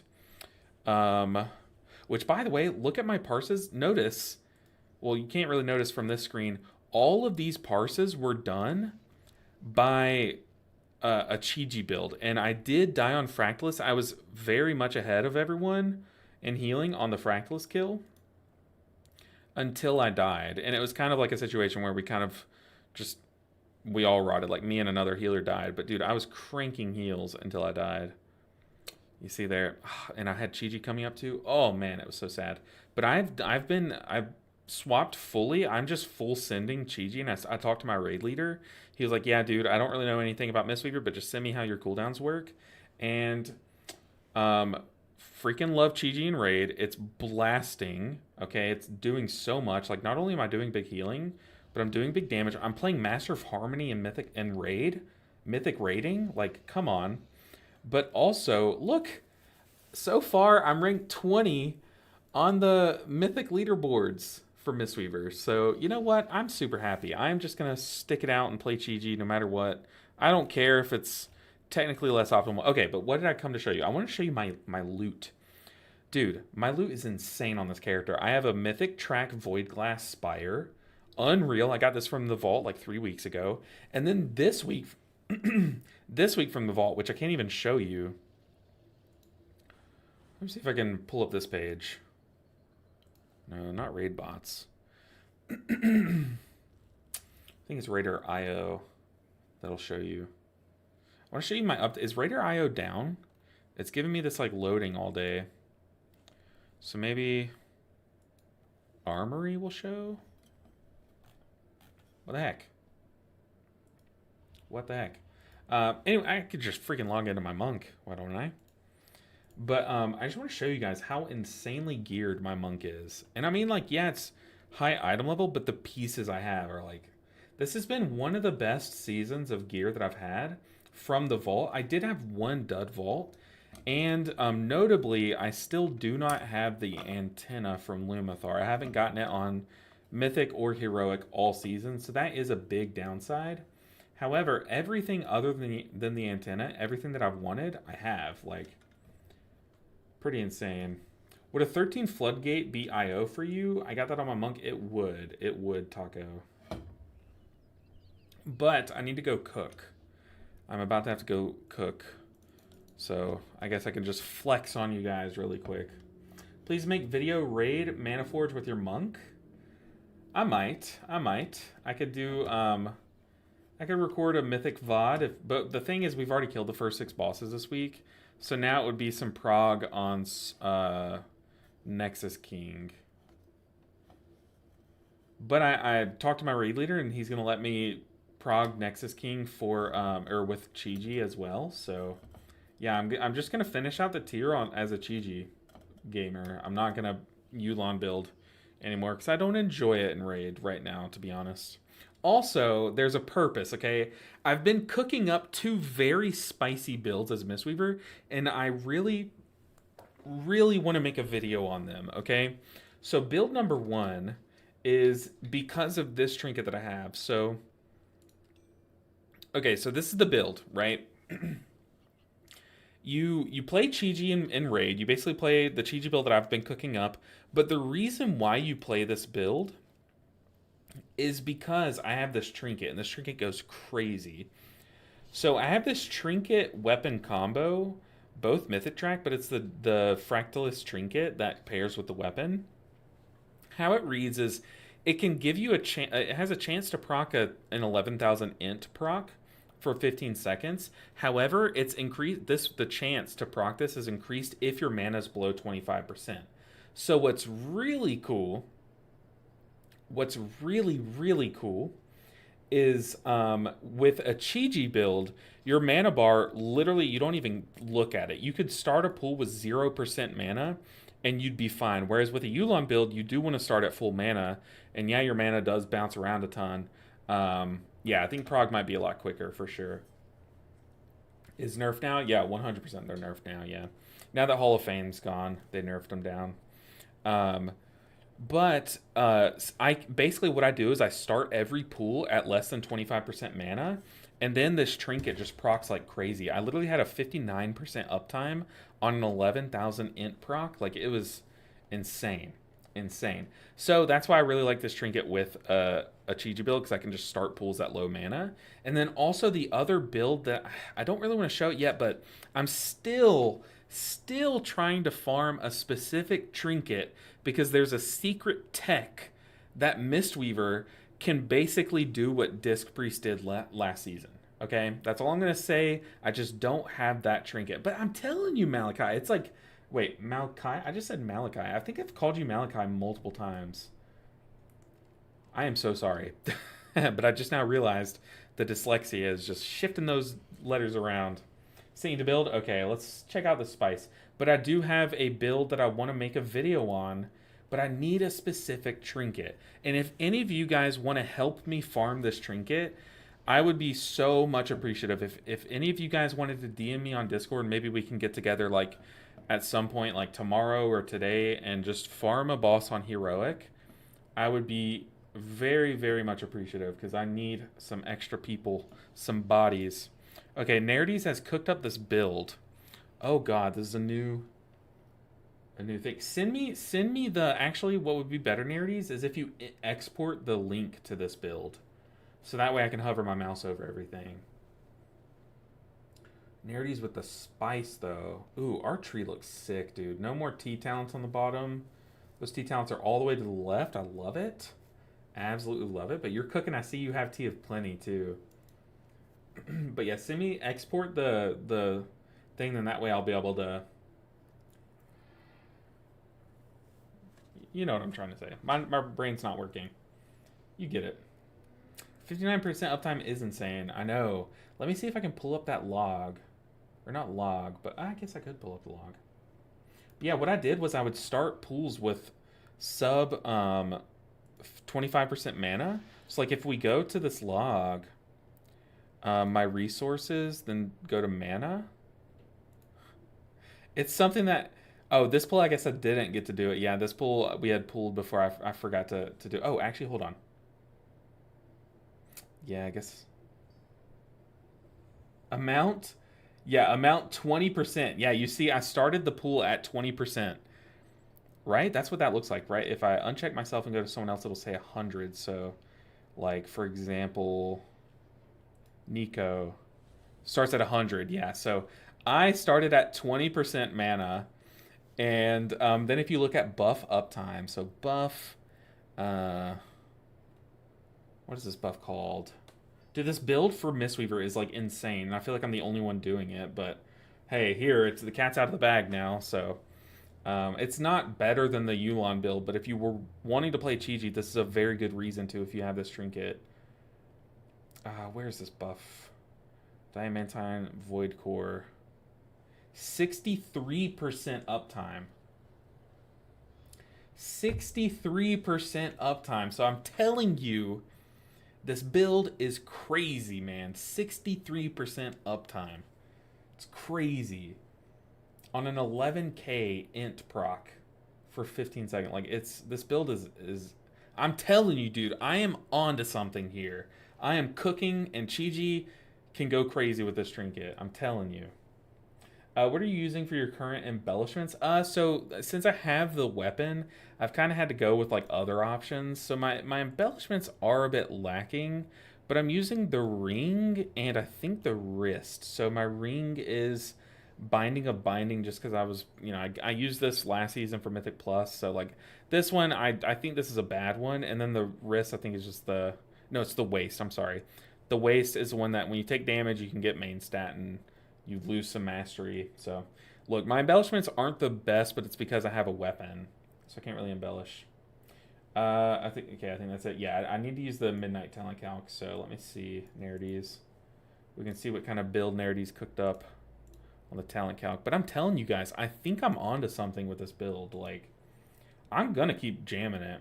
11k on average because it stacks, right? Yeah, that's true. It can overlap.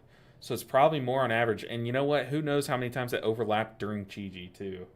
So I need to use the Midnight Talent Calc. How does one... Midnight? Just going to click Midnight, see if it takes me somewhere. Is that notifications? Do I have 1,200 notifications? Did I comment on something and people have just been... How do you get to the Talent Calc? I'm a little stupid, so go easy on me. Tools, maybe? Talent Calc. Let's try this. This looks promising. Oh, wait, no. How did you like that belt? The belt is fine. I like the belt embellishment, but the ring embellishment is, honestly, I'm the only one in my raid that uses that ring, so I need to trade it. Or I need to convince Shamrock. I'm sure if anyone, I could probably convince Shamrock to use it because he's a big Mythic Plus gamer, so... I need to try, but is there a way to go to...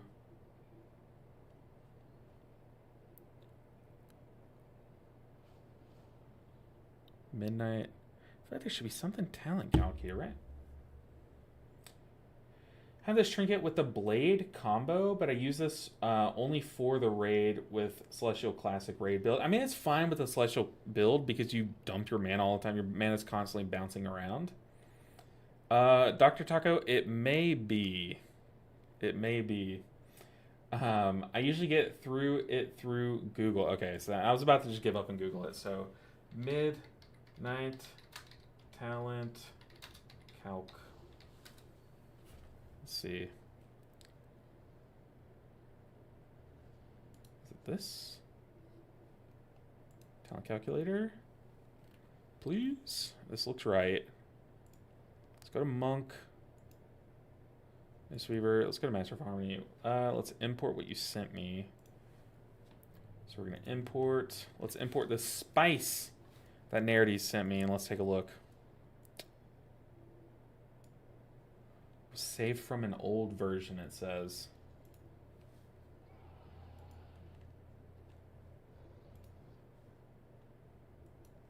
It's not letting me import. You know what? We're going to do this the old-fashioned way. I really want to see the spice that Nardies has sent me. Y'all know I'm all about some random wacky builds. And if Caster Monk's going to be a thing next season, I definitely want to be the champion of it, right? I feel like I was kind of one of the main, whether it was a good thing for the community or the bad thing for the community, I was one of the main people pushing Caster Mistweaver a long time ago. And then I kind of gave up on it. So I definitely want to pick that back up. See, I think you can actually get a point. You can get a second point. You probably don't need both points in Rapid Diffusion with this build. Nardies. Going Yulon. Going Mistrap. So you can probably gain a point somewhere up here if you wanted to.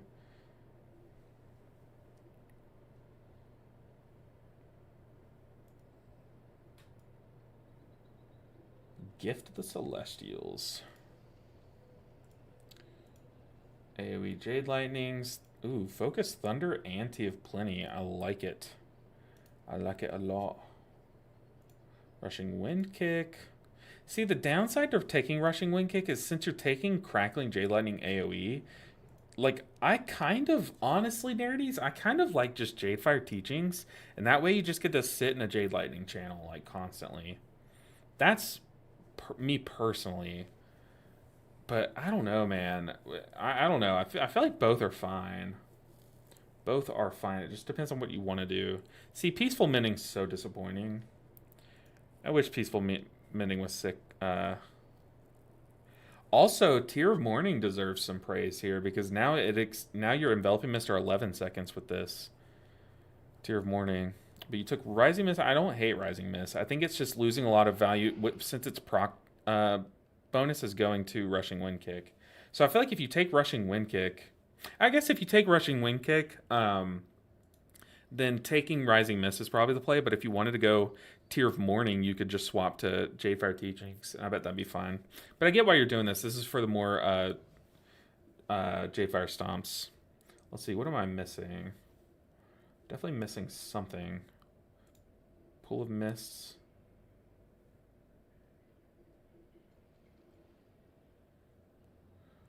What am I missing here? Oh, do these count? Oh, those count. Okay, I'm stupid. You took Gift. Or not Gift, you took Conduit. Let's see, the Enhanced Hots. Temple Training. Restore Balance. Okay.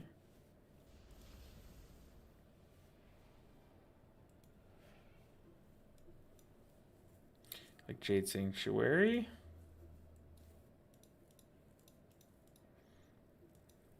I definitely don't hate it. But like I said, I do think that there's some play where you could swap this build, just go Tear of Mourning, Jadefire Teachings, and now this is equally cooking, right? Because of the change to Jade Empowerment. I think this would be sick. so Jadefire Teachings, the reason why I like it with this build is, like, I get it. Then you probably then at that point take off all these T talents. But okay, I think there's two different variations. So you could go a build like this where you don't take the T's and you just sit there and you're either Soothing Misting or Jade Lightninging. So you're doing one or the other, right? With Windwalker talent, yeah, it's all bugged. It's all bugged. But you either take the T talents and go a rushing wind kick caster build, and that way you're playing around rising mists and the proc heal of the rushing wind kick, and you're either playing that build and getting a bunch of Jadefire Stomp damage, or you're playing a build where you go strictly, what was I saying? Tear of Mourning and Jadefire Teachings. That's my take on it. But I do like this build if you're going rushing wind kick for sure. This build looks really fun. Oh yeah, guys, midnight's gonna be fun. I'm gonna be cooking so much. But hey, speaking of cooking, I have to go cook. I have D&D in 35 minutes, and I have 35 minutes to cook dinner, basically. So, everyone, today was a catastrophe. We got like no IO, but that is a-okay.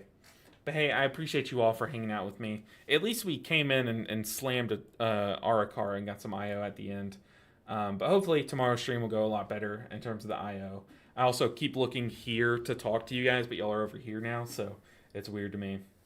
I feel like you lose a lot of value from JFT, Jade Fire Stomp, I guess, if you're not into raid range to Tiger Palm. I mean, yeah, but at that point you're just taking it for the Crackling Jade Lightning, for the steady throughput of it. But then again, you'd probably get a lot more steady throughput from the rushing wind kick proc at this point that they're adding. I don't know. Like I said, I'll have to get into the beta once that opens up and test it a bunch, which I will be doing. We have a month until the beta. But everyone, I appreciate you all so much. Nerdies, I'll probably chat with you later about this because it sounds sick, man. I'm super excited. But you got, yeah, have fun, have a nice time D&Ding. We've taken a break a few weeks, so I'm glad to be back. All right, but I'll catch you all tomorrow. Hopefully we can make some strides on this challenge because it needs to end, man.